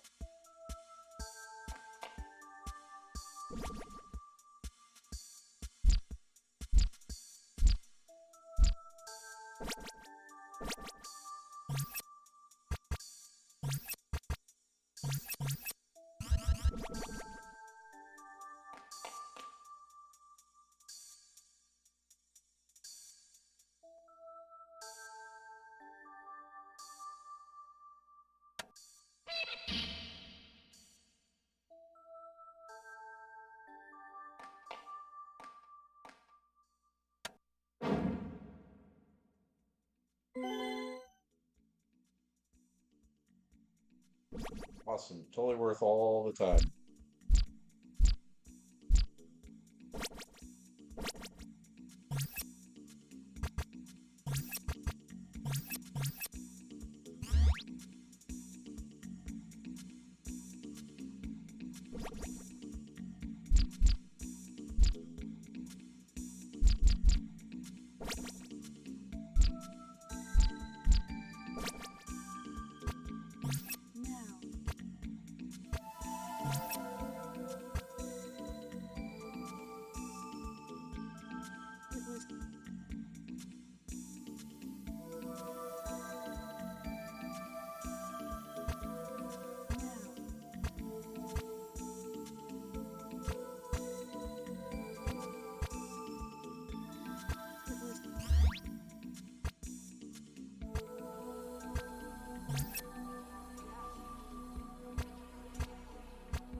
kind of stupid.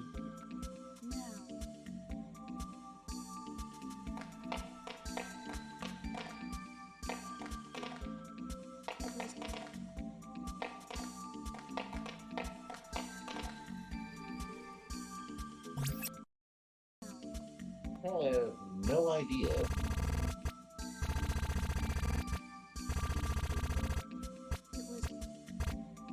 Are you saying that because the thing I got was less powerful than the other thing that was already equipped? I think that happened because the weapon that she currently has equipped was a drop in one of the other. It wasn't from a chest or anything. I beat some enemy, and I know I think I was bartering with an enemy and they gave me that.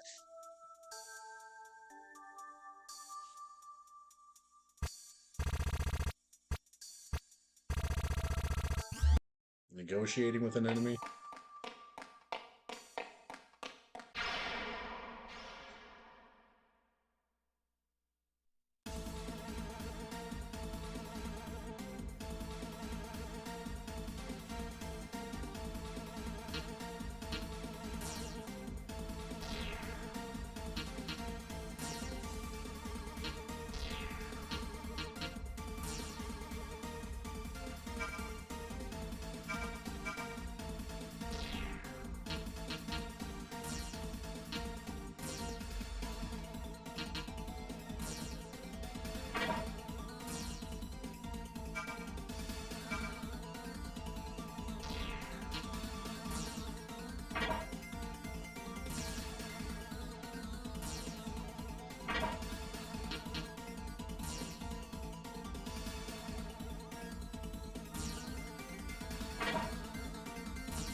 Bow-based weapon sucks. So you can only hit people in the back row?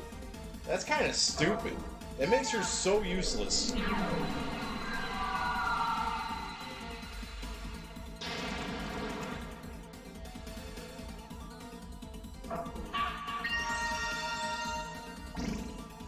It's just like her initial persona. She has that bow blast thing. She hits them for like 50 times, but she can only hit the people in the back row. I understand the solution to this is to put her in the back row, but that eliminates her being able to use other stuff. I don't know. I just don't understand how to use the character. I'm not fucking with it. I've gone this far doing it this way. I don't care.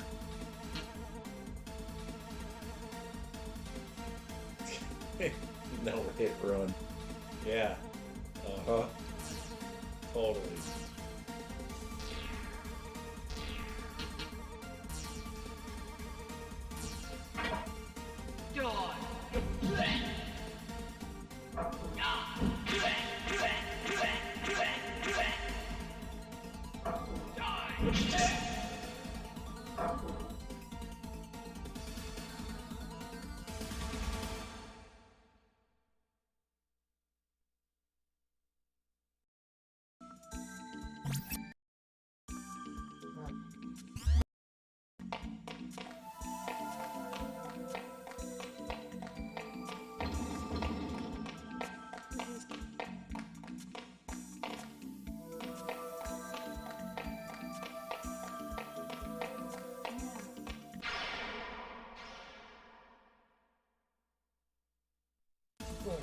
Man.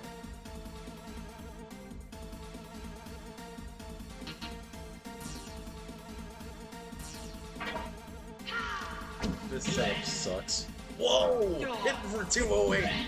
What up, Barry?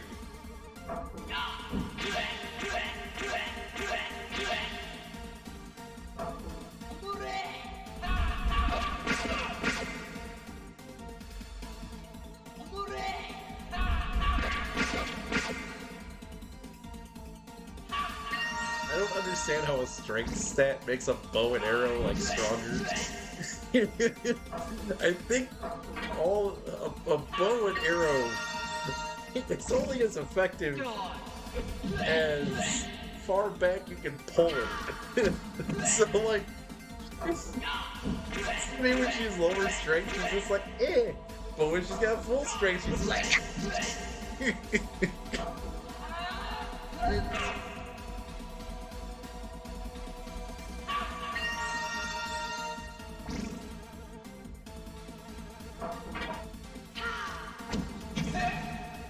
it makes the noise.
Gotta go all the way back down because we went to a chest room that totally sucked.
I don't get these, like, less, and I get ill cure, but, like, what the hell is spirit norm?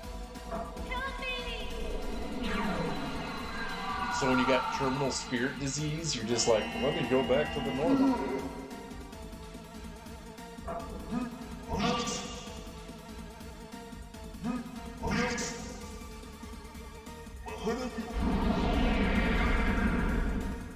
Hey, Persona!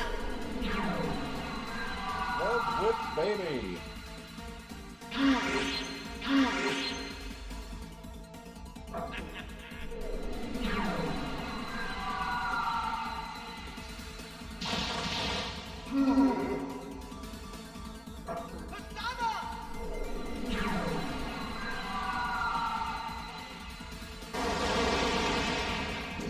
Oh yeah, they do. They're lifting characters all over the place.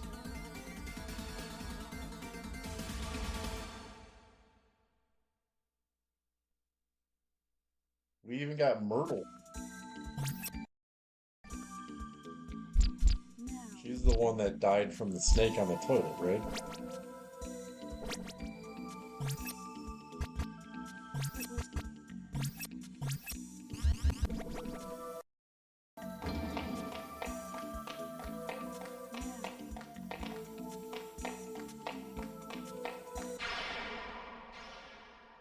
Harry Potter, I was taking a piss and a giant snake bit me.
She wasn't joking. Powerful judgment there, Mary.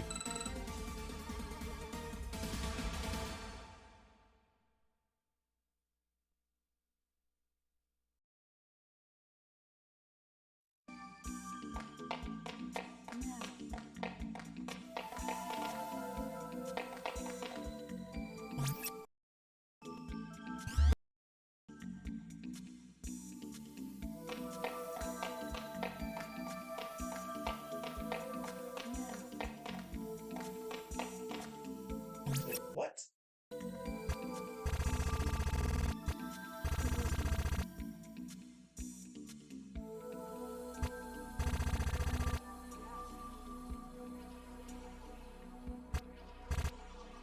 That goes up.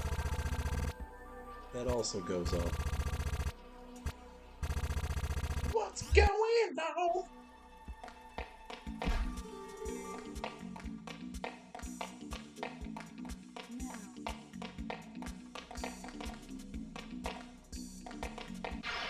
How did I get turned around?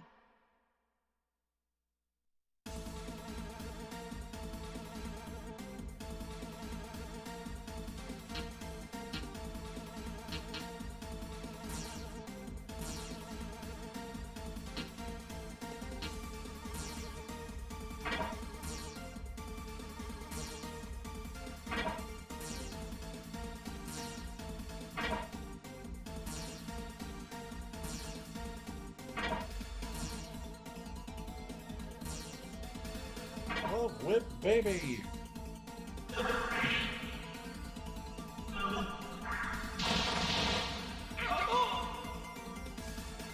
You're dead.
You shall take care of them all.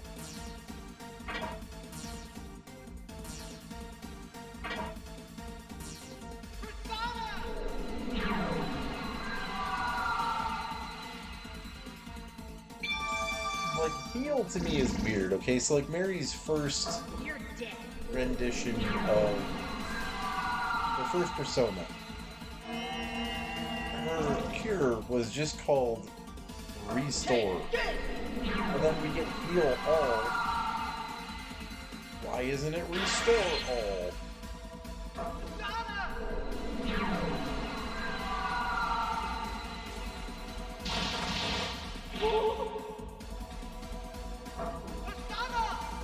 They use like every different way to explain the same type of magic.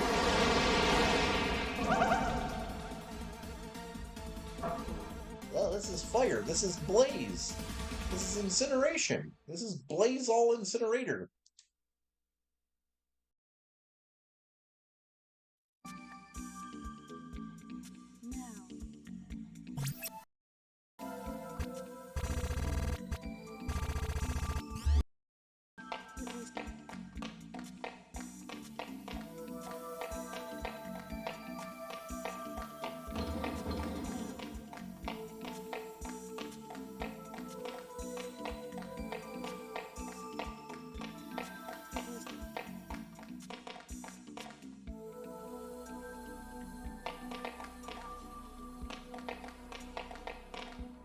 That's how I got turned around.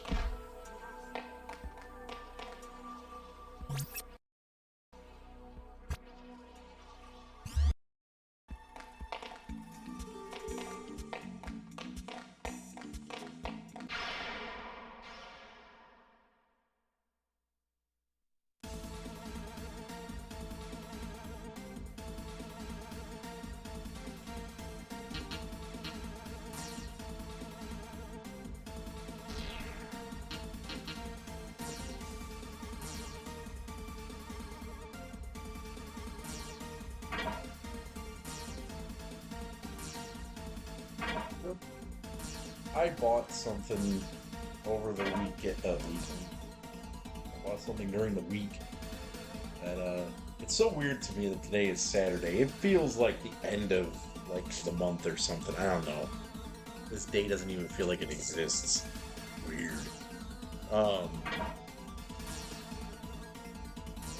Just like yesterday, it didn't even feel like Friday. So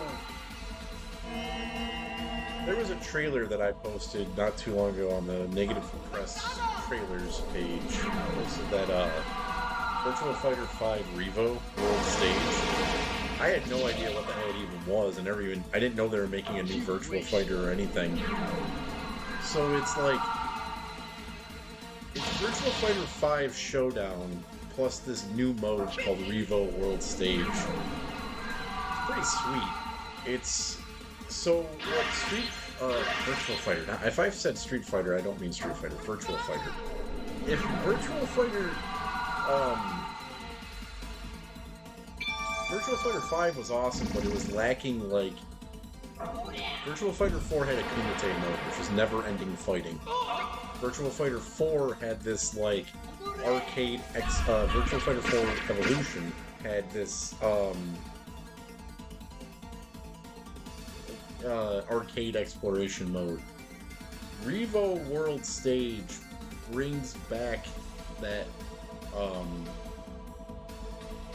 that arcade type mode. Pretty sweet.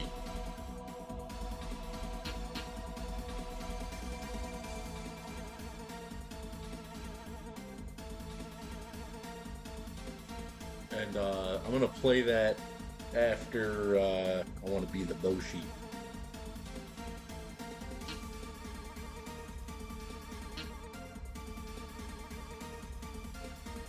So I love Virtual Fighter 4 Evolution. Virtual Fighter 4 it's got some issues. It's a little bit floaty. You can get your ass kicked really fast if you're not paying attention. Virtua Fighter 5 was okay, but it was lacking. Like, regular Virtua Fighter 5 just had, like, arcade mode, and there really wasn't any fun to it.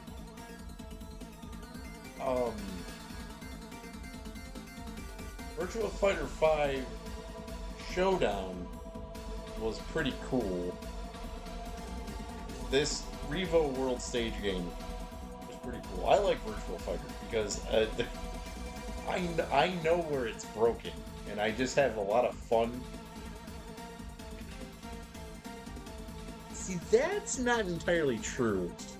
Virtua Fighter, at its core, seems like a very, very, well, okay, Virtua Fighter 1 through 3, very much a basic Tekken. I'll give you that. Virtua Fighter 4 Evolution is one of the most in-depth 3D fighting games of all time. But there's one character that breaks the technicality of that game. That's who I play as.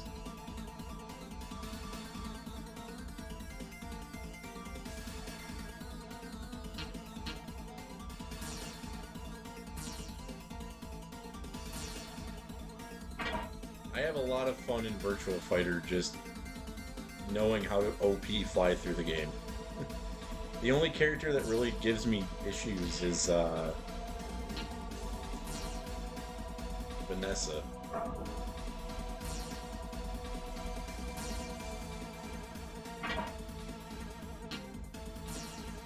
When Vanessa sits in her stupid little cop stance, anything you do, she grabs.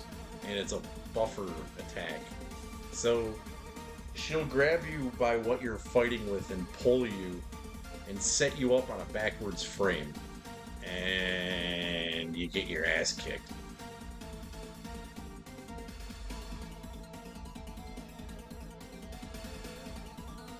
I'll show you in about 3 months how to play some Virtua Fighter. I'm actually pretty good at it.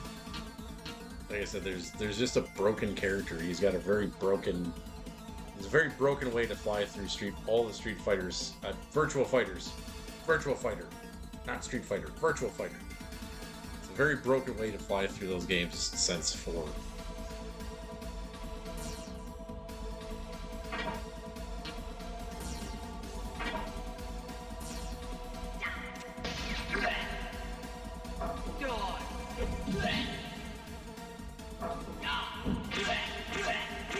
The funny thing is, though, is that the way I play it, other people can't do it. Like, I don't know if it's just I know when to do it.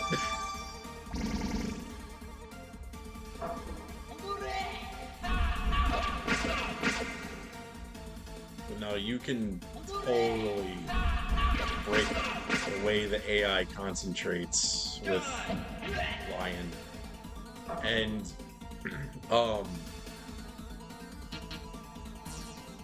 it works on regular fighters too. I played Showdown online for hours and didn't get beat once. And I was just like, I don't know if I'm playing against people that don't know how to play fighting games, or if this attack just no one knows how to block it. It's really simple. It's just a low block, middle block, and no one sees it coming.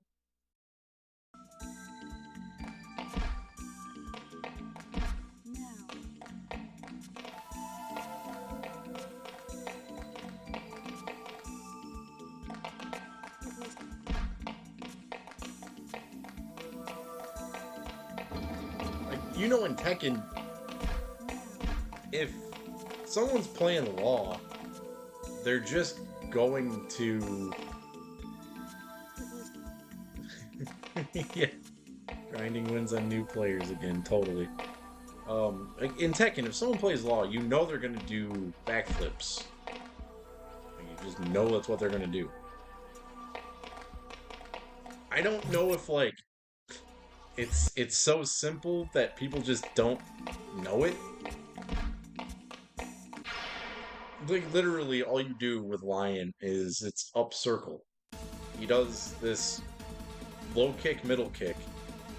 They hit, it's middle kick, low kick. They hit the ground. You rush them, duck, poke with kicks, fade into the side, and as they're standing, you hit them one more time. If they block that, you then immediately do his Mantis poke. So that way you have like all three hitboxes covered.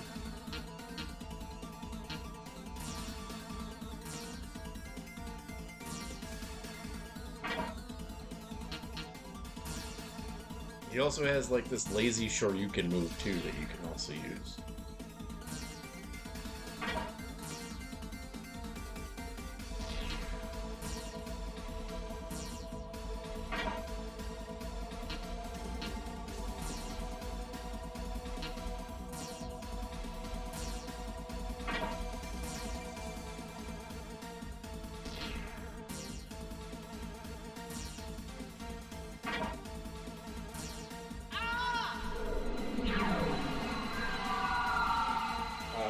I've all but given up on Street Fighter 6. It was awesome. I think it's a great game. You're dead. I would just rather sit here and play these games than get into anything competitive.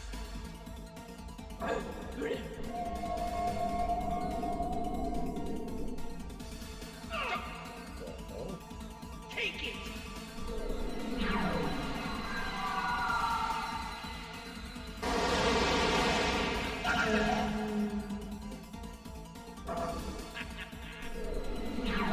You're still alive. Yeah, get out of here.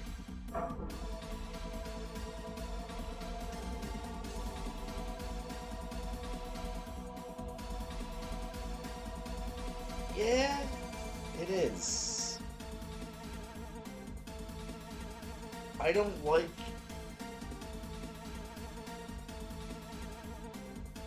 I don't like how... you can run people down in that game. Like, it's not even fair.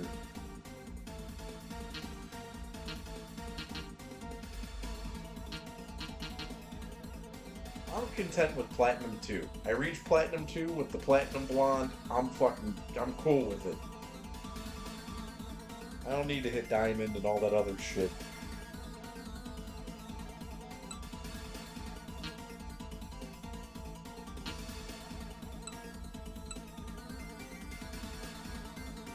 I don't really understand rush camps, like the rush system.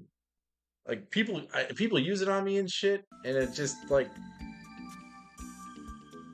yeah, well, your Marissa main can totally destroy my character. Because my character's startup for everything takes forever. So all you have to do is wind that fist up, and the second Cammy moves, you let go. Bam! And then it's just a continuous rundown after that. Marissa kicks Cammy's ass. It's also because I think this should be fixed. Cammy can go above Marissa, and Marissa can still punch straight. And even though Cammy is above that fist, it hits her every single time.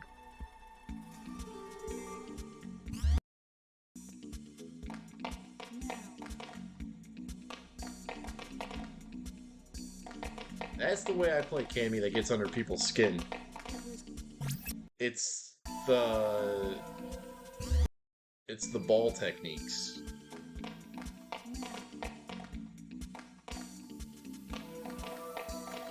It's like, I love when a Ryu player gets like super cocky and takes to the other side of the stage, and they all it takes is them to fuck up one Hadouken, and it's game over, because I'll hit you.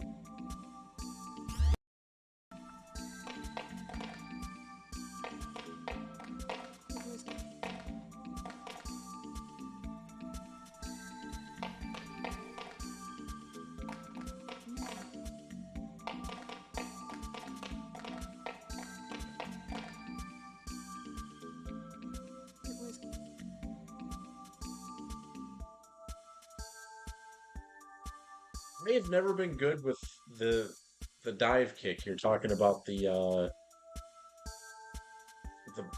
bee sting kick, right? Where she jumps in the air, then comes down.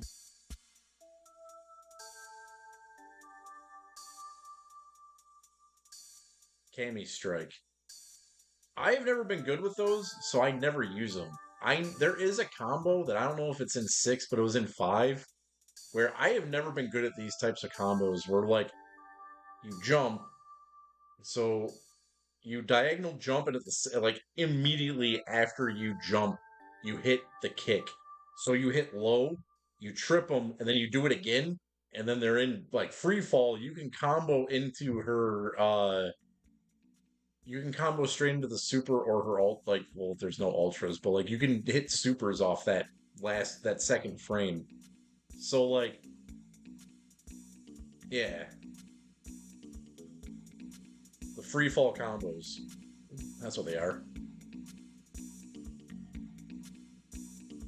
That's what sucks about her kick, because where you hit changes the frame.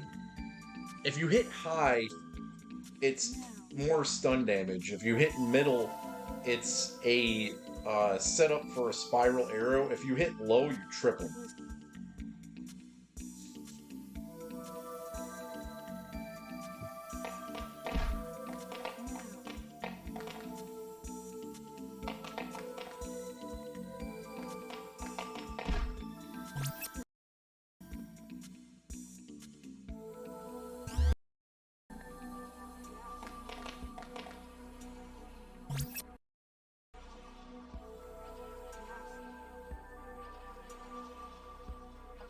On a side I've never been on before. What the hell's going on in this?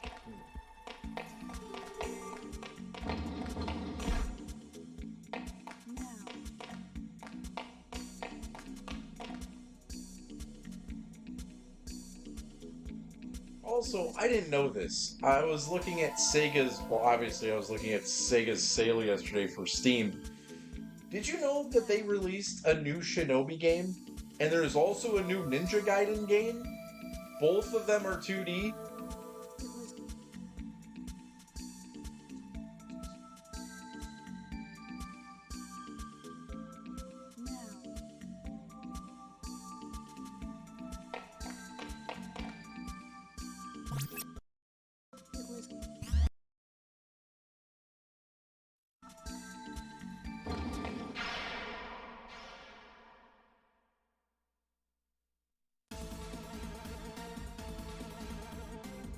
Sega. So, I guess Sega really is making those games then. If they released that Shinobi game like 5 months ago, they have to be working on Crazy Taxi, Golden Axe, and Streets of Rage 5.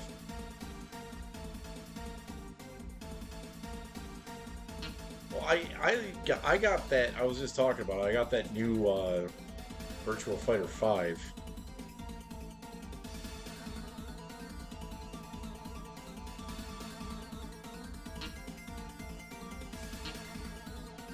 Revo World Stage. I like it. I think it's pretty cool. It's pretty sweet.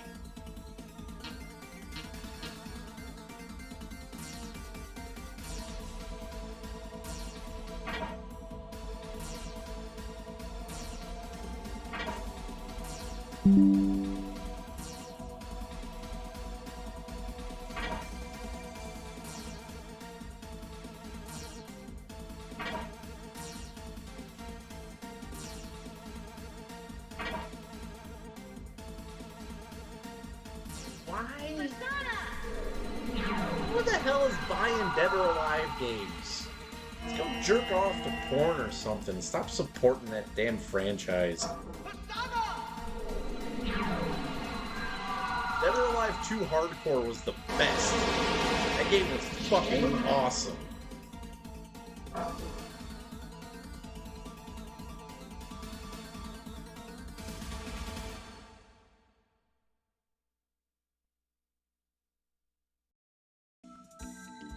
Dude, in Dead or Alive 2 Hardcore, the jiggle physics on the boobs is based on how old you are.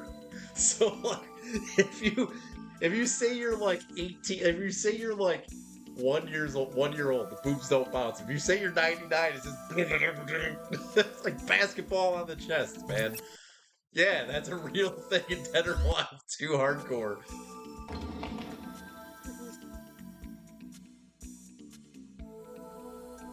I also played the one on PS4. I thought it was alright. That was Dead or Alive 5.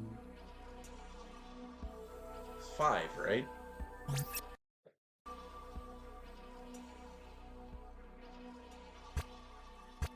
Dude, everyone hated Tekken 7. Problem with Tekken 7 was Akuma and Geese Howard.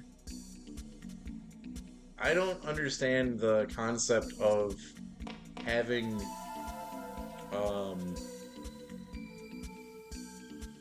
cameo characters and then having them be better than the people in your own franchise.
Yeah, I agree with that, but also it's kind of stupid. Like, I'm specifically speaking about Tekken 7 because having Akuma's dive kick in that game was stupid, and then allowing him to throw projectiles from the other side of the screen was just ridiculous.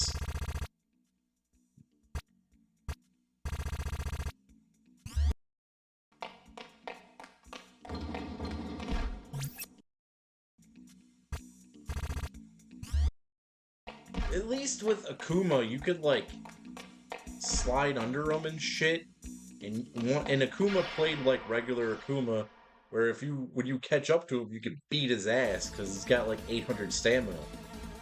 Geese, on the other hand, had really fast projectiles. There wasn't shit you could do about it, and he had like some stupid game-breaking full-screen projectile thing.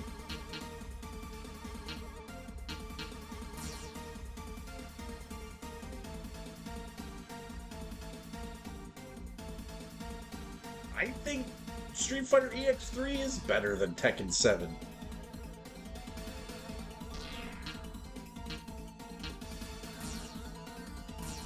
I don't understand how the EX series gets so much hate, dude.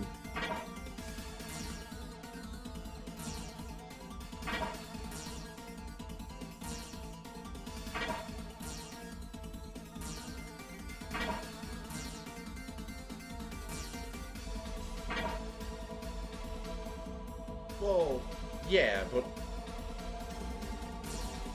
Street Fighter EX1 isn't really 3D. It's not even 2.5D. It's just 2D with 3D fighters. Where I've never played EX2. And then EX3 though, people hate EX3 and I do not understand why. Take it! Gonna go to Evo? Fight or watch? You're dead.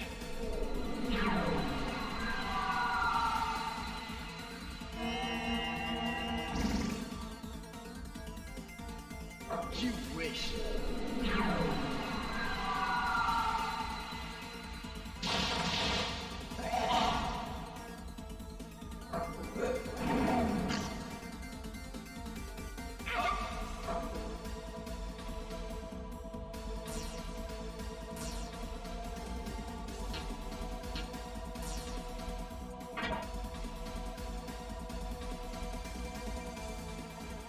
Hell yeah, dude. Good luck.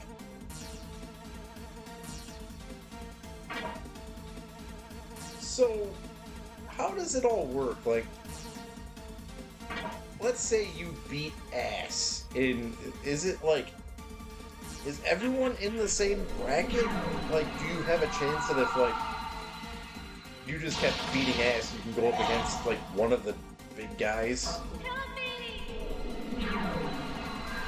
I wasn't sure if they, like, set it up where it's, like, amateurs and, like, professionals and all that shit. So you're in there with everyone.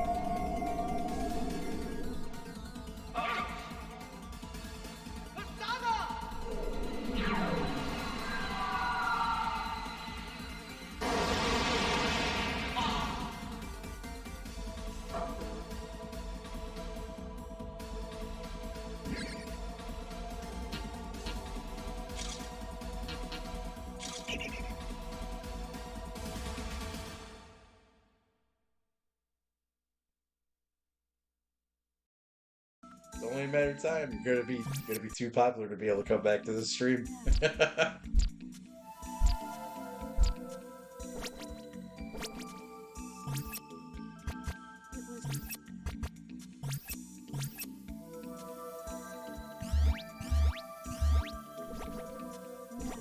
Imagine catching Daigo on a bad day. Or like, he just whiffs. You just beat his ass in front of everyone. He just drops the combo.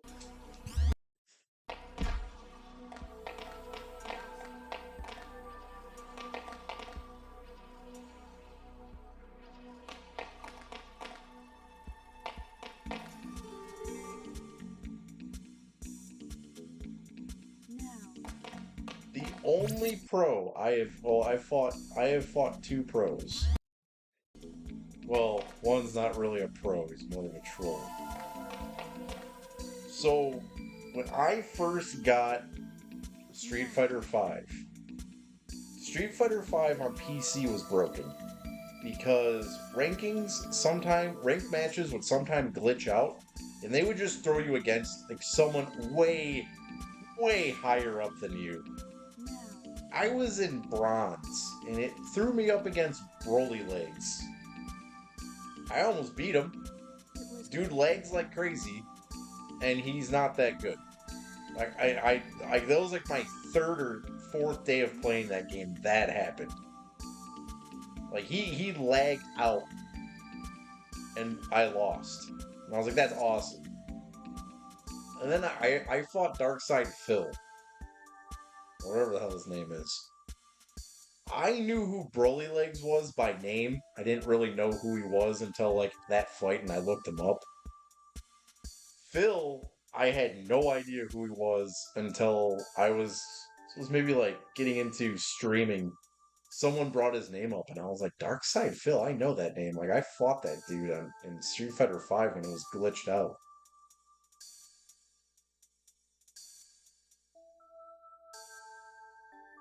I used to sit there and play Street Fighter V for like 24 to 72 consecutive hours. I just would be on fire. And, I never got good. Just could never get good at that game.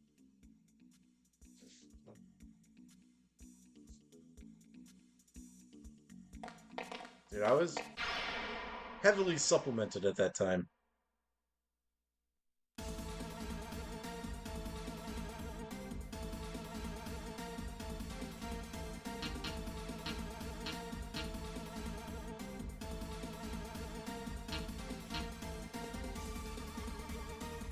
I'm way better at 6 than I ever was at 5.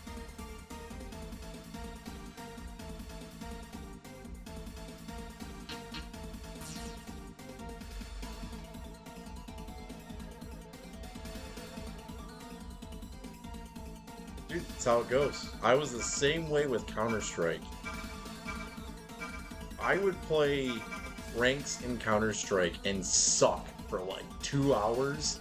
And you find that zone, and you're just like, round over. Terrorists win.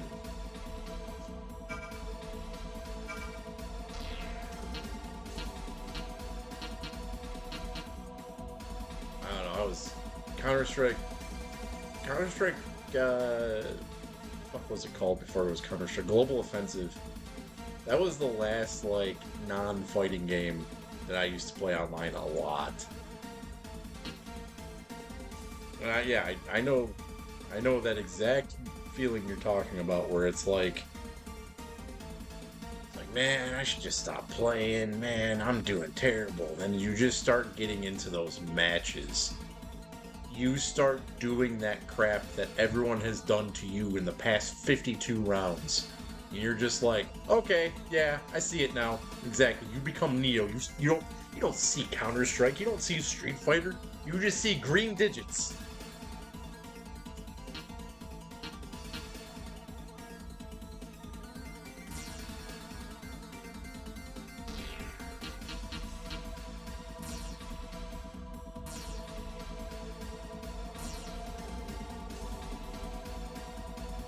Okay, so I used to rage terribly in Street Fighter V. That's the only fighting game that really ever pissed me off. I mean, I get mad at Street Fighter 6. Like, sometimes I'm like, seriously, what the fuck? Like, that's as mad as I get in Street Fighter 6. Street Fighter 5, it's just like, you would think someone befouled my sister. Just like, test motherfucker.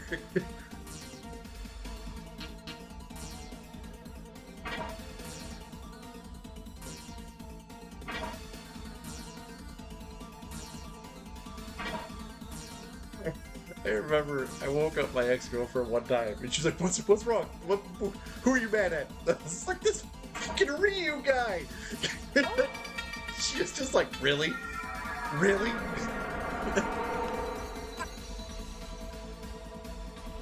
That's the heavily censored version of what happened, what I said. It's like, 4 in the morning, and I'm like, this Hadouken spamming piece of shit!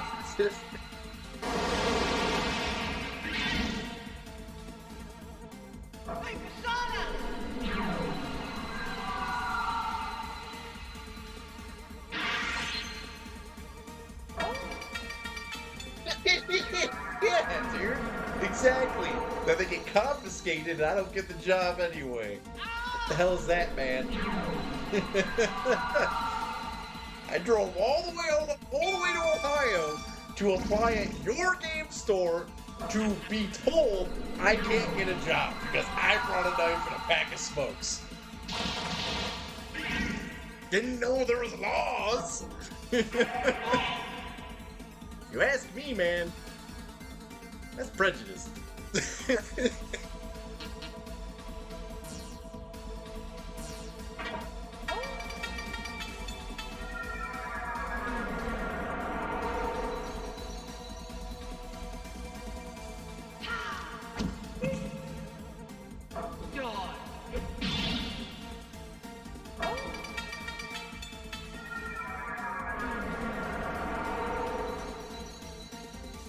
I didn't even know you messaged me, and I was just starting this.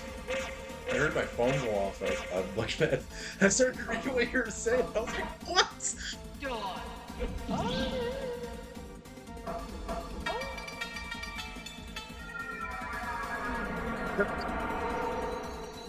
That's awesome. I didn't even actually show up, so it was like, well, was I like a background character? Like, was something else going on? And it was like, and by the way, this douche guy, he tried to fly and say he knows you.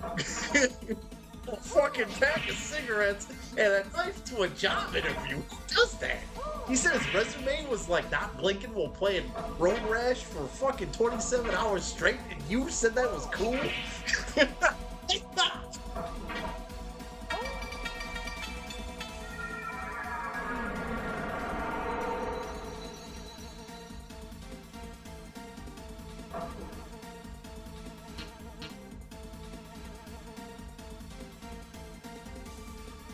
Well, with Marissa, that's actually Marissa and Zangief.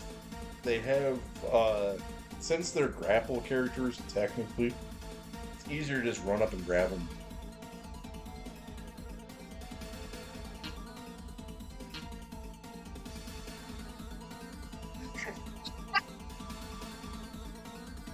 It's fucking hilarious. I really hope it was my butterfly knife.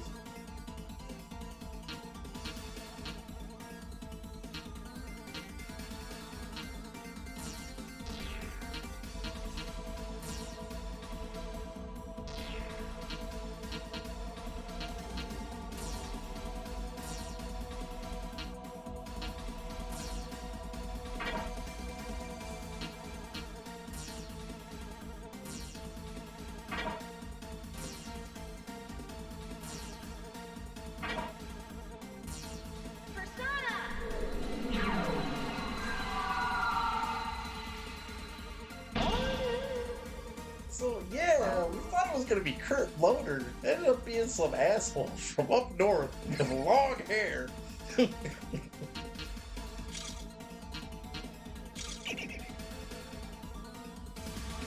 Oh, you were dreading going to work today, so you put me in your shoes. See how it is.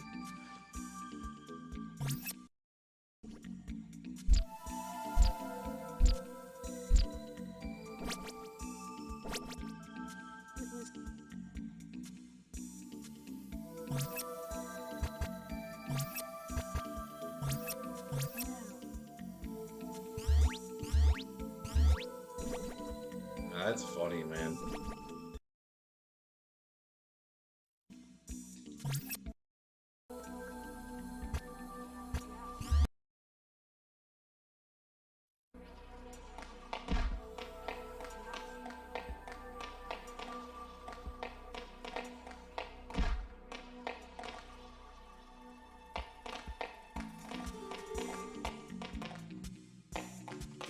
I don't even remember sleeping last night. I was so tired.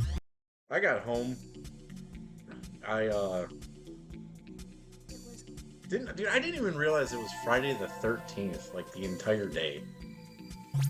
I left at 4 in the morning, got back at 4 p.m., made it back to. Well, I'm glad I smell like a car. That's how you know it's not even real because I don't even have one. Um, Dude, I got back at 5. I laid down for a brief second.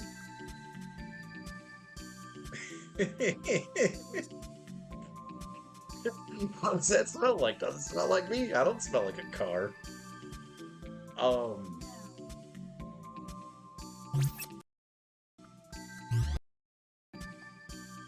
Dude, I got back at 5. Passed out, woke up at like 7. 8. And I was just like, dude, I wanted to stream yesterday, but I was like, I'm too goddamn exhausted. Went back. I think I watched something. I checked my computer and I was just like, dude, I'm going back to bed.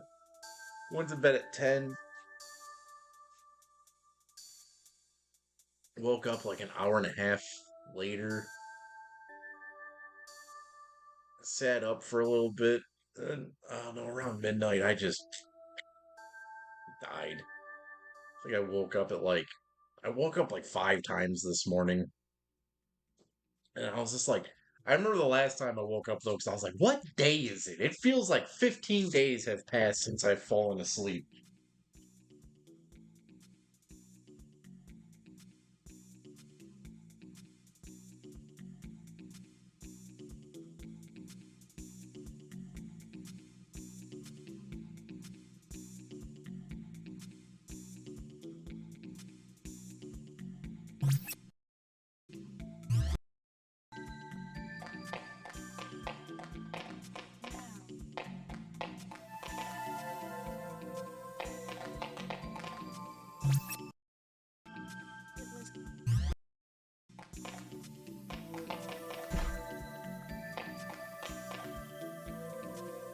Well, dude, that's been happening to me quite frequently too.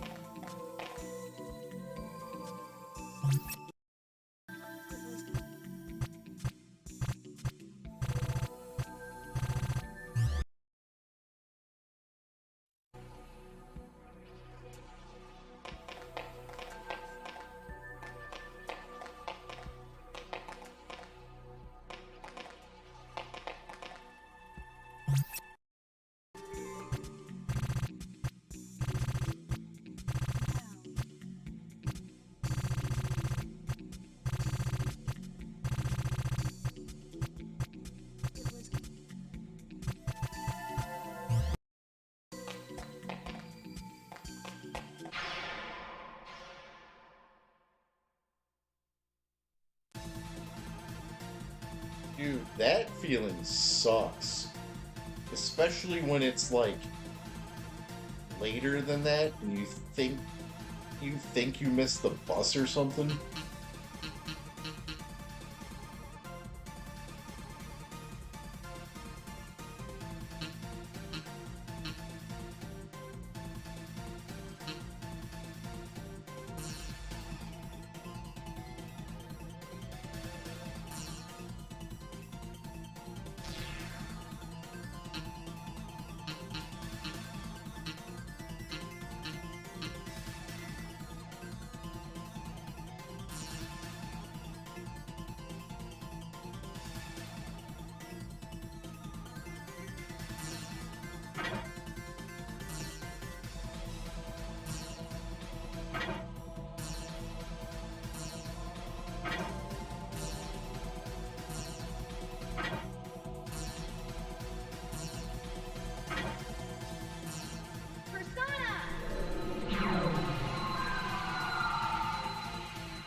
wish. Don't forget to go next door and get some Chinese food.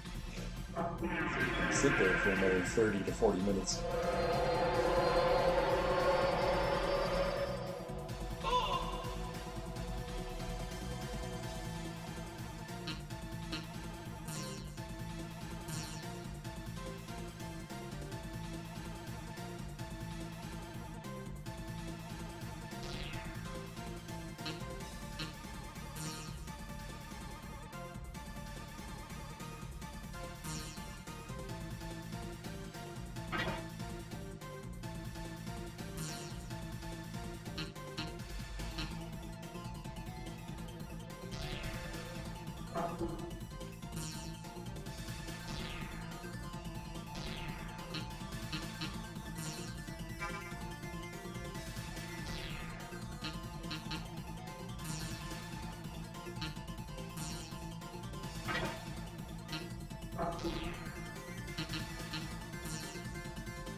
Well, this sucks. I have no idea what the hell I'm even supposed to do.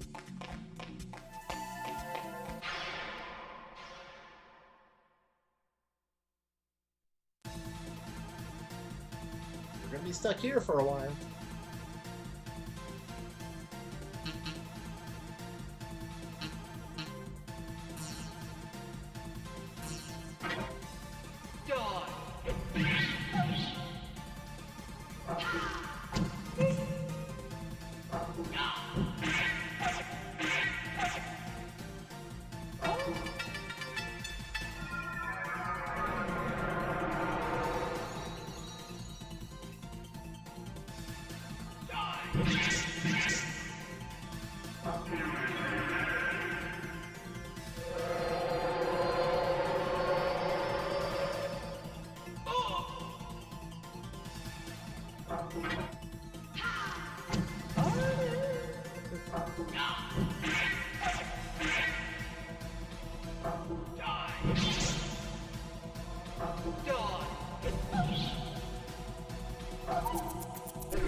See.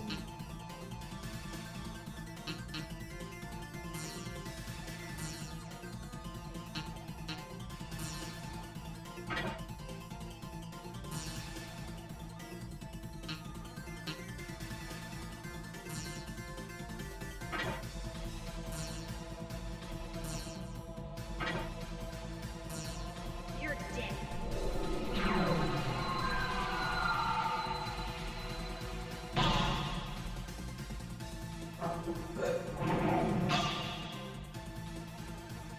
Take it!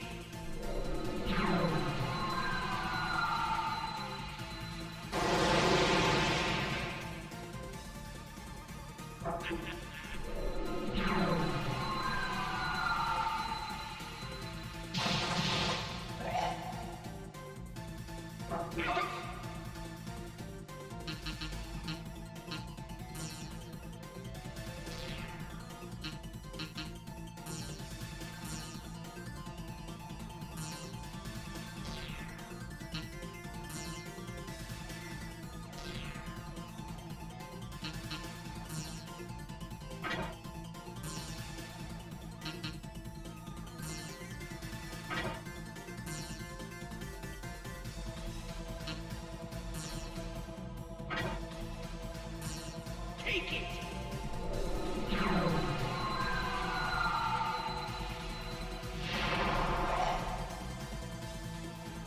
Help me!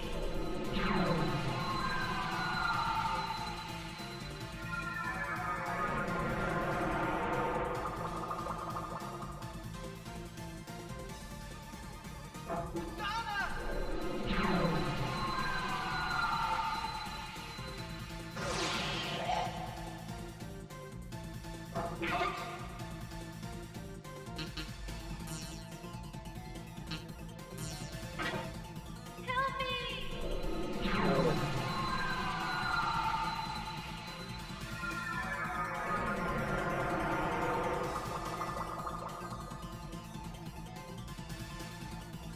Take it!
Great.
on.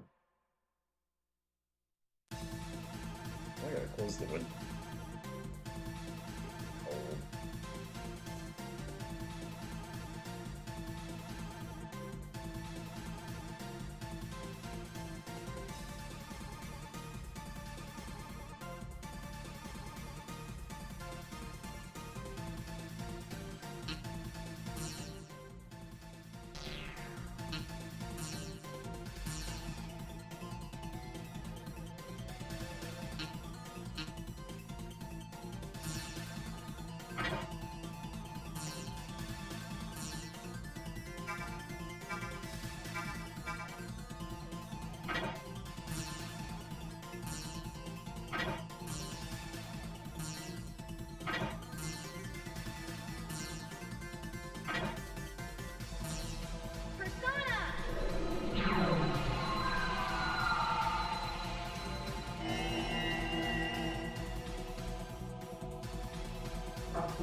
Sweet.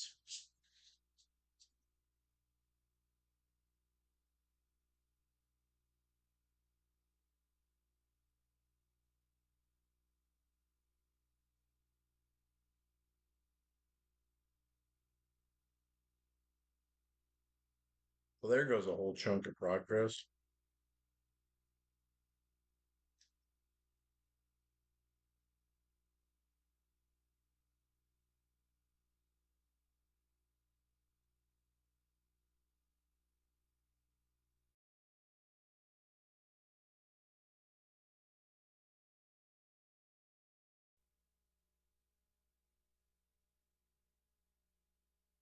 Mm-hmm. Loading screen is OP.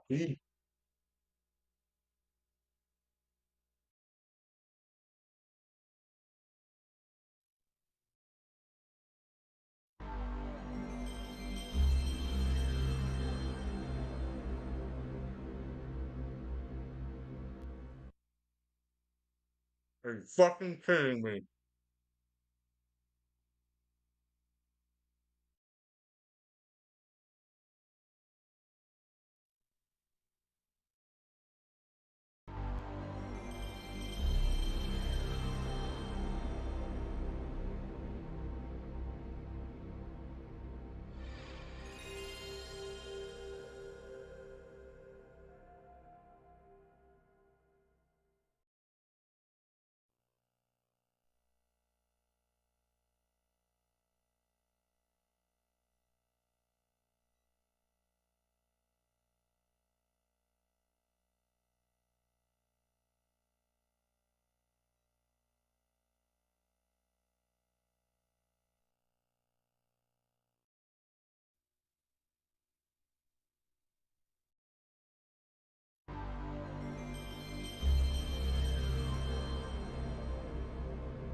What the fuck? Okay, there it is.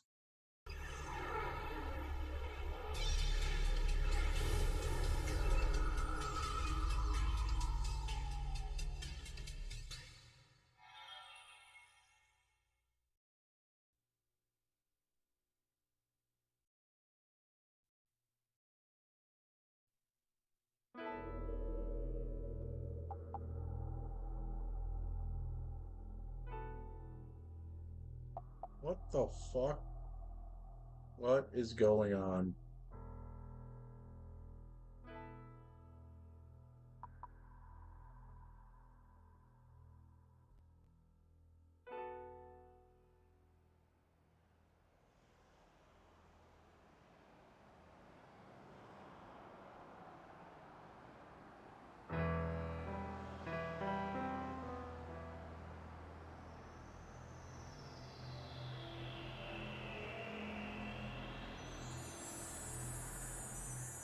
What the hell, dude? Alright, cool. So I get to look like an alien the whole rest of the fucking game, I guess.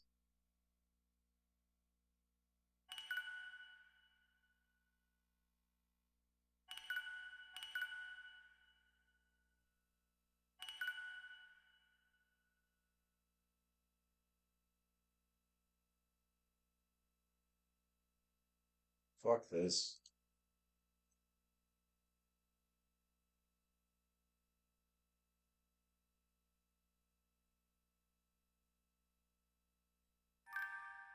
I love how when one thing breaks, everything else has to break, and the only solution to it is turning the goddamn program off.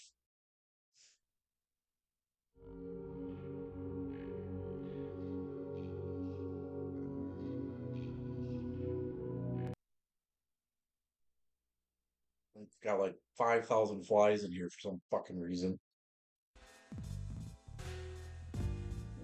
Wow, look how far back I am. Gotta go through the subway again?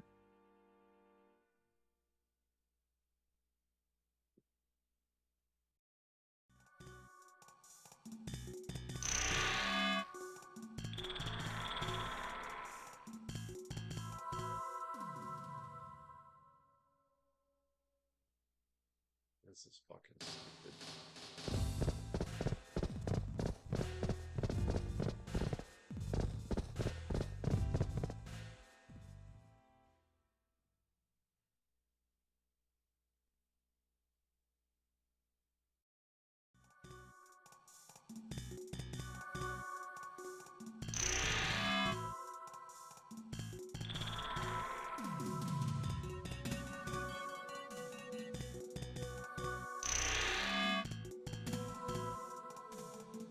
I hope not.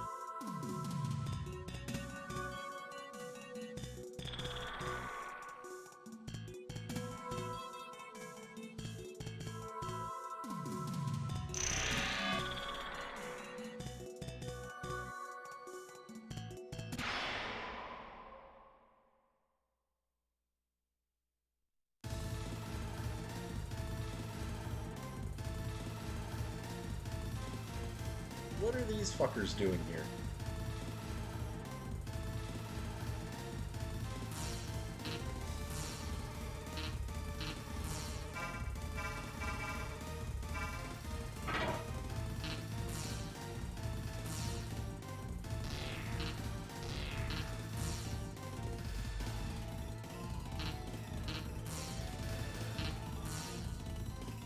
Help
me!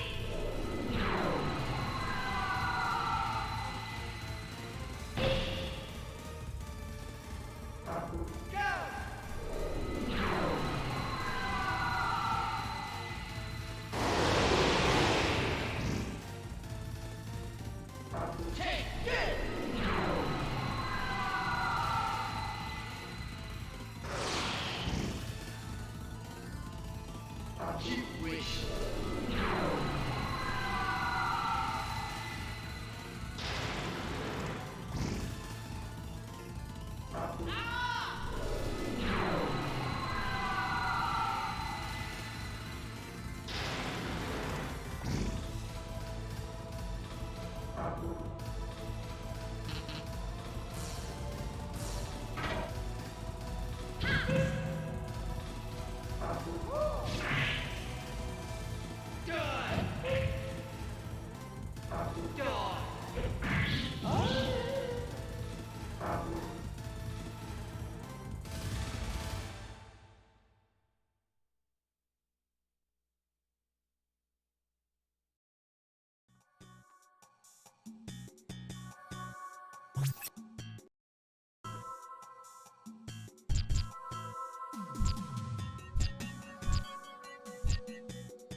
I'm actually really pissed off right now.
Wait.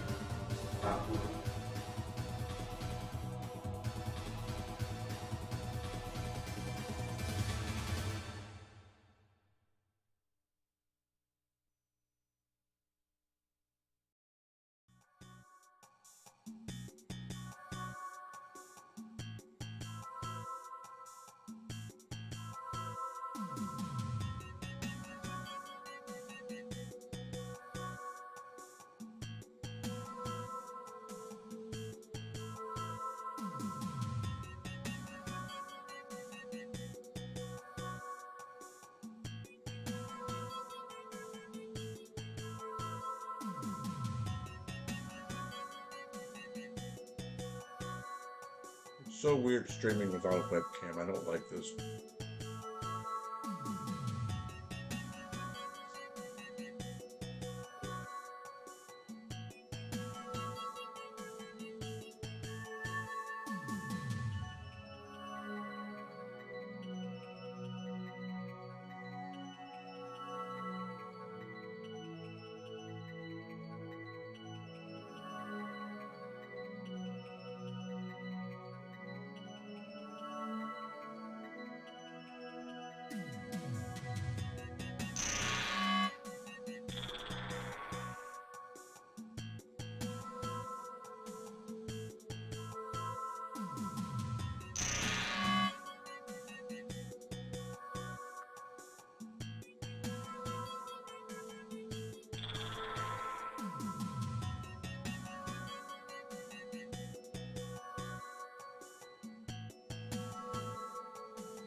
There's unnecessary dialogue.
Take it!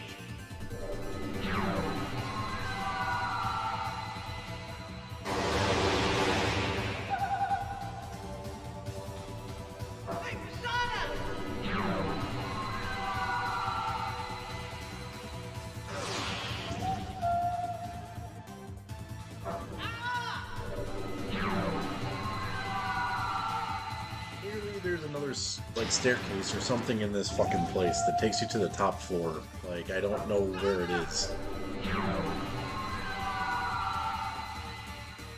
There's something in the trickery.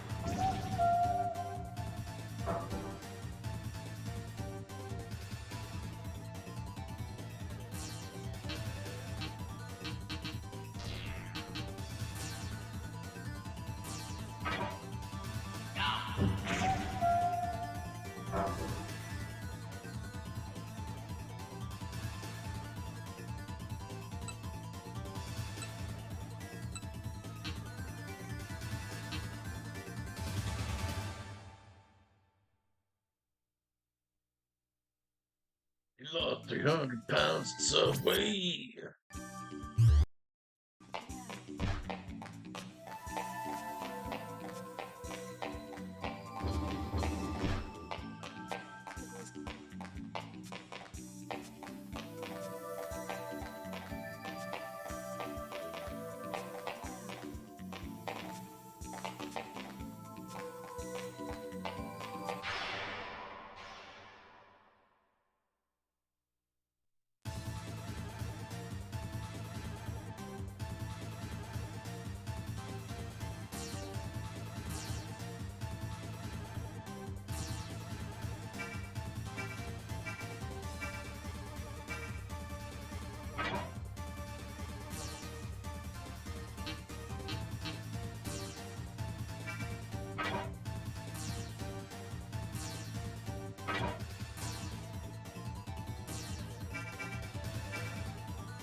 Oh, extinct. Awesome. If they catch 5 of these, I'm done with streaming for the fucking night. You're dead.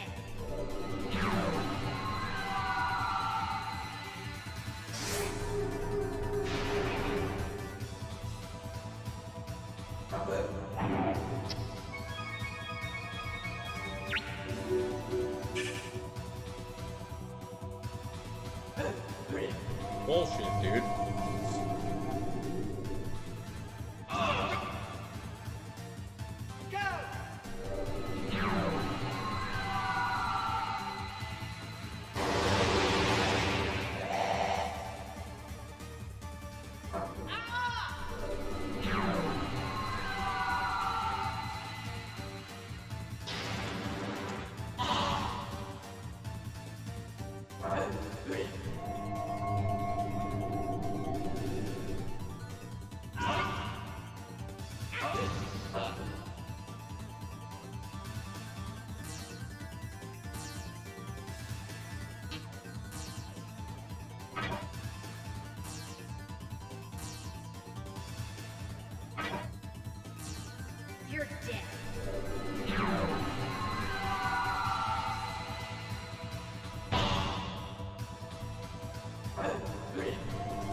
Really like this fucking enemy for some fucking reason.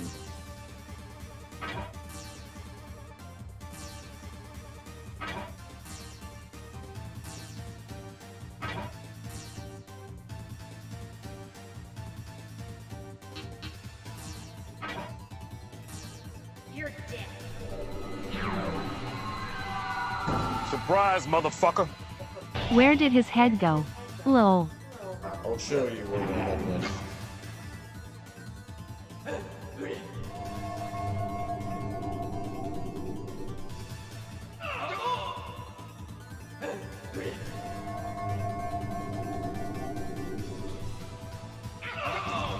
I can't fix this until I finish streaming. Oh, when the game froze, had to restart everything.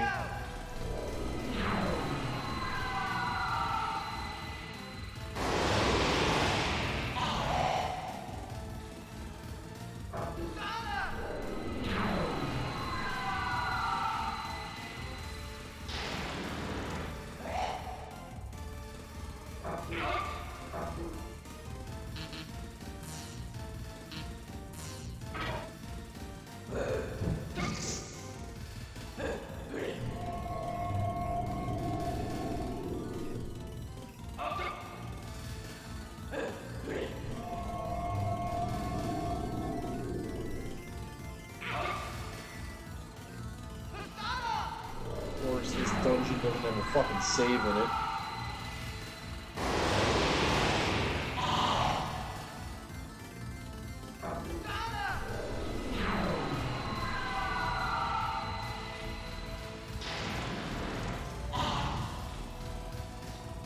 I would have left too.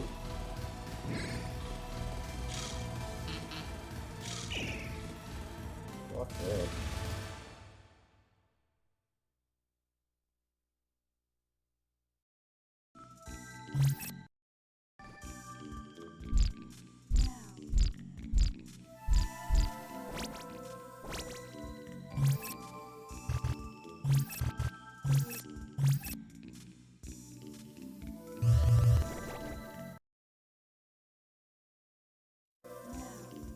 Surprise, motherfucker. Loader's got Persona Cam low. Thank you very much for the head gone Persona biddies.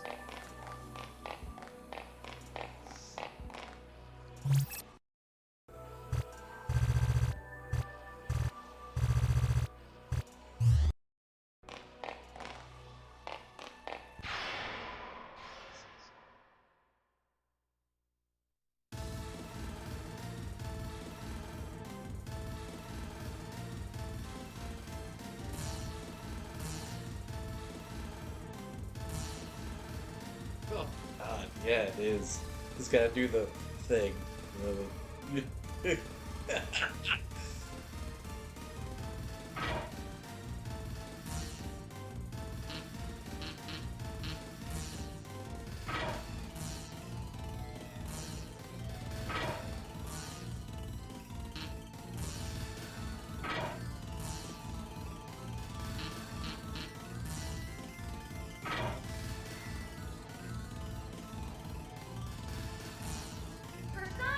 Somebody check my brain.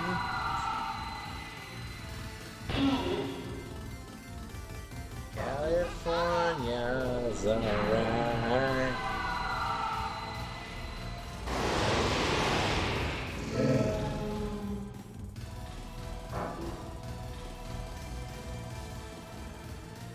Nice whip.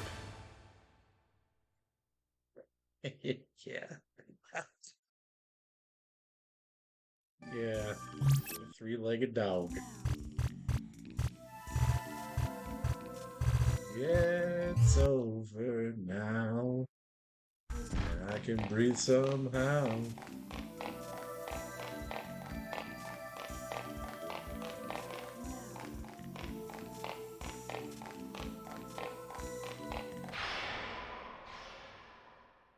God damn it.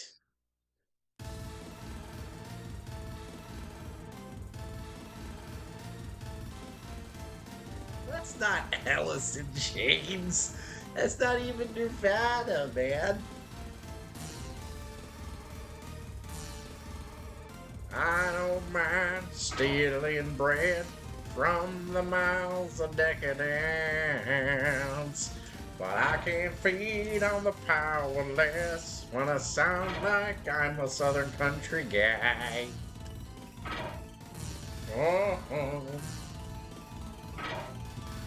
But it's on the table, the fire's cooking.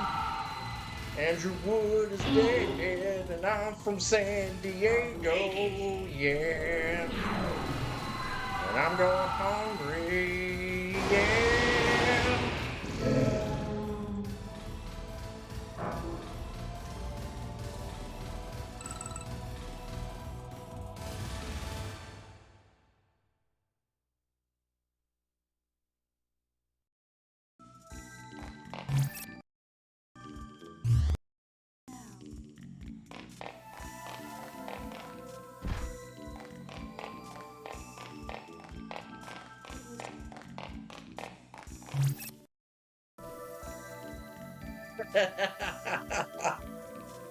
Well, the fishbowl lens is a product of the 2000s. That was that's so weird. I do look like I'm about to drop like a Limp Bizkit verse, don't I? Yeah. Limp Bizkit, stop. John Otto, take him to the Matthews Bridge.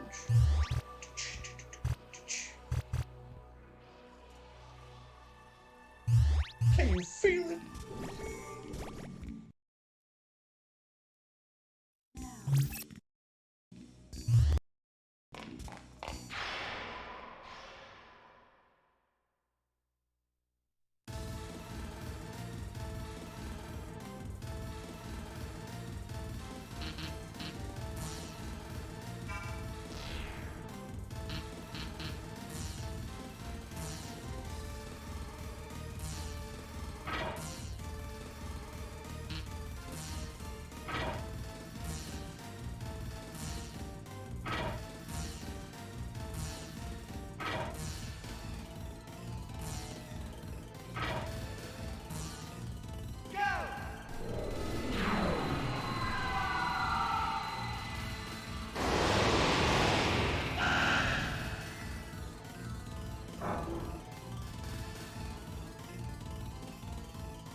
Oh God, no.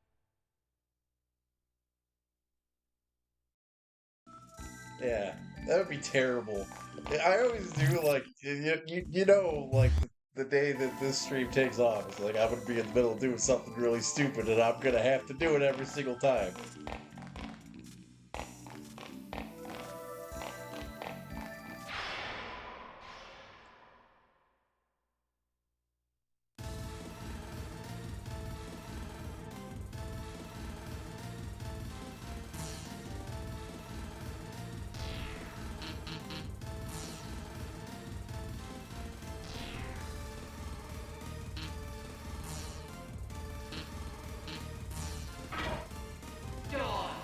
I tell you one thing, it ain't gonna be. I ain't gonna be eating fucking ketchup and mustard packets.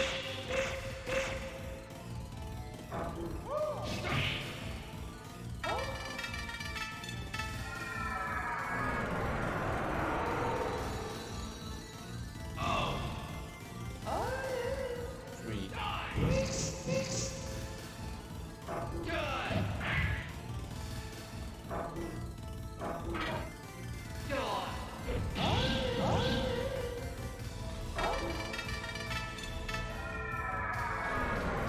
don't understand how they're casting death, but that's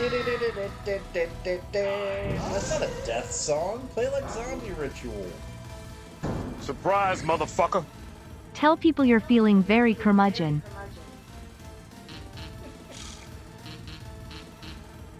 What the hell was that guy's name? The dude from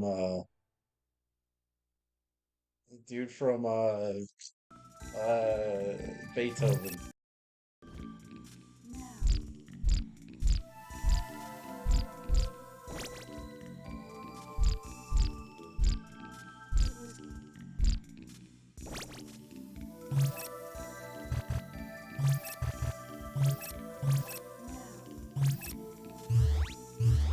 Charles Grodin? Oh, you're very curmudgeon.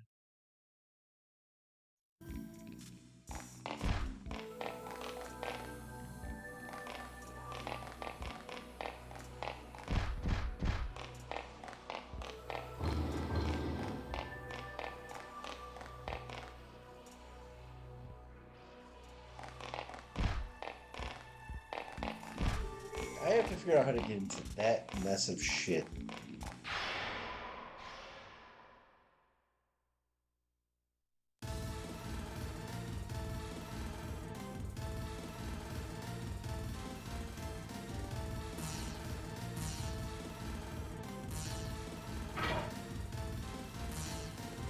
Surprise, motherfucker.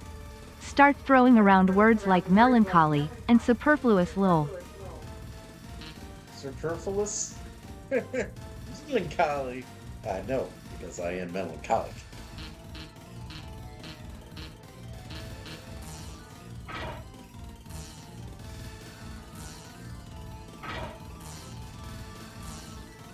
Thank you very much for the, reminding me of the Smashing Pumpkins biddies.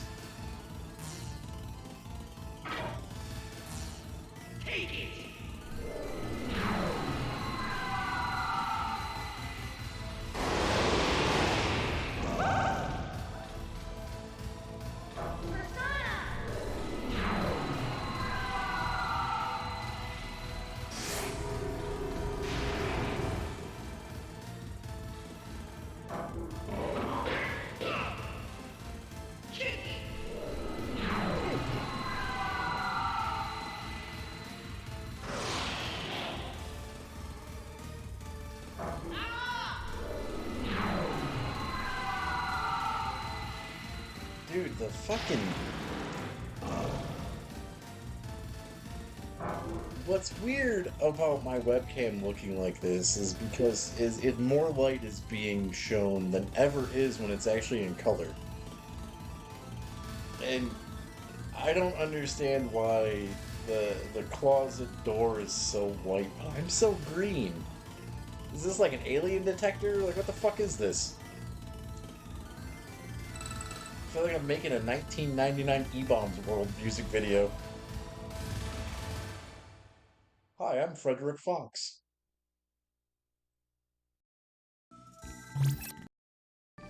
you guys like to listen to Aphex Twin? I'm a walking contradiction, and I have no right. Wearing a Hellhammer shirt, singing a Green Day song.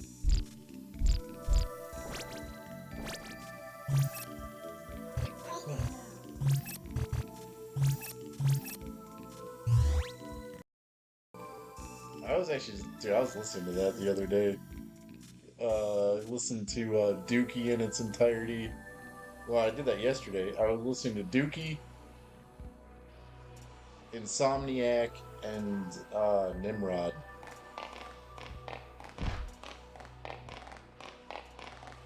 Another turning point, the fog stuck in the road. Tongue grabs you by the wrist, directs you where to go. So take the best of this past and don't ask why. It's not a question, but I'll answer learned in time.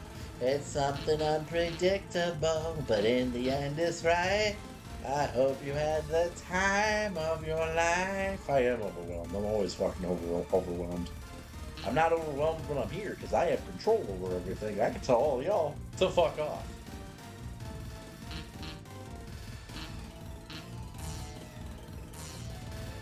I don't know if I'm liking Green Man's attitude.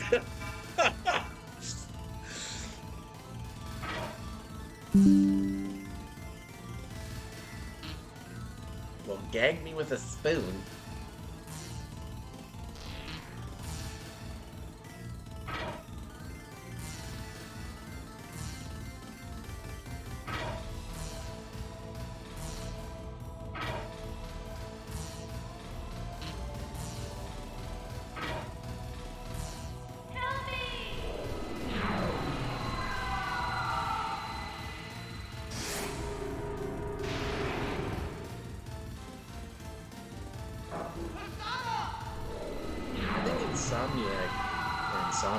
Insomniac, whatever. I think Dookie is like the quintessence of the 90s. But, I think Insomniac might be the better album. Oh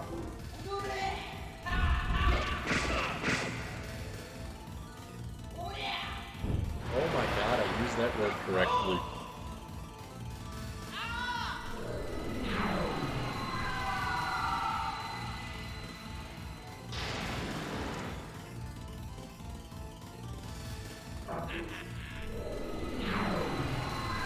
Yeah, it's like where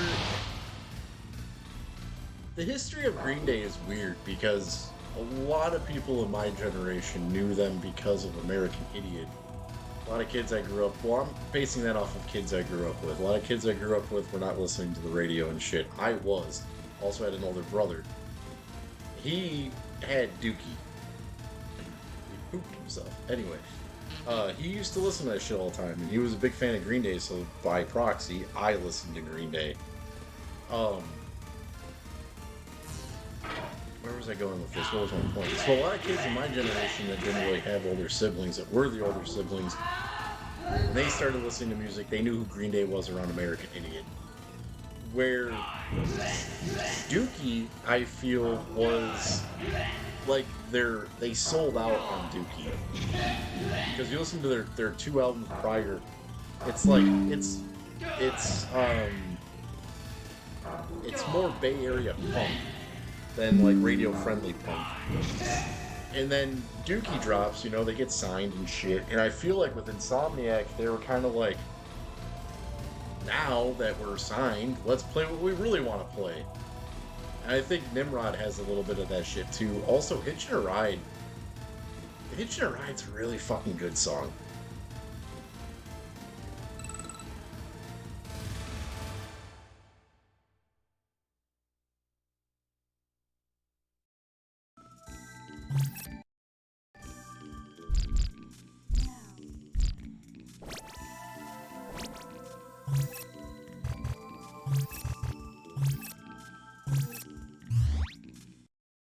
I never heard Hitchin' a Ride until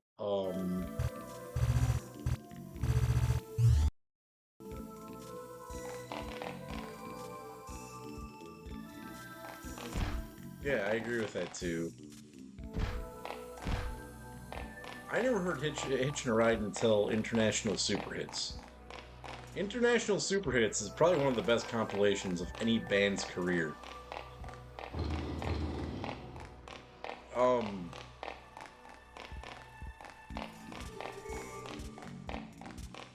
That's kind of what I don't like about the dude, or the band in general, is,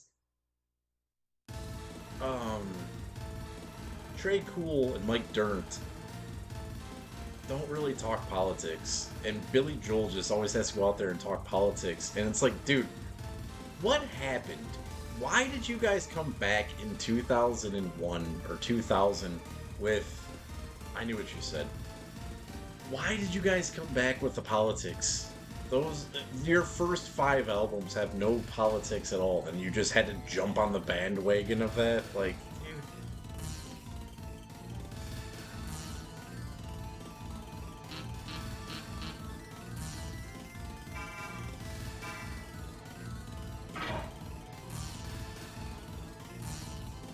It's rare when you have a punk band that has no, I'll call them punk. I will go as far to call Green Day punk. I don't understand how there's very rare punk bands that have no political agenda, and for all throughout the 90s, Green Day had no political agenda. Only other band that I could think of off the top of my head with no political agenda, The Offspring.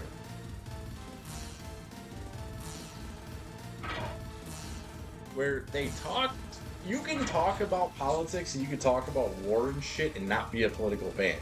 Look at The Clash. Look at The Offspring. Turan. They talk about politics without taking a stance, and I wish punk would get back to that. I wish music would get back to that. I wish you can talk about current events without taking a stance. And that's where so many people fuck up. It's like they take a stance and then they get, like, Corey Taylor recently got on his, no, it wasn't Corey Taylor, it was Wes Borland recently got on his political high horse. He was like, if you voted for Trump, stop, you're not allowed to be a Limp Bizkit fan anymore. Like, dude, fuck you. You fucking makeup wearing weirdo. Don't tell your fans what they can and can't do.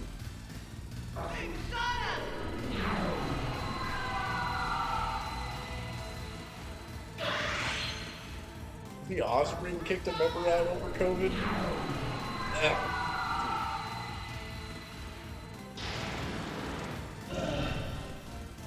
Was it for saying it's real or saying it's not real?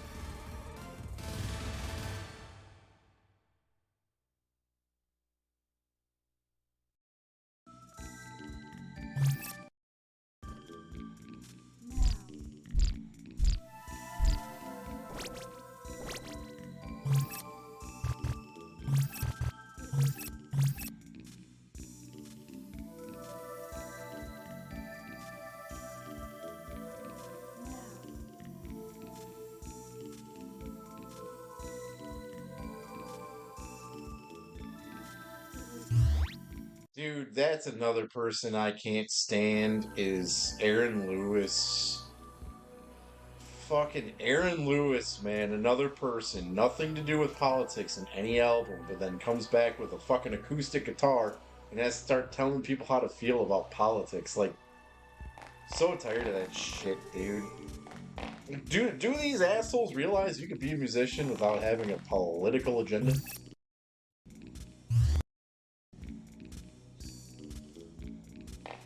I'm on the outside, I'm looking in.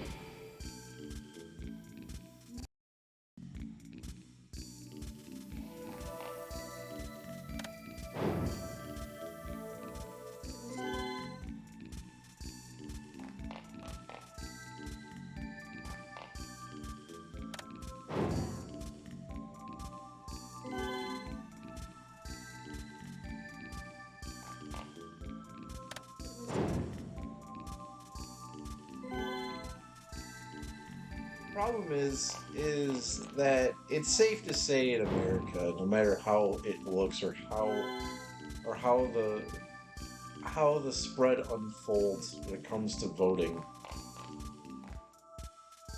if you are a multi-platinum band and you take a political stance, you alienate 50% of your fan base. If you're a non-political band and you make a point like that, you alienate 50% of your fan base because we live in a divided country.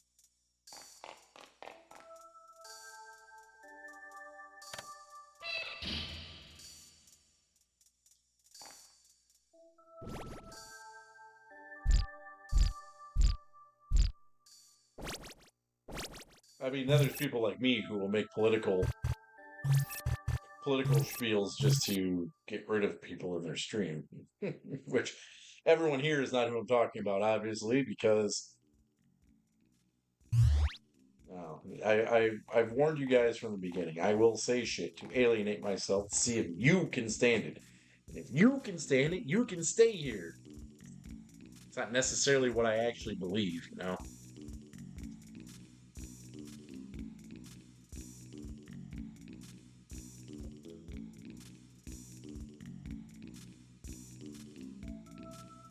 Oh yeah, same. The same thing. I mean, either way. You go to a concert to go see a concert. You're not going there to see someone's political beliefs. One statement is fine, but when the whole thing starts turning into it, it starts getting annoying. Like, dude, every band I've seen lately has to make some political statement. It's like, dude, Kerry King, you are a bald 60-year-old guy that plays guitar, that used to play guitar for Slayer. Do you think I give a fuck what your opinion on politics is? So shut the fuck up and half-ass play guitar.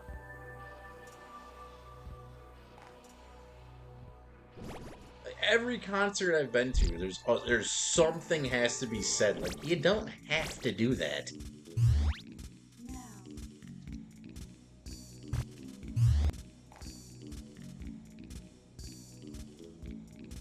Hey, we got a Joker running the show in America.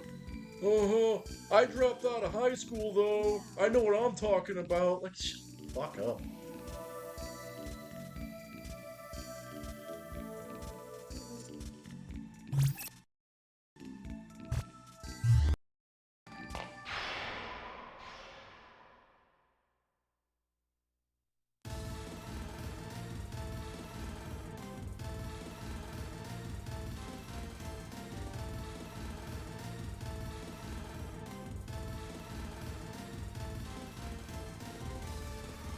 Rob Zombie does talk a lot.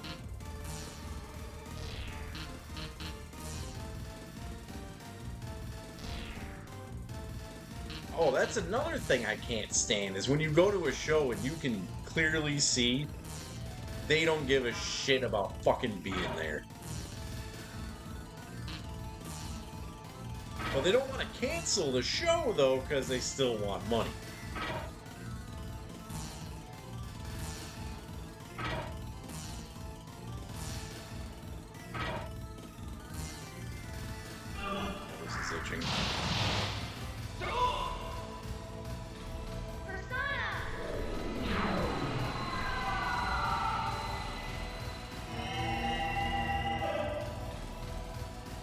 The other thing I hate too is when like a band goes on at like 10. I just looked at the time and I was using that. Like, say it's like the show starts at 3 p.m., right? And then first band plays, second band plays, third band plays, fourth band plays, fifth band finally goes on stage. And who I'm talking about right now is Godsmack. And they have the nerve to be like, if you're all having a good time tonight, give me a hell yeah. Crowd's like, hell yeah. I thought this was Detroit. What, you guys don't like us no more? It's like, dude, we've been here for 7 hours. Shut the fuck up.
Dude, that would piss me off. That would totally piss me off.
Dude, I literally hate Kurt Cobain. Like, I don't understand people's romancing. Romancing. I don't know how to really describe the word. People like Nirvana was not as big as people think they were back then. And in retrospect, you know, it's always like, oh, Nirvana was huge. Nirvana was the most important band ever. Like, what the fuck they weren't.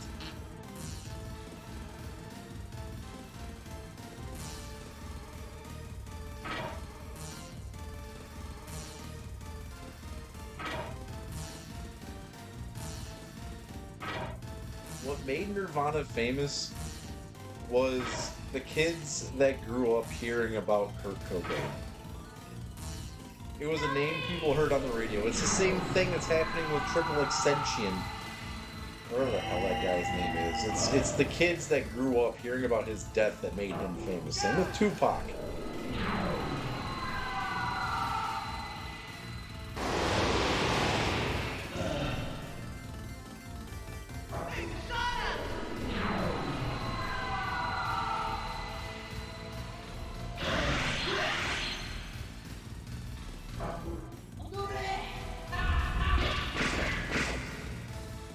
Well, one reason he did end up shutting up is because he knows that he's about to be on trial. Courtney Love. They've just, I'm not sure if you heard about it, they're reopening this. They're re-investigating his suicide. They found new evidence.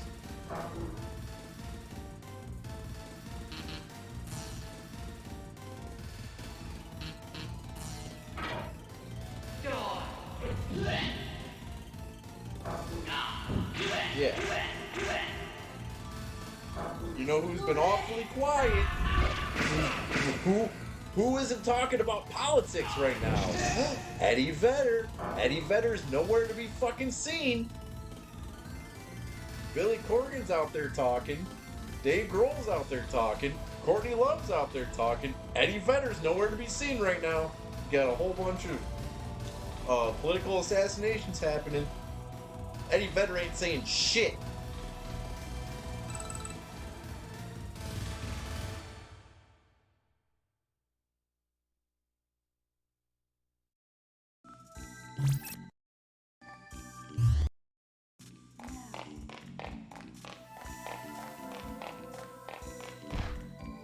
If Eddie Vedder and Courtney Love both go down for the murder of Kurt Cobain, I will smoke a cigarette live on stream. Case closed. I was right.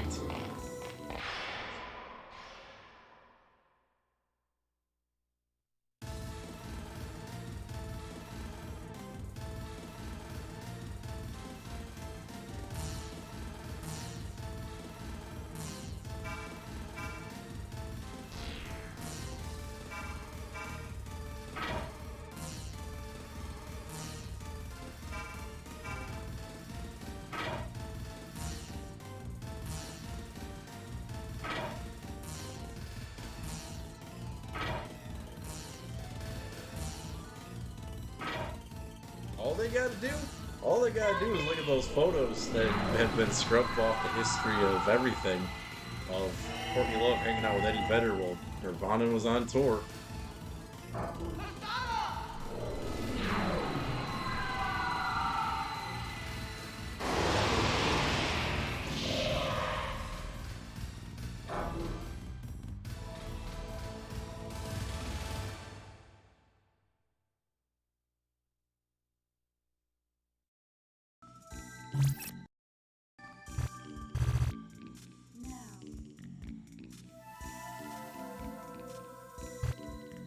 My theory is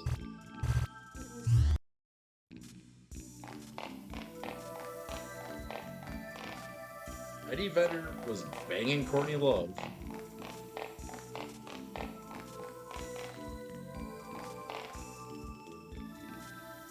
She asked Billy Corgan what the best way to do it is.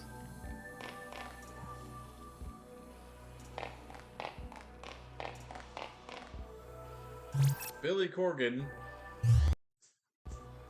directed her towards the guy from The Mentors, El Duce, because she did ask him if he knew anyone that can kill her husband. Ha ha ha, I'm joking.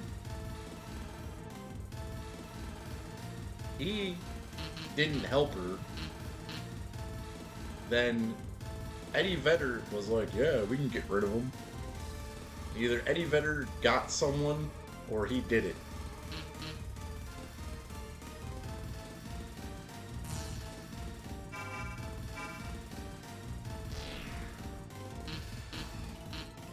Another person who is a prime suspect is Trent Reznor. Trent Reznor was also banging Courtney Love.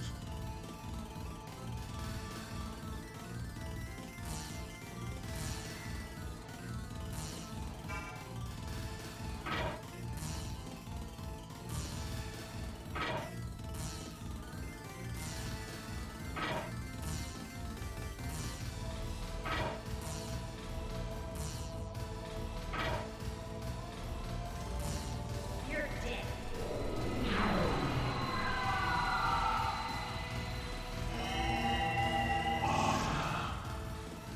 She banged half of Seattle.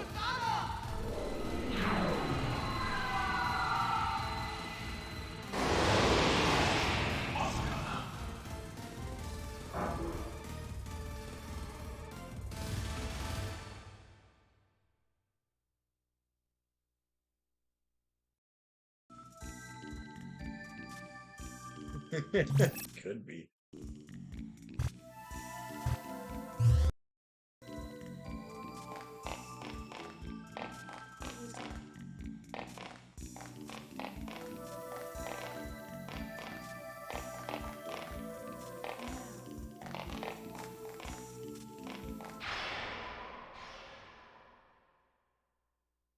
Well, I went to his house about noon. He was fucked on heroin.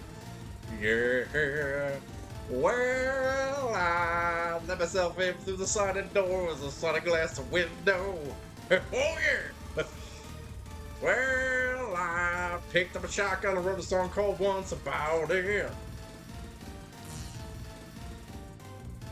Then I shot him in the head and I put his big toe on the trigger. Oh, yeah.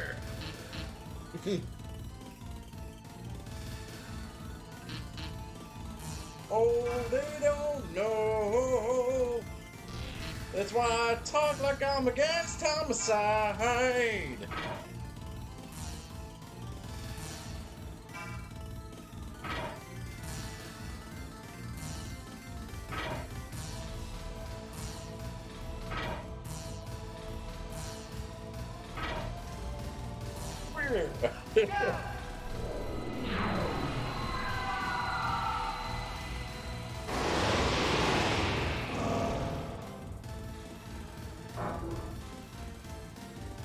Hey man, I love Pearl Jam, but they're also very easy to make fun of.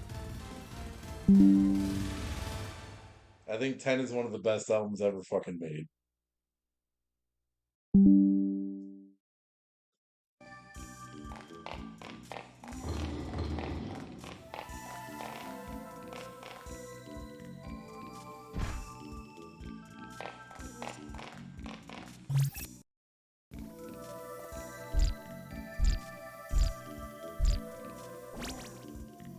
Horses is underrated. So is Rearview Mirror.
Whip baby.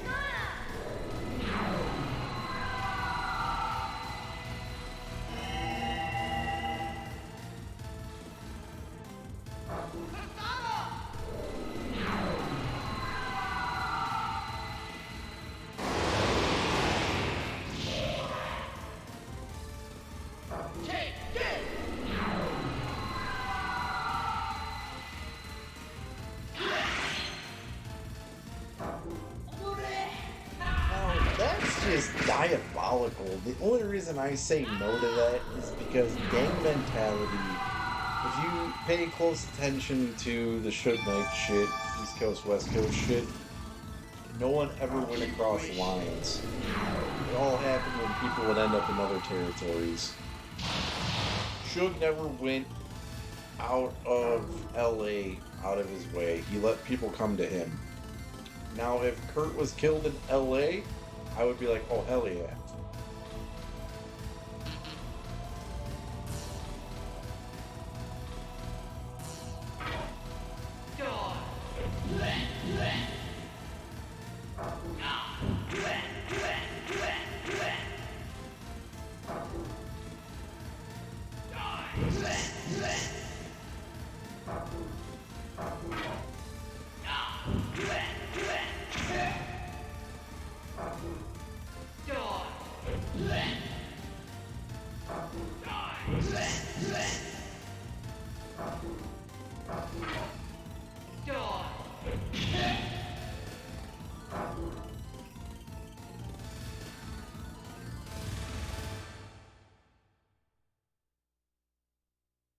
That is a solid theory, though.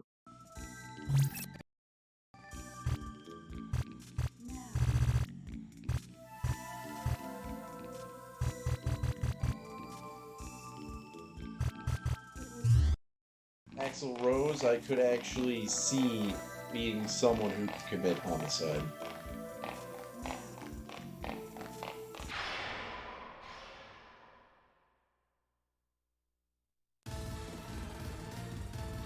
That guy is so fucking emotional with the little shit that he has blown up about over the years, especially when he was on top of the world. Oh yeah. I could honest, that is viable as fuck.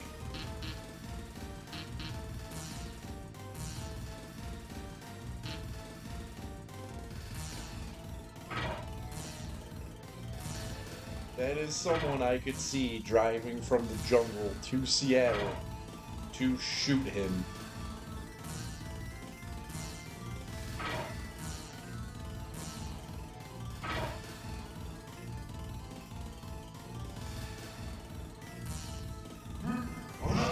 They almost got into a fist fight at one of the VMAs, if I remember correctly. Something about how, like, Guns N' Roses was supposed to play,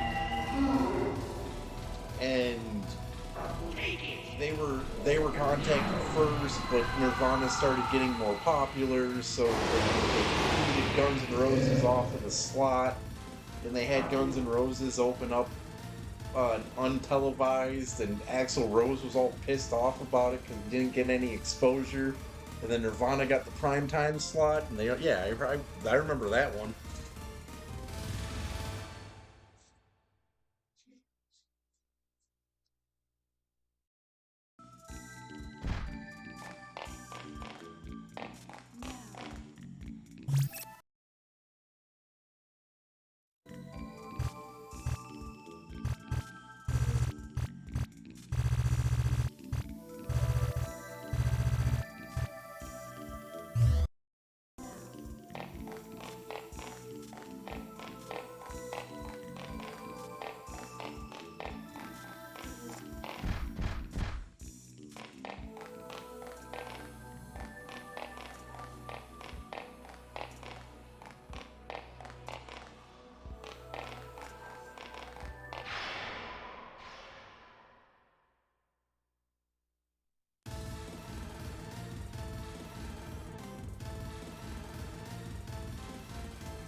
Don't understand what new evidence they think they found.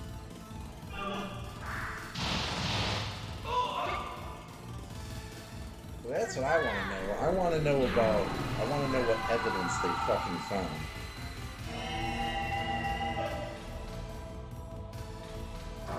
Because what I think is strange is what was never spoken about for years, is that Bob Holly talked to Chris Benoit the day he died. Never once did I ever hear Bob Holly's name get brought up ever once in the Benoit shit. But out of nowhere, Bob Holly's going on all these fucking shows talking about how he spoke to Benoit the day he died. That's weird.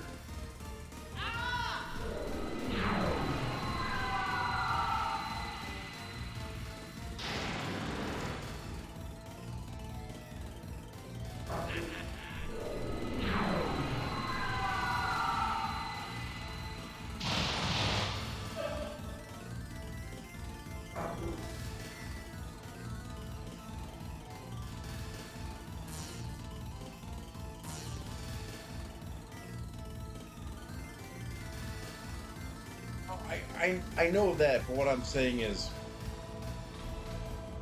that has never been brought up once. Since what year was that? 2006? 2007?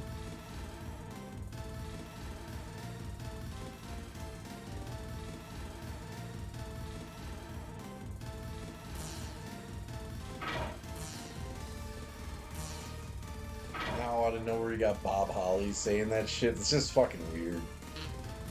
Bob Holly was never one of the people that spoke about Benoit. It was always like Chavo and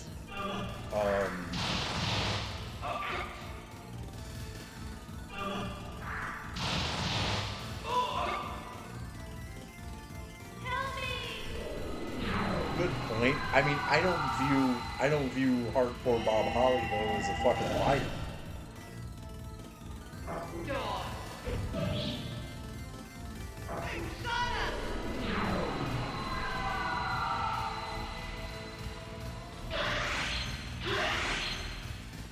Oh yeah, I mean, I look at him as a bully. I mean, I think the only thing that guy ever lied about was his weight class.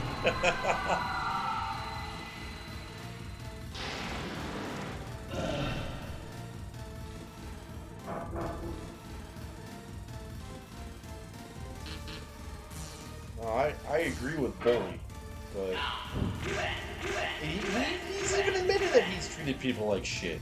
So I mean, that gives him more credibility that he's self-aware of, you know. And he is an asshole, or was an asshole.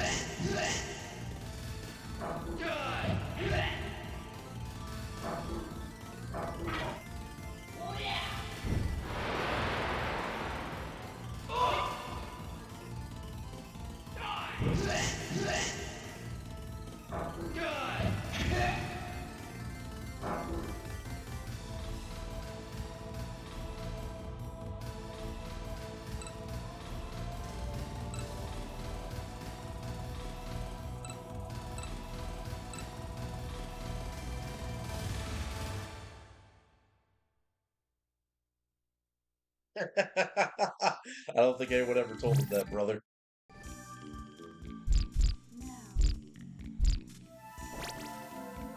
I think Hogan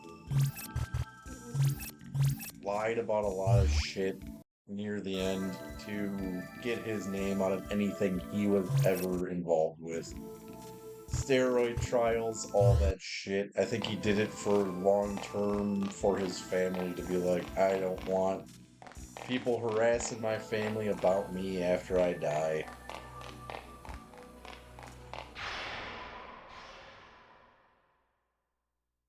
Just chalk me up as a racist liar. Leave my family the fuck alone.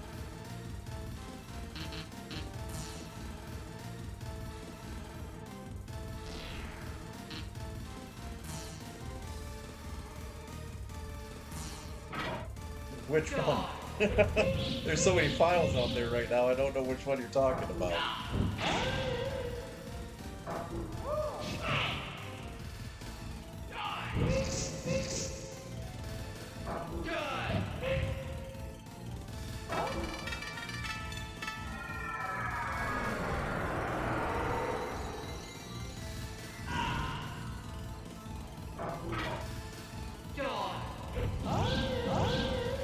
I can see it. Hey, I don't know, man. Maybe I don't see it, because Hogan had a lot of younger fans.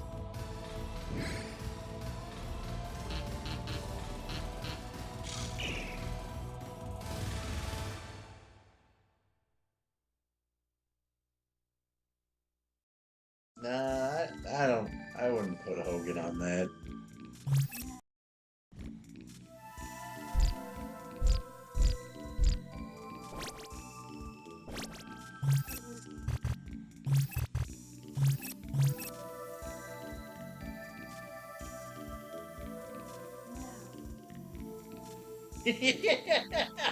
Yeah. Yeah, insta-kill attacks fucking suck.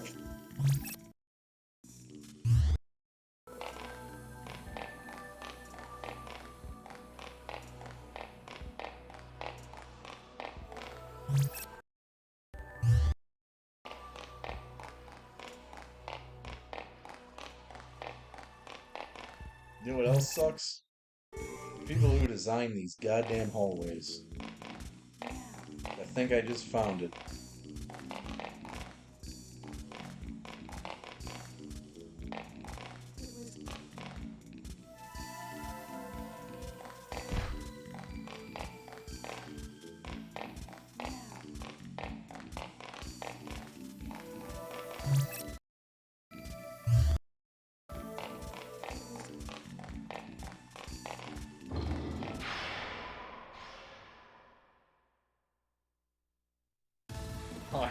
I think Hulk Hogan would be the guy that would be like, you know, brother, I don't like saying this because, you know, it puts me into an awkward position.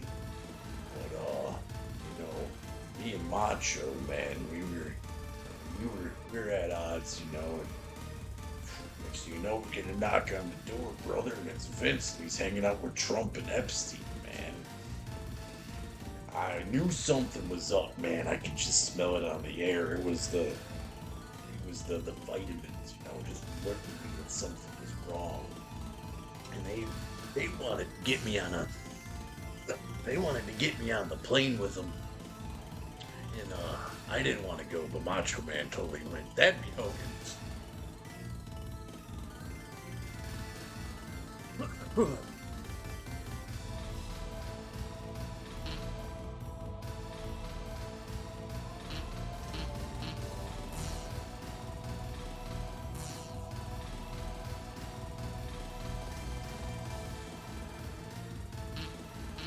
Yeah, exactly. Macho Man. Ugh, I don't know that guy. He was never quite the same.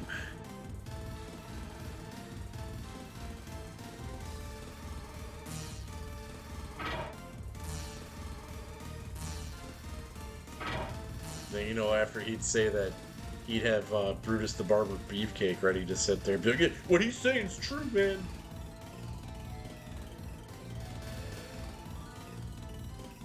I don't get why the game's acting all wonky.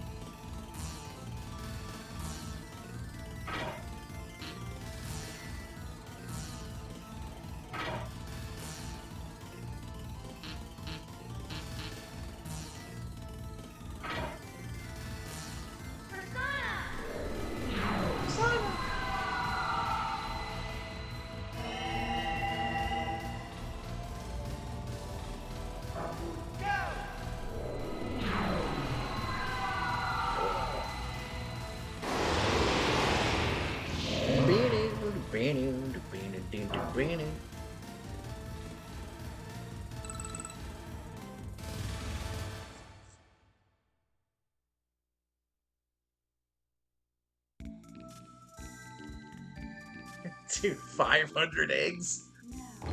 Oh man. It's like how many Mountain Dews I got in my fridge right now.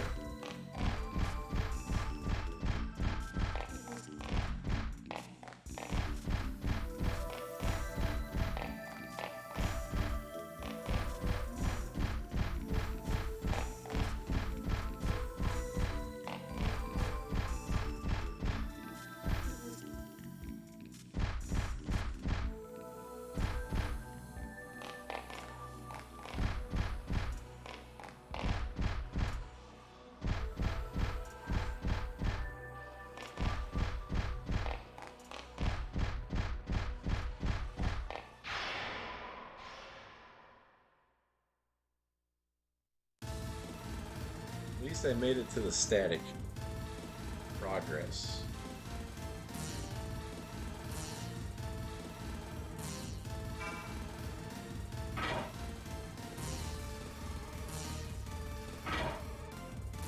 If anyone falls asleep before the end of this game and I'm not here tomorrow, or before the end of the stream and I'm not here tomorrow, it's because I stayed up till 4 o'clock in the morning beating this game.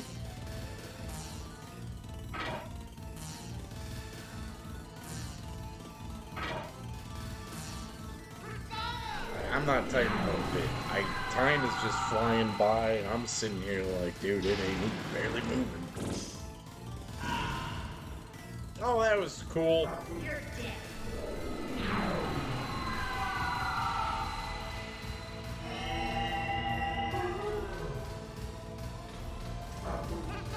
I've never understood that about eggs. Like, is an egg a chicken fetus?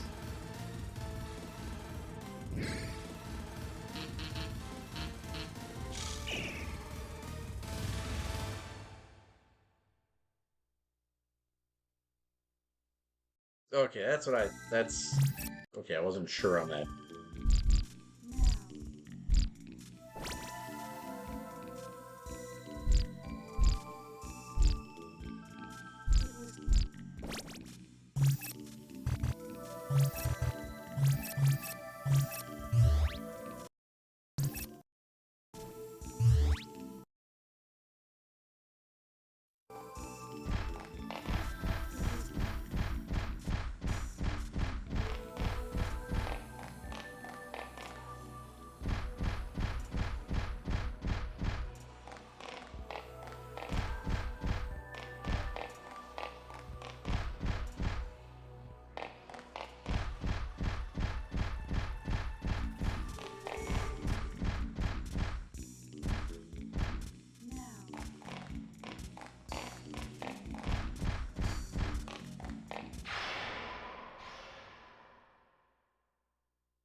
Really?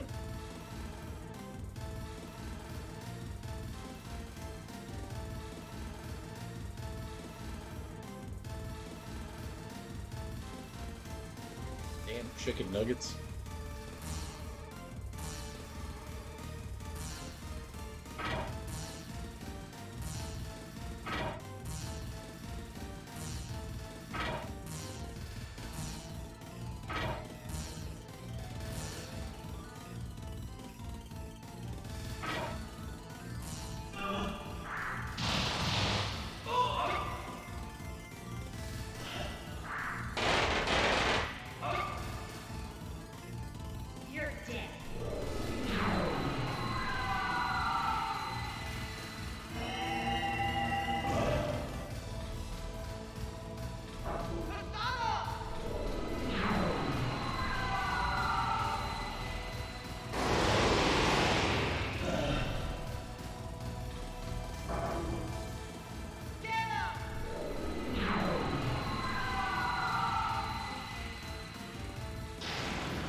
Dude, every now and then, even though I know it's gonna make me feel like shit,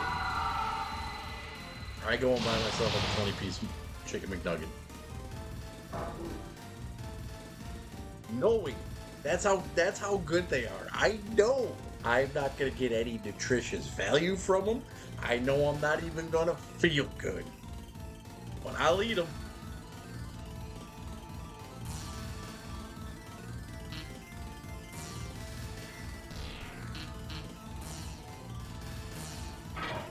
Dude, I don't know if it's my body that's changed or if McDonald's has changed, but I'm eating a double cheeseburger meal from McDonald's used to make me feel good, and like, I felt like I actually ate something.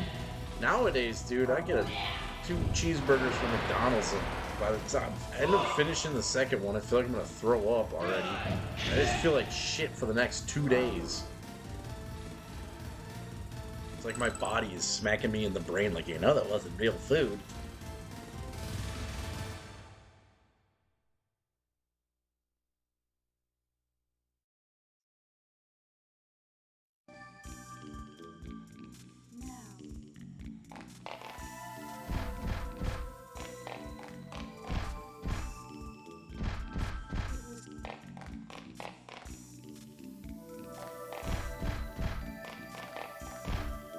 Dude, it's broken webcam loader. I can't do anything about it until the end of the stream.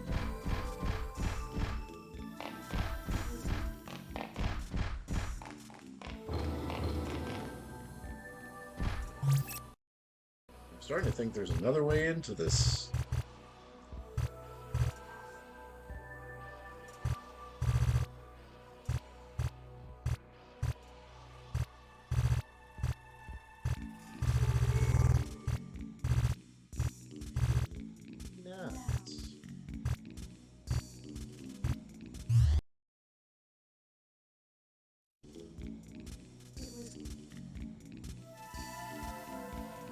Ooh.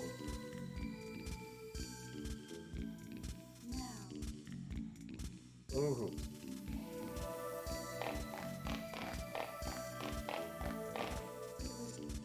Dude, alright, this is gonna sound really gross.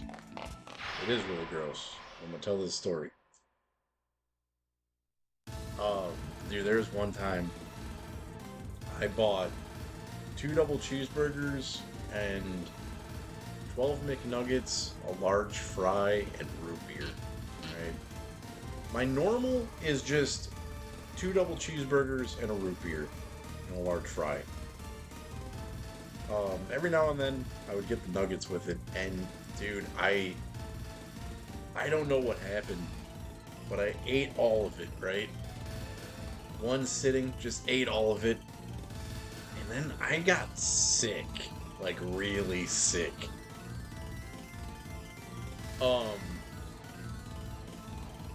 What happened was,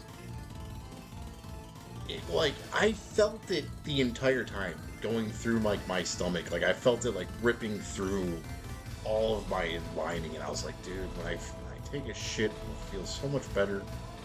Just let it pass. And it got to about like here, and I was just like, that don't feel right. And I felt it come all the way back up. And when I threw it up, it was like, a part of it was like pink, and a part of it was brown. So it looked like, it was like half digested. Like, it looked like shit. And then there was just this pink sludge on top of it. It was so fucking gross.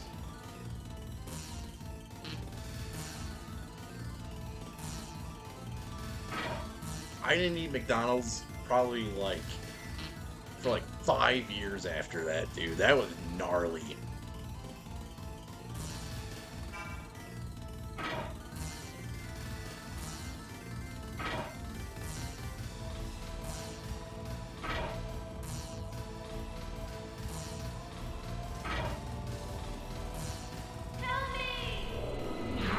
I used to say Taco Bell after that, and then, dude, Taco Bell really pissed me off when they got rid of the double XL chicken burrito. What I hate about Taco Bell is that, like, when they take stuff off the menu and then bring it back, it never tastes the same. I guess that goes for, like, all fast food. They take shit off the menu, it comes back, and it's just gross.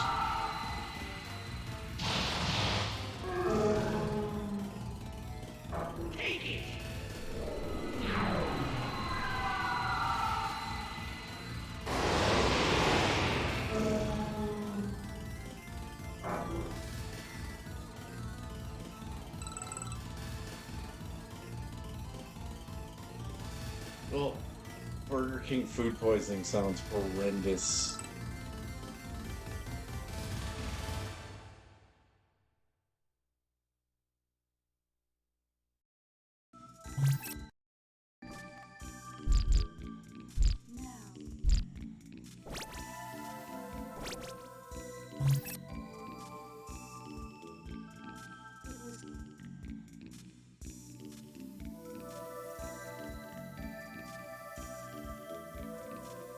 Oh, man.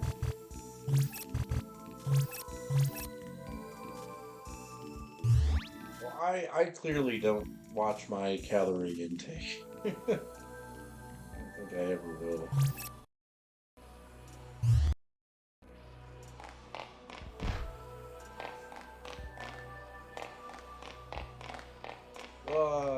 Blueberries. Throwing up blueberries sounds disgusting.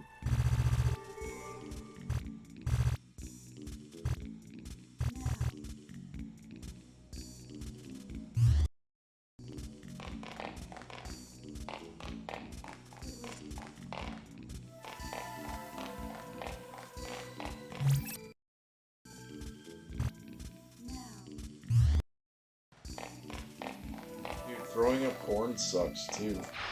That hurts.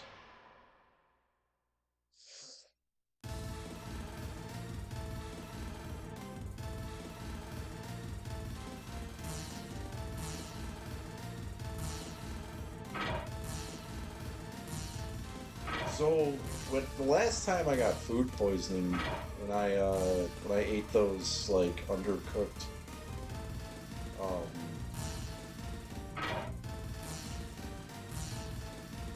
I had like that southwestern bean thing, and I ate those undercooked fucking pizza rolls, dude. And,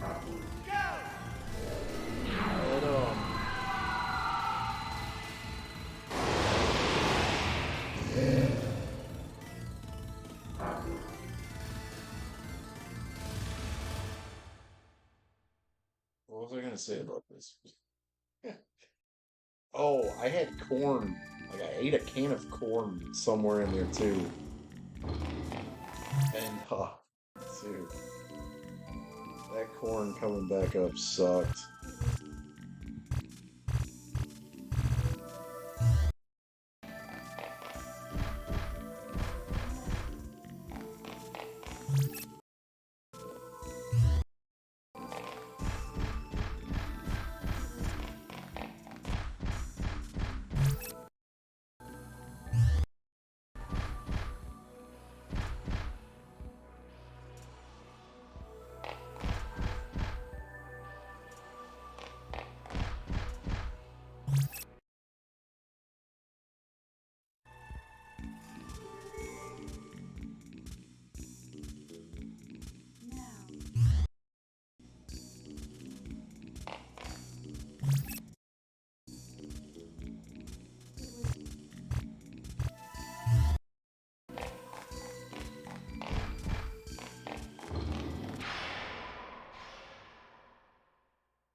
I don't even really like blueberries, man.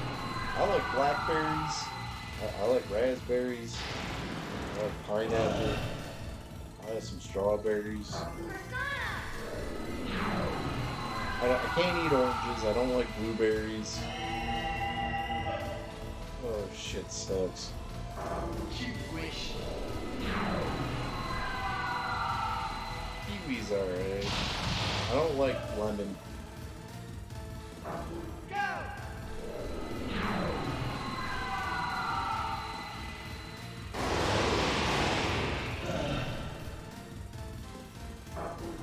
Man, I haven't had a good omelet in a while.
Dude, the whipped cream must have looked nasty. That must have felt like shit.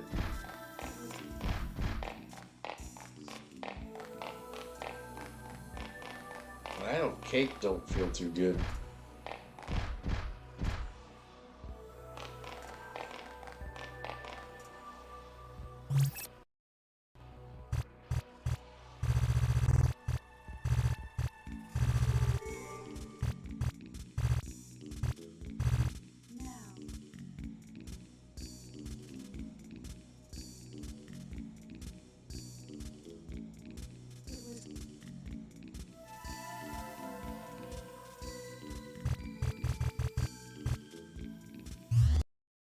That just sounds like it fucking hurts.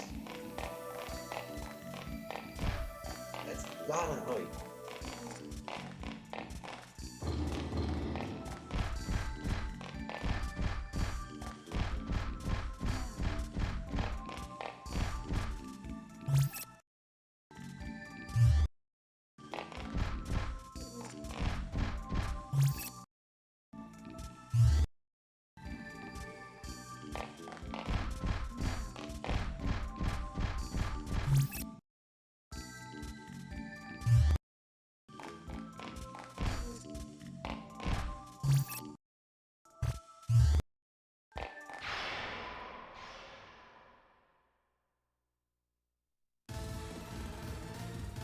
I like Mudvayne.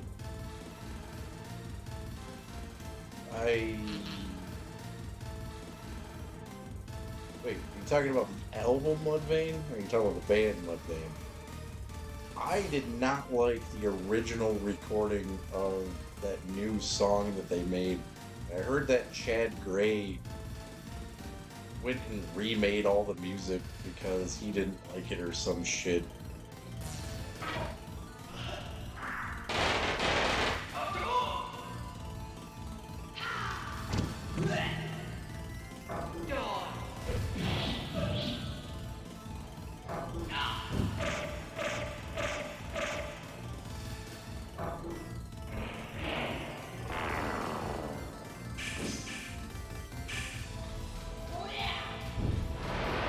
I'm still pissed off that I didn't hear about that System of a Down Soldier Field show until after it was way past done.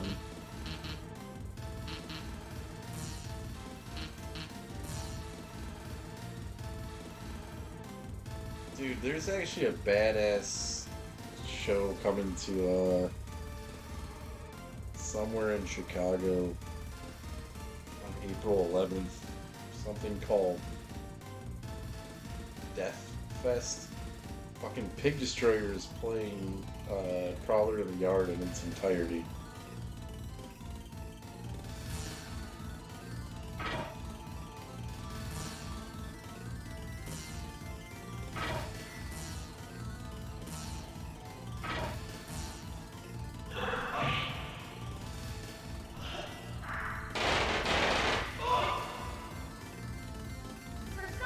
Mudvayne though. I like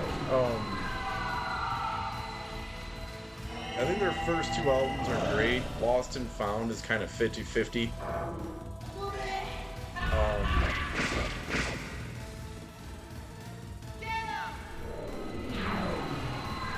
I hate I hate Hell Yeah. I think that band fucking sucks.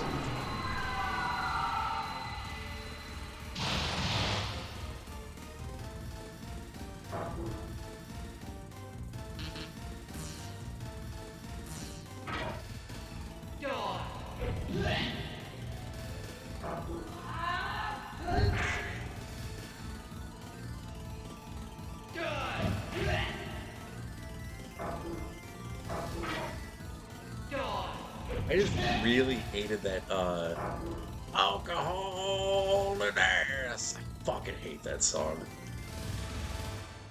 Put another drink in my glass. Like, really? You couldn't think of something better to write than that? You are a talented lyricist, and that's what you fucking came up with?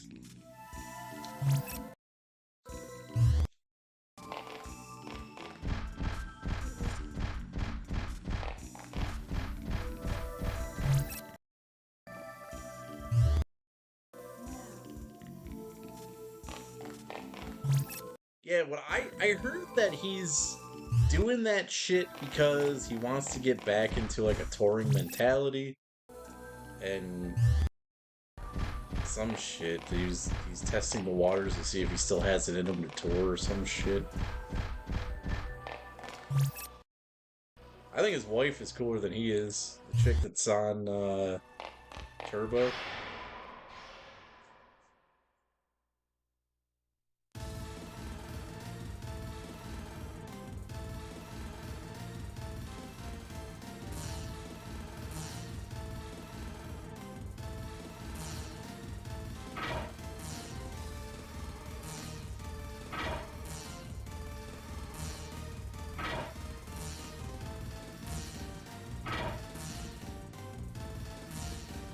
She was the one that actually announced like his the beginning of him coming back, because she used to go on Turbo all the time and be like, every time she'd play a Mudvayne song, she'd be like, "Stop asking me if he's going on tour. I don't know. It's up to him."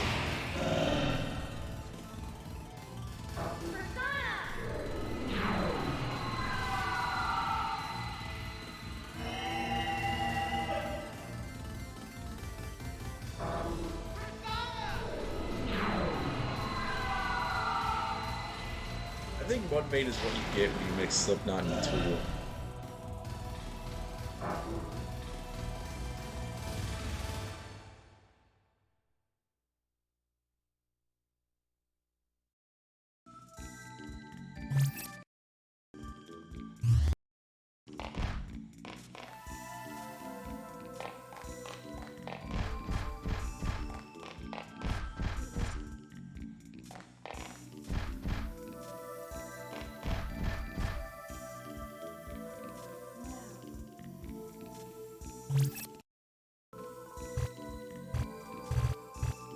There's something I'm just not fucking figuring out.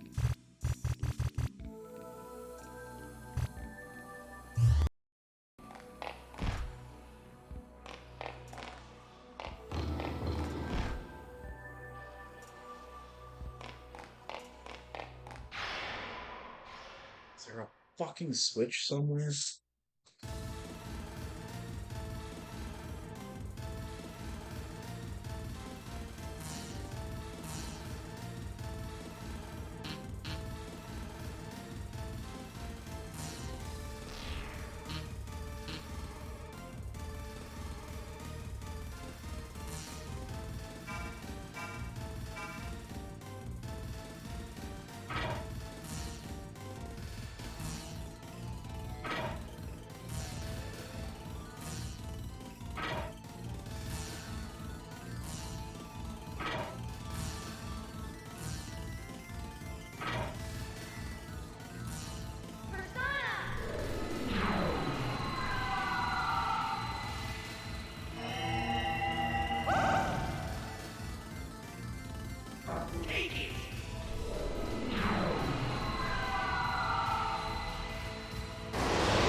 Going back down to the second floor.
Thank you for all the lava swords, game.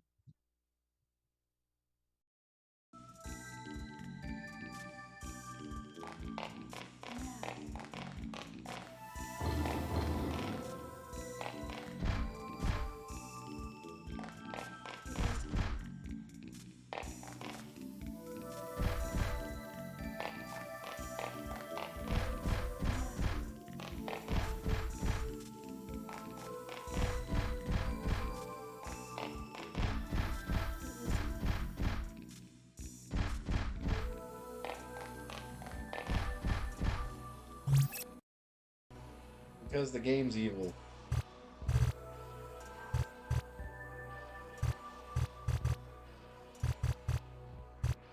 Do you know what to do, by any chance? I can't figure it the fuck out.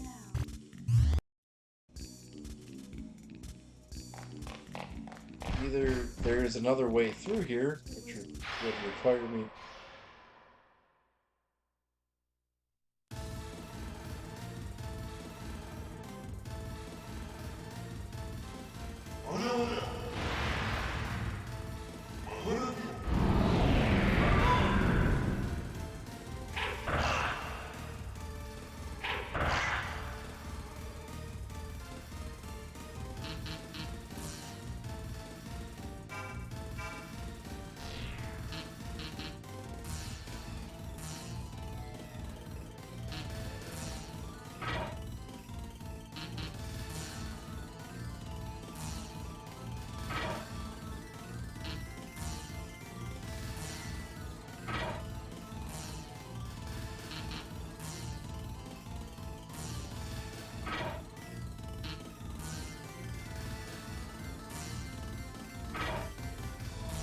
I'm assuming there's a switch or something I have to pull.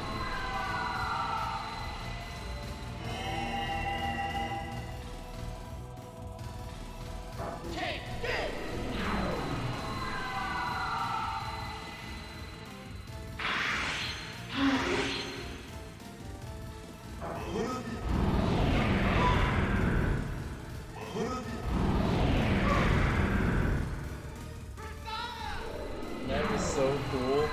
I love when the game does that. Just, yeah. Fuck your turn.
You wish.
just need to know what the fuck to do to get through this part of the game.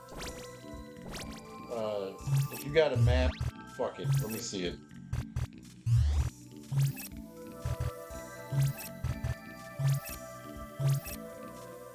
So I have a feeling there's a switch or some shit. This part doesn't make any fucking sense.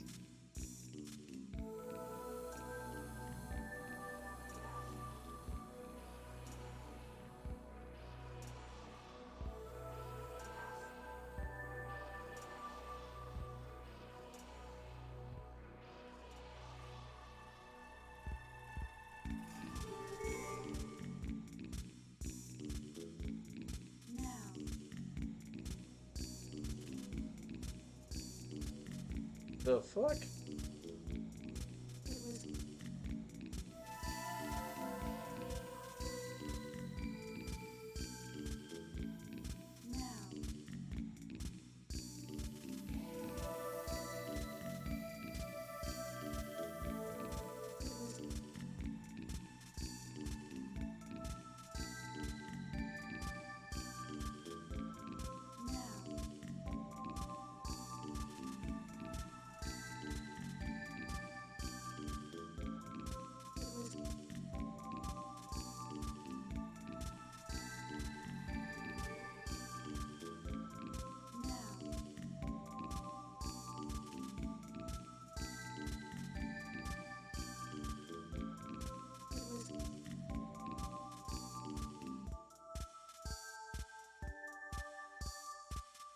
I have no idea what the fuck I am looking at.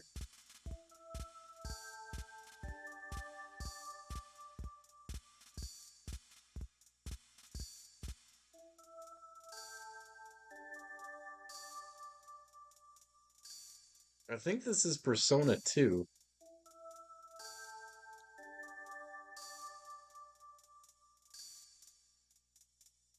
I am at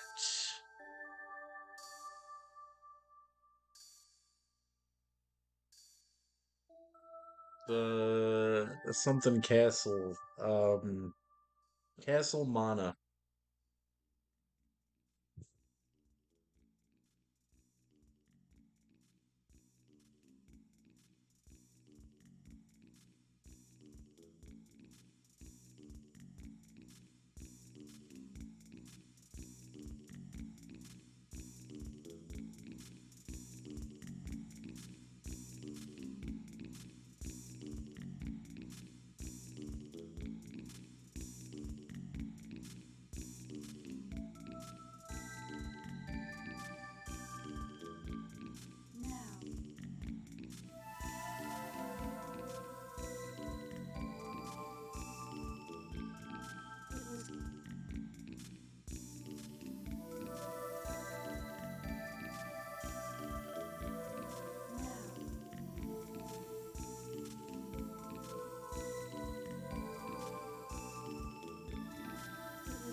No one is explaining this.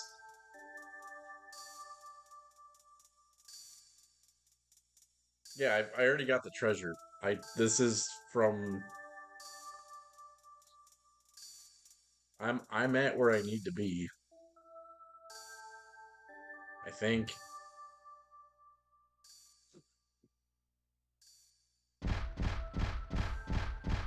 Like, this is the part, so, like, I'll show you on the map. So, when you take the other stairways, it takes you around the perimeter.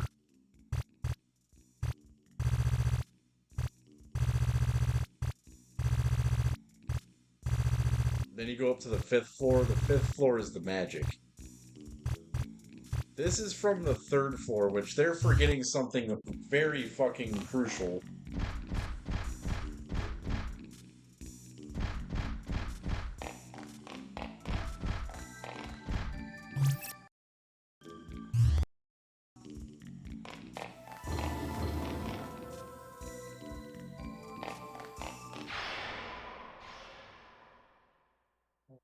I'm about ready to just go save the fucking game and call it a night.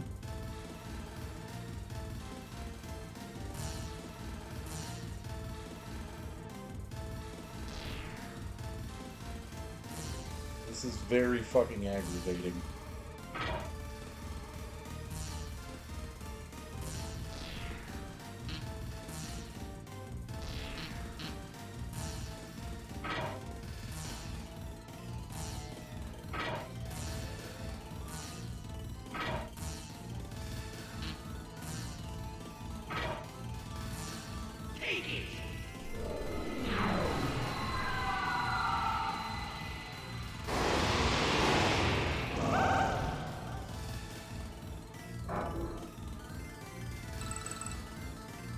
Take one more fucking attempt at this, I guess.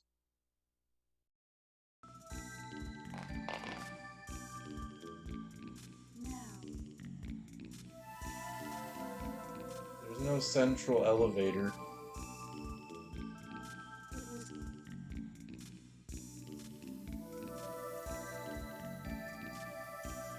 There it is. The 3rd floor northeast corner for loot. Switch on the 5th floor to open boss path, and that's what I need.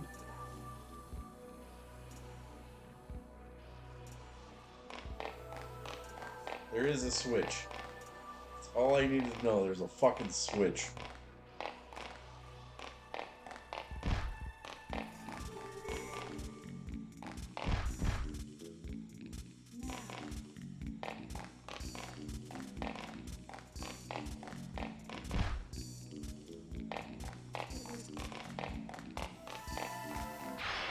That's the part, like, no one's fucking explaining that for some reason. It's just, like...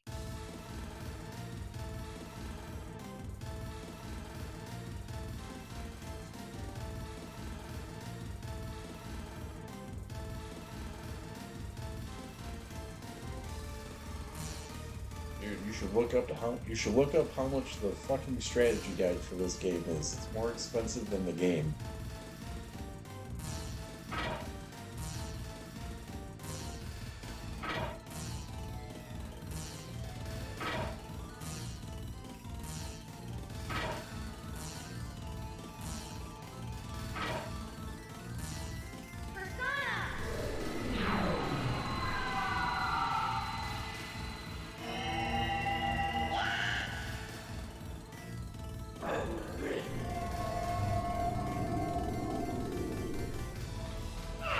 Entrance, save point, and elevator access. There's no fucking elevator.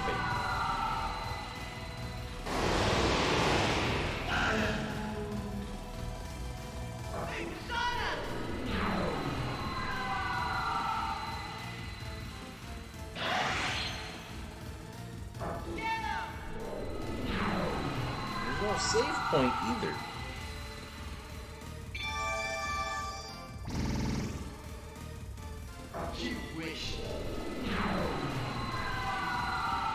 Yeah, I feel blind as fuck too.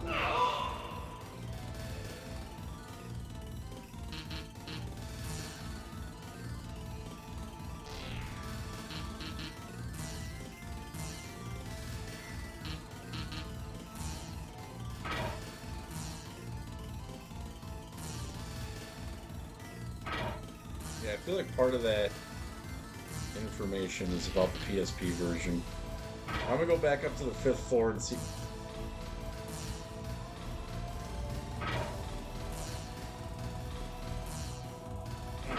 Do you have work tomorrow? Help me!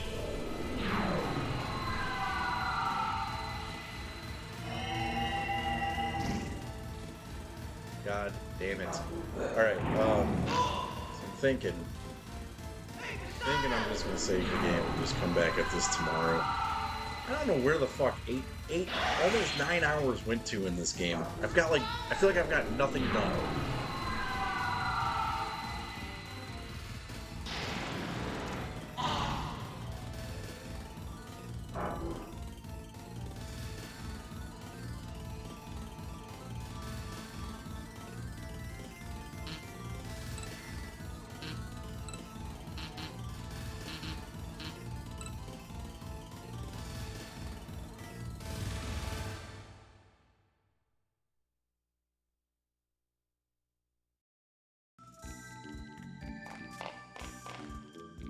Actually, screw it.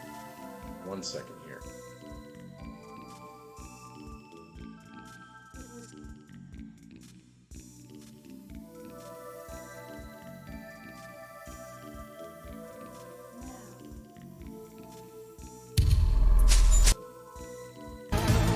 Why are you gonna call the video fucking return the Castle Mara second visit when you're gonna start in the stupid fucking forest?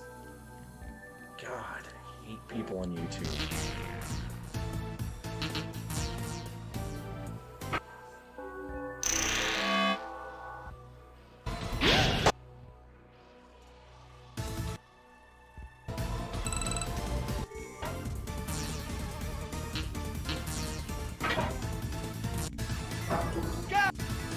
Persona!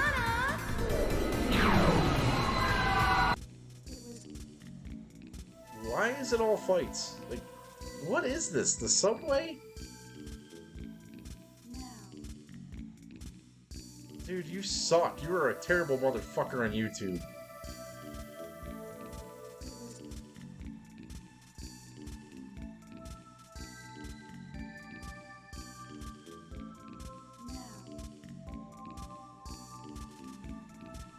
Yeah, I think the PSP version's a lot different.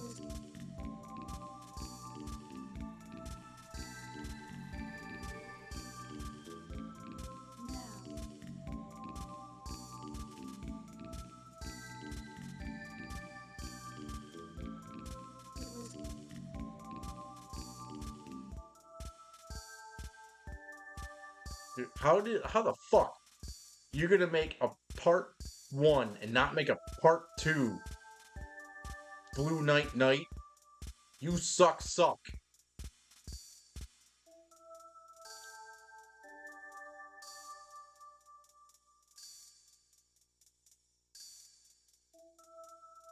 There it is.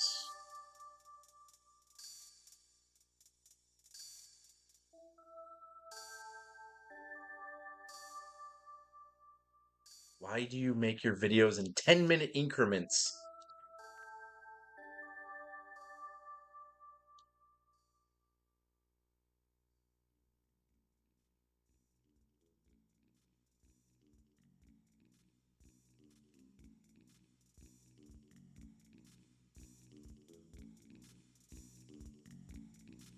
Dude, fuck this. I'm not reading your shit. You suck. 10-minute increment, motherfucker.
that is the PSP version.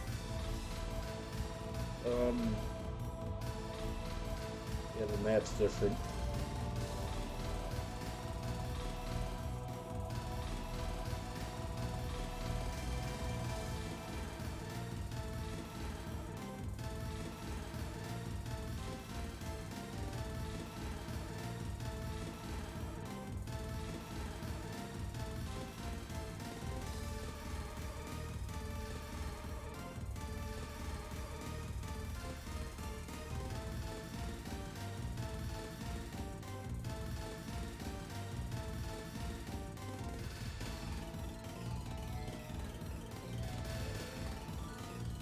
Doesn't say anything about a Switch, though. I don't know if the Switch is only in this version. Try to look... When you look up walkthroughs of this game, type in Revelations Persona, not just regular Persona.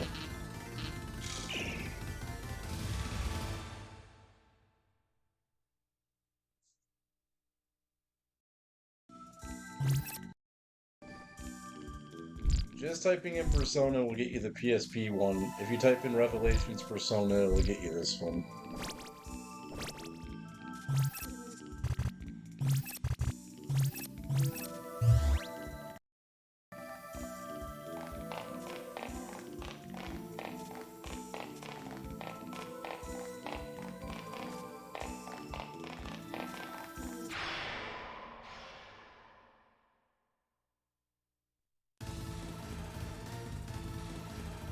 The guide I found on GameFAQs was just like, yeah, you know, just walk to the end, just go to the boss dungeon. Like, yeah, okay, I know where that is.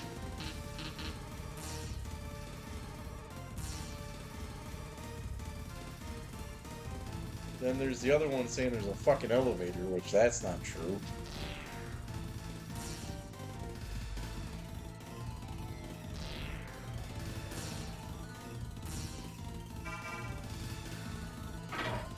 I found some asshole's video on YouTube that's...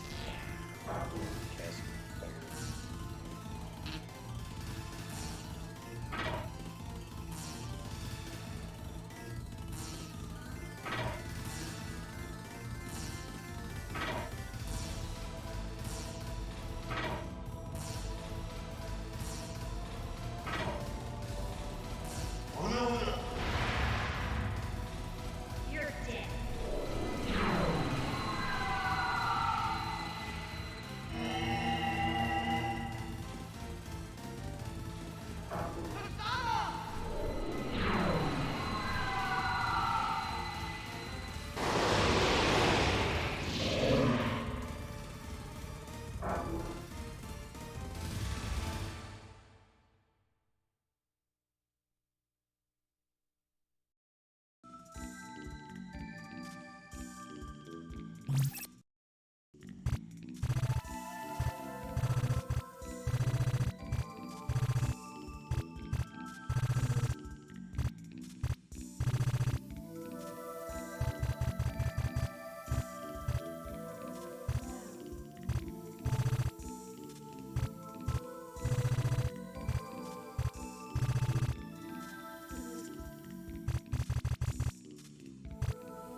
Yeah, I don't get it. I don't get how there's no love for this fucking game.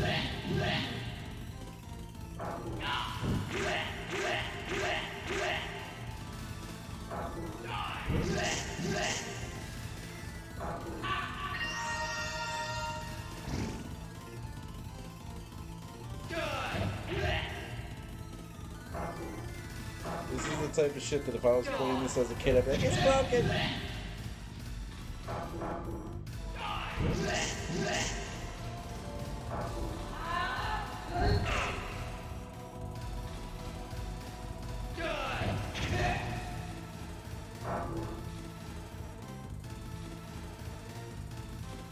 I'll finish this game when I'm smarter.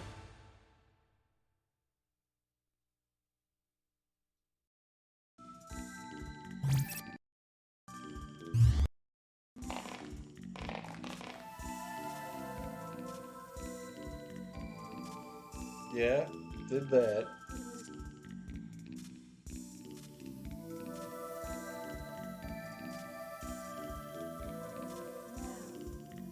Yeah, that's where I'm at. 4th floor dark zone.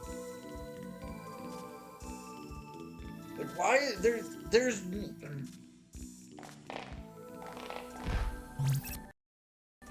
Something's missing.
There it fucking is.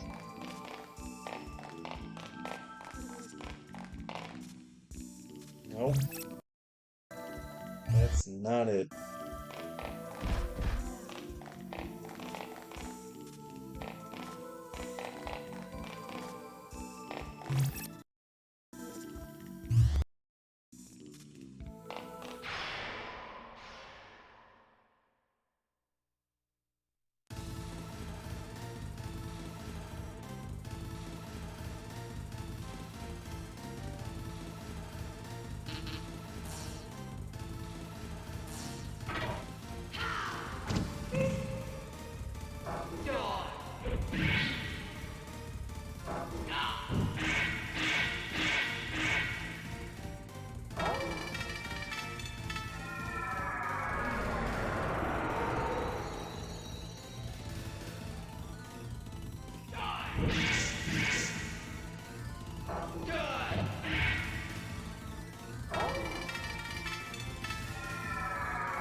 That's Persona 2.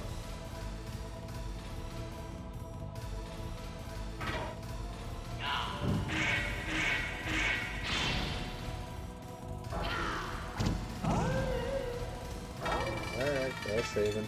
Save.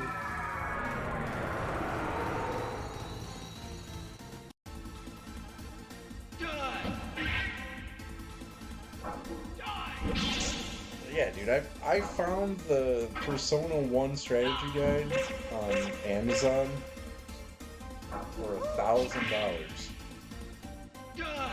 Used.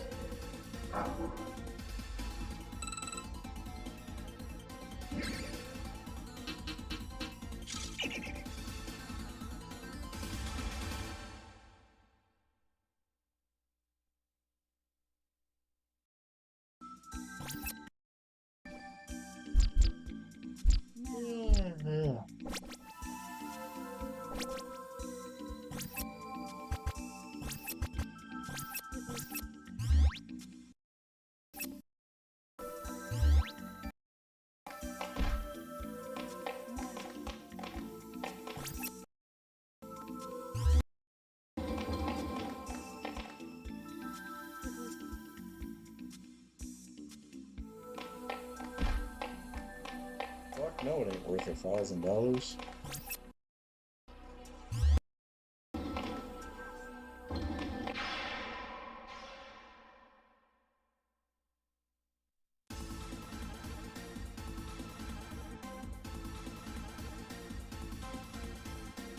You should just, dude, send that guy a message and ask him if he can read the part of the fucking game that says what to do.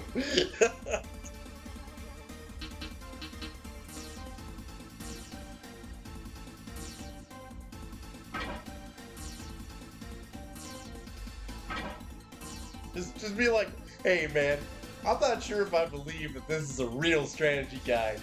I need you to go to the Castle Fauna part and explain to me what to do in the dark room. If you can tell me that, I'll buy it.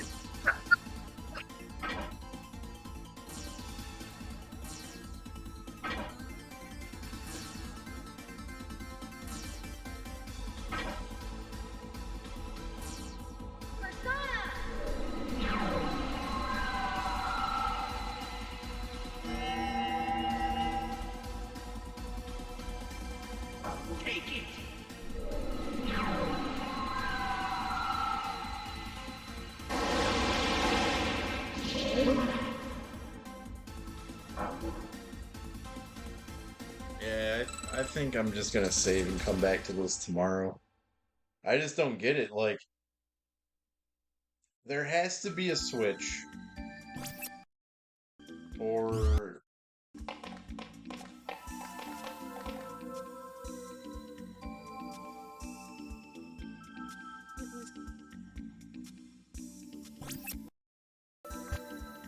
there's a switch or a trick to it. Like, I don't know which one it is.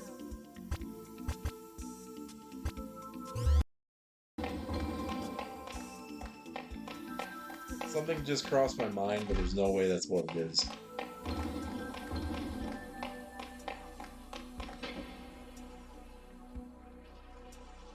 It would be marked on the map.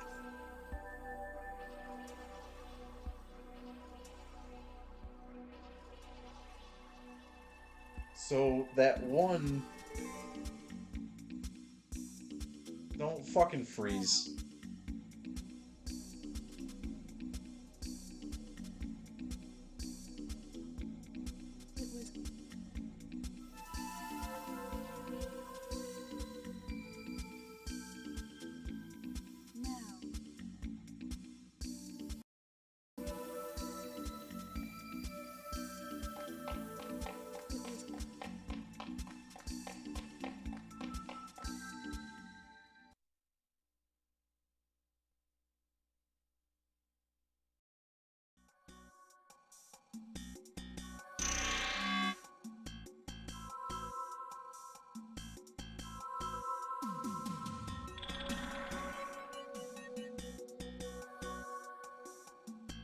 Go to the Augustus.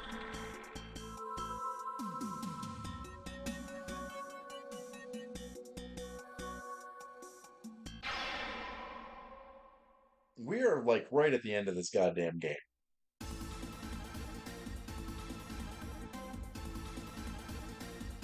Like 10 hours away from the end of this goddamn game.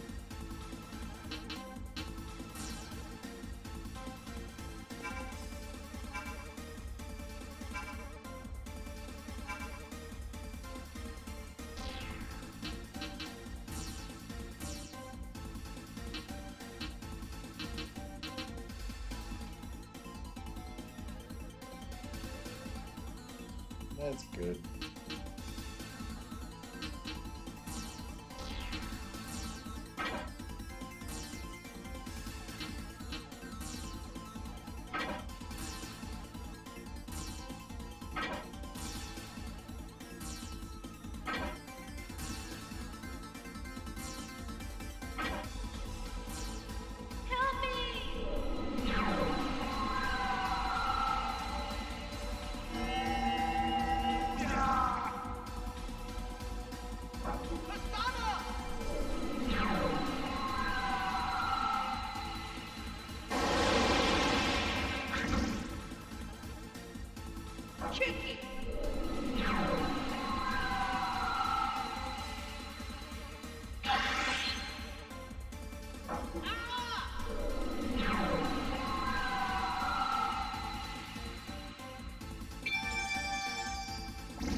I'll try to make a note of it.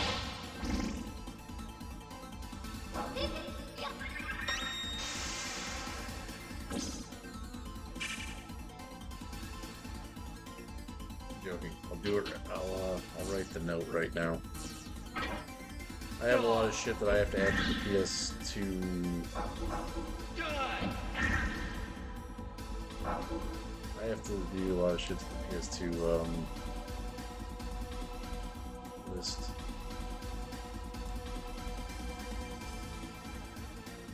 Yeah, we were talking spreadsheets.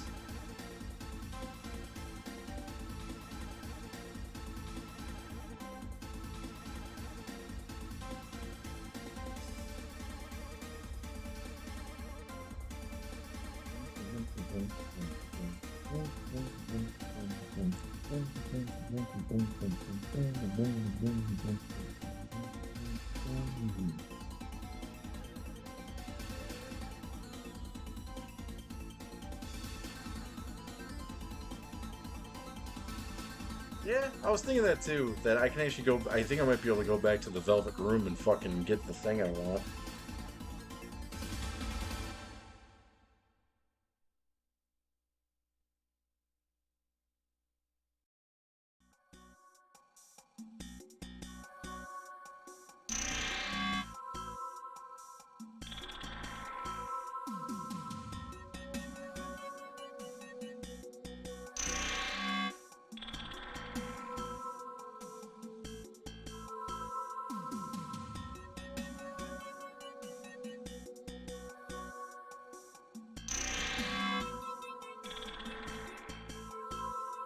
That's the reason I was pissed off that the game crashed earlier. It was like, even though there was no progress, I made so much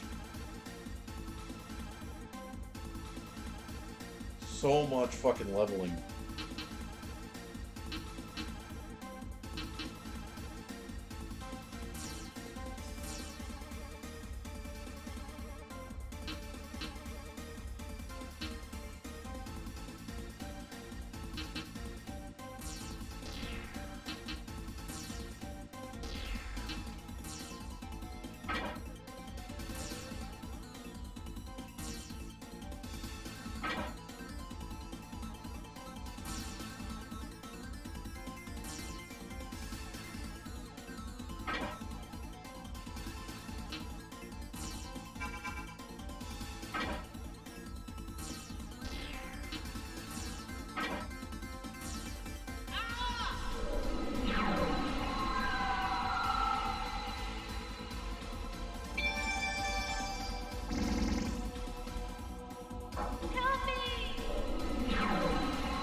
Hey man, I got double dribble on NES too, man. Don't lowball me.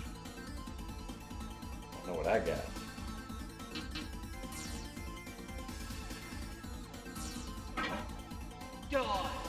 I got College Slam for Genesis.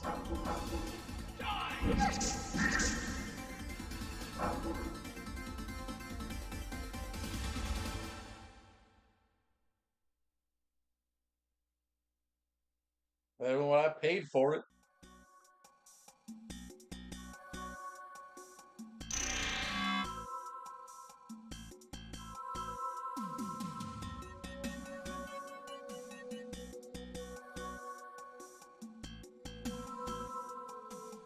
So you're giving me 303?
Goddamn screamer.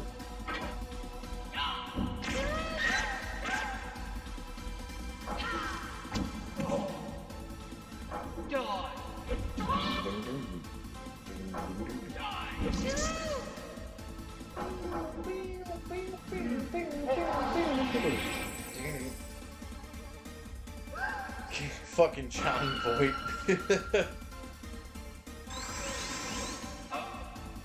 Yeah, that's John Voight's car. I know him. I went to dental school with him.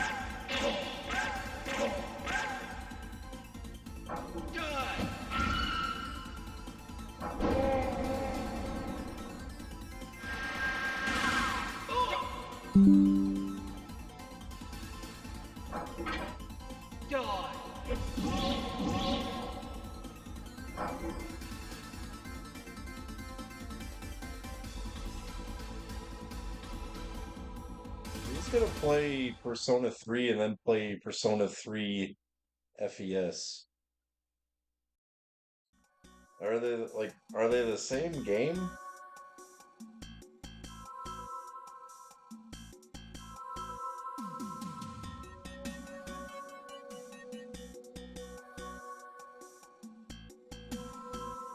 Well, if they're the same game, I'm not fucking doing it. Just like I might get to skip Persona 2 or Innocent Sin. I don't know yet.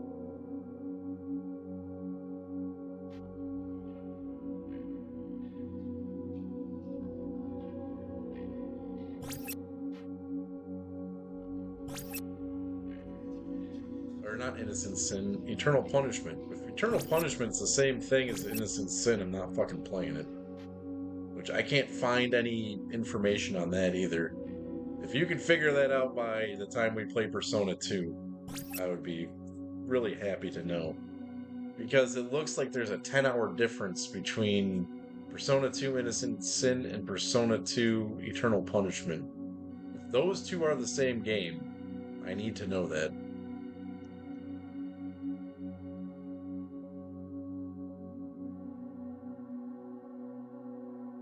Oh my god. I feel like we got a whole bunch of fucking nothing done.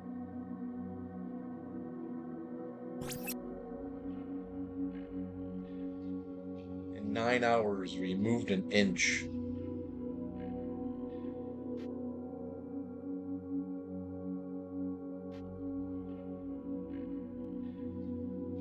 Alright, cool. I'll drop Persona 3.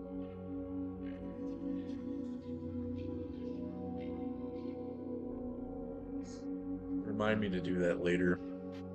Well, I'll remember. I just won't play. I'll fix it when I get there.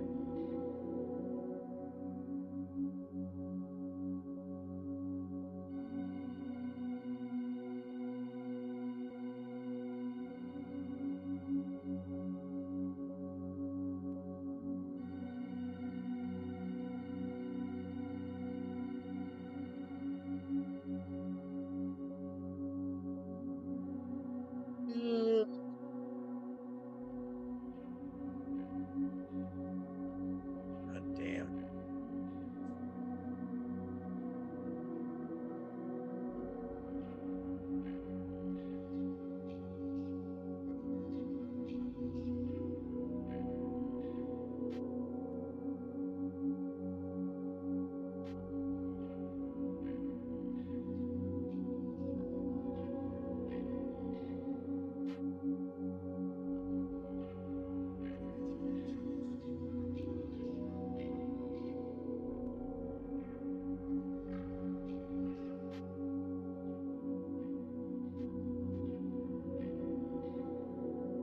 Alright.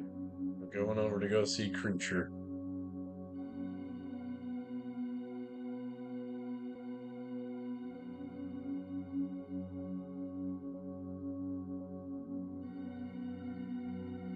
So, both Persona 2s are totally different games.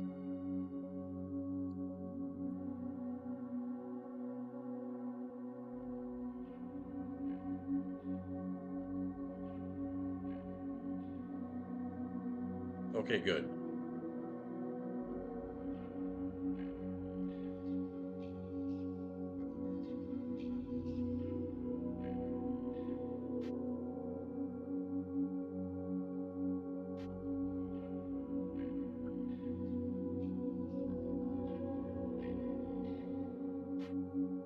Peace out, everybody.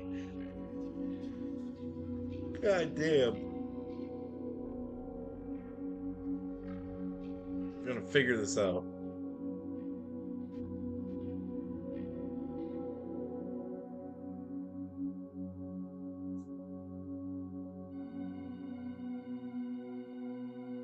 Okay, it's a re-release. Alright, I'll see all of you tomorrow. You guys take it easy.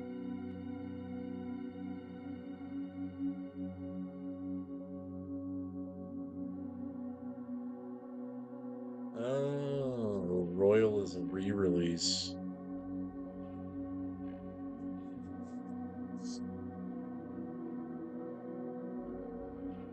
Alright, guys. We'll be back to this shit whenever the fuck I wake up tomorrow.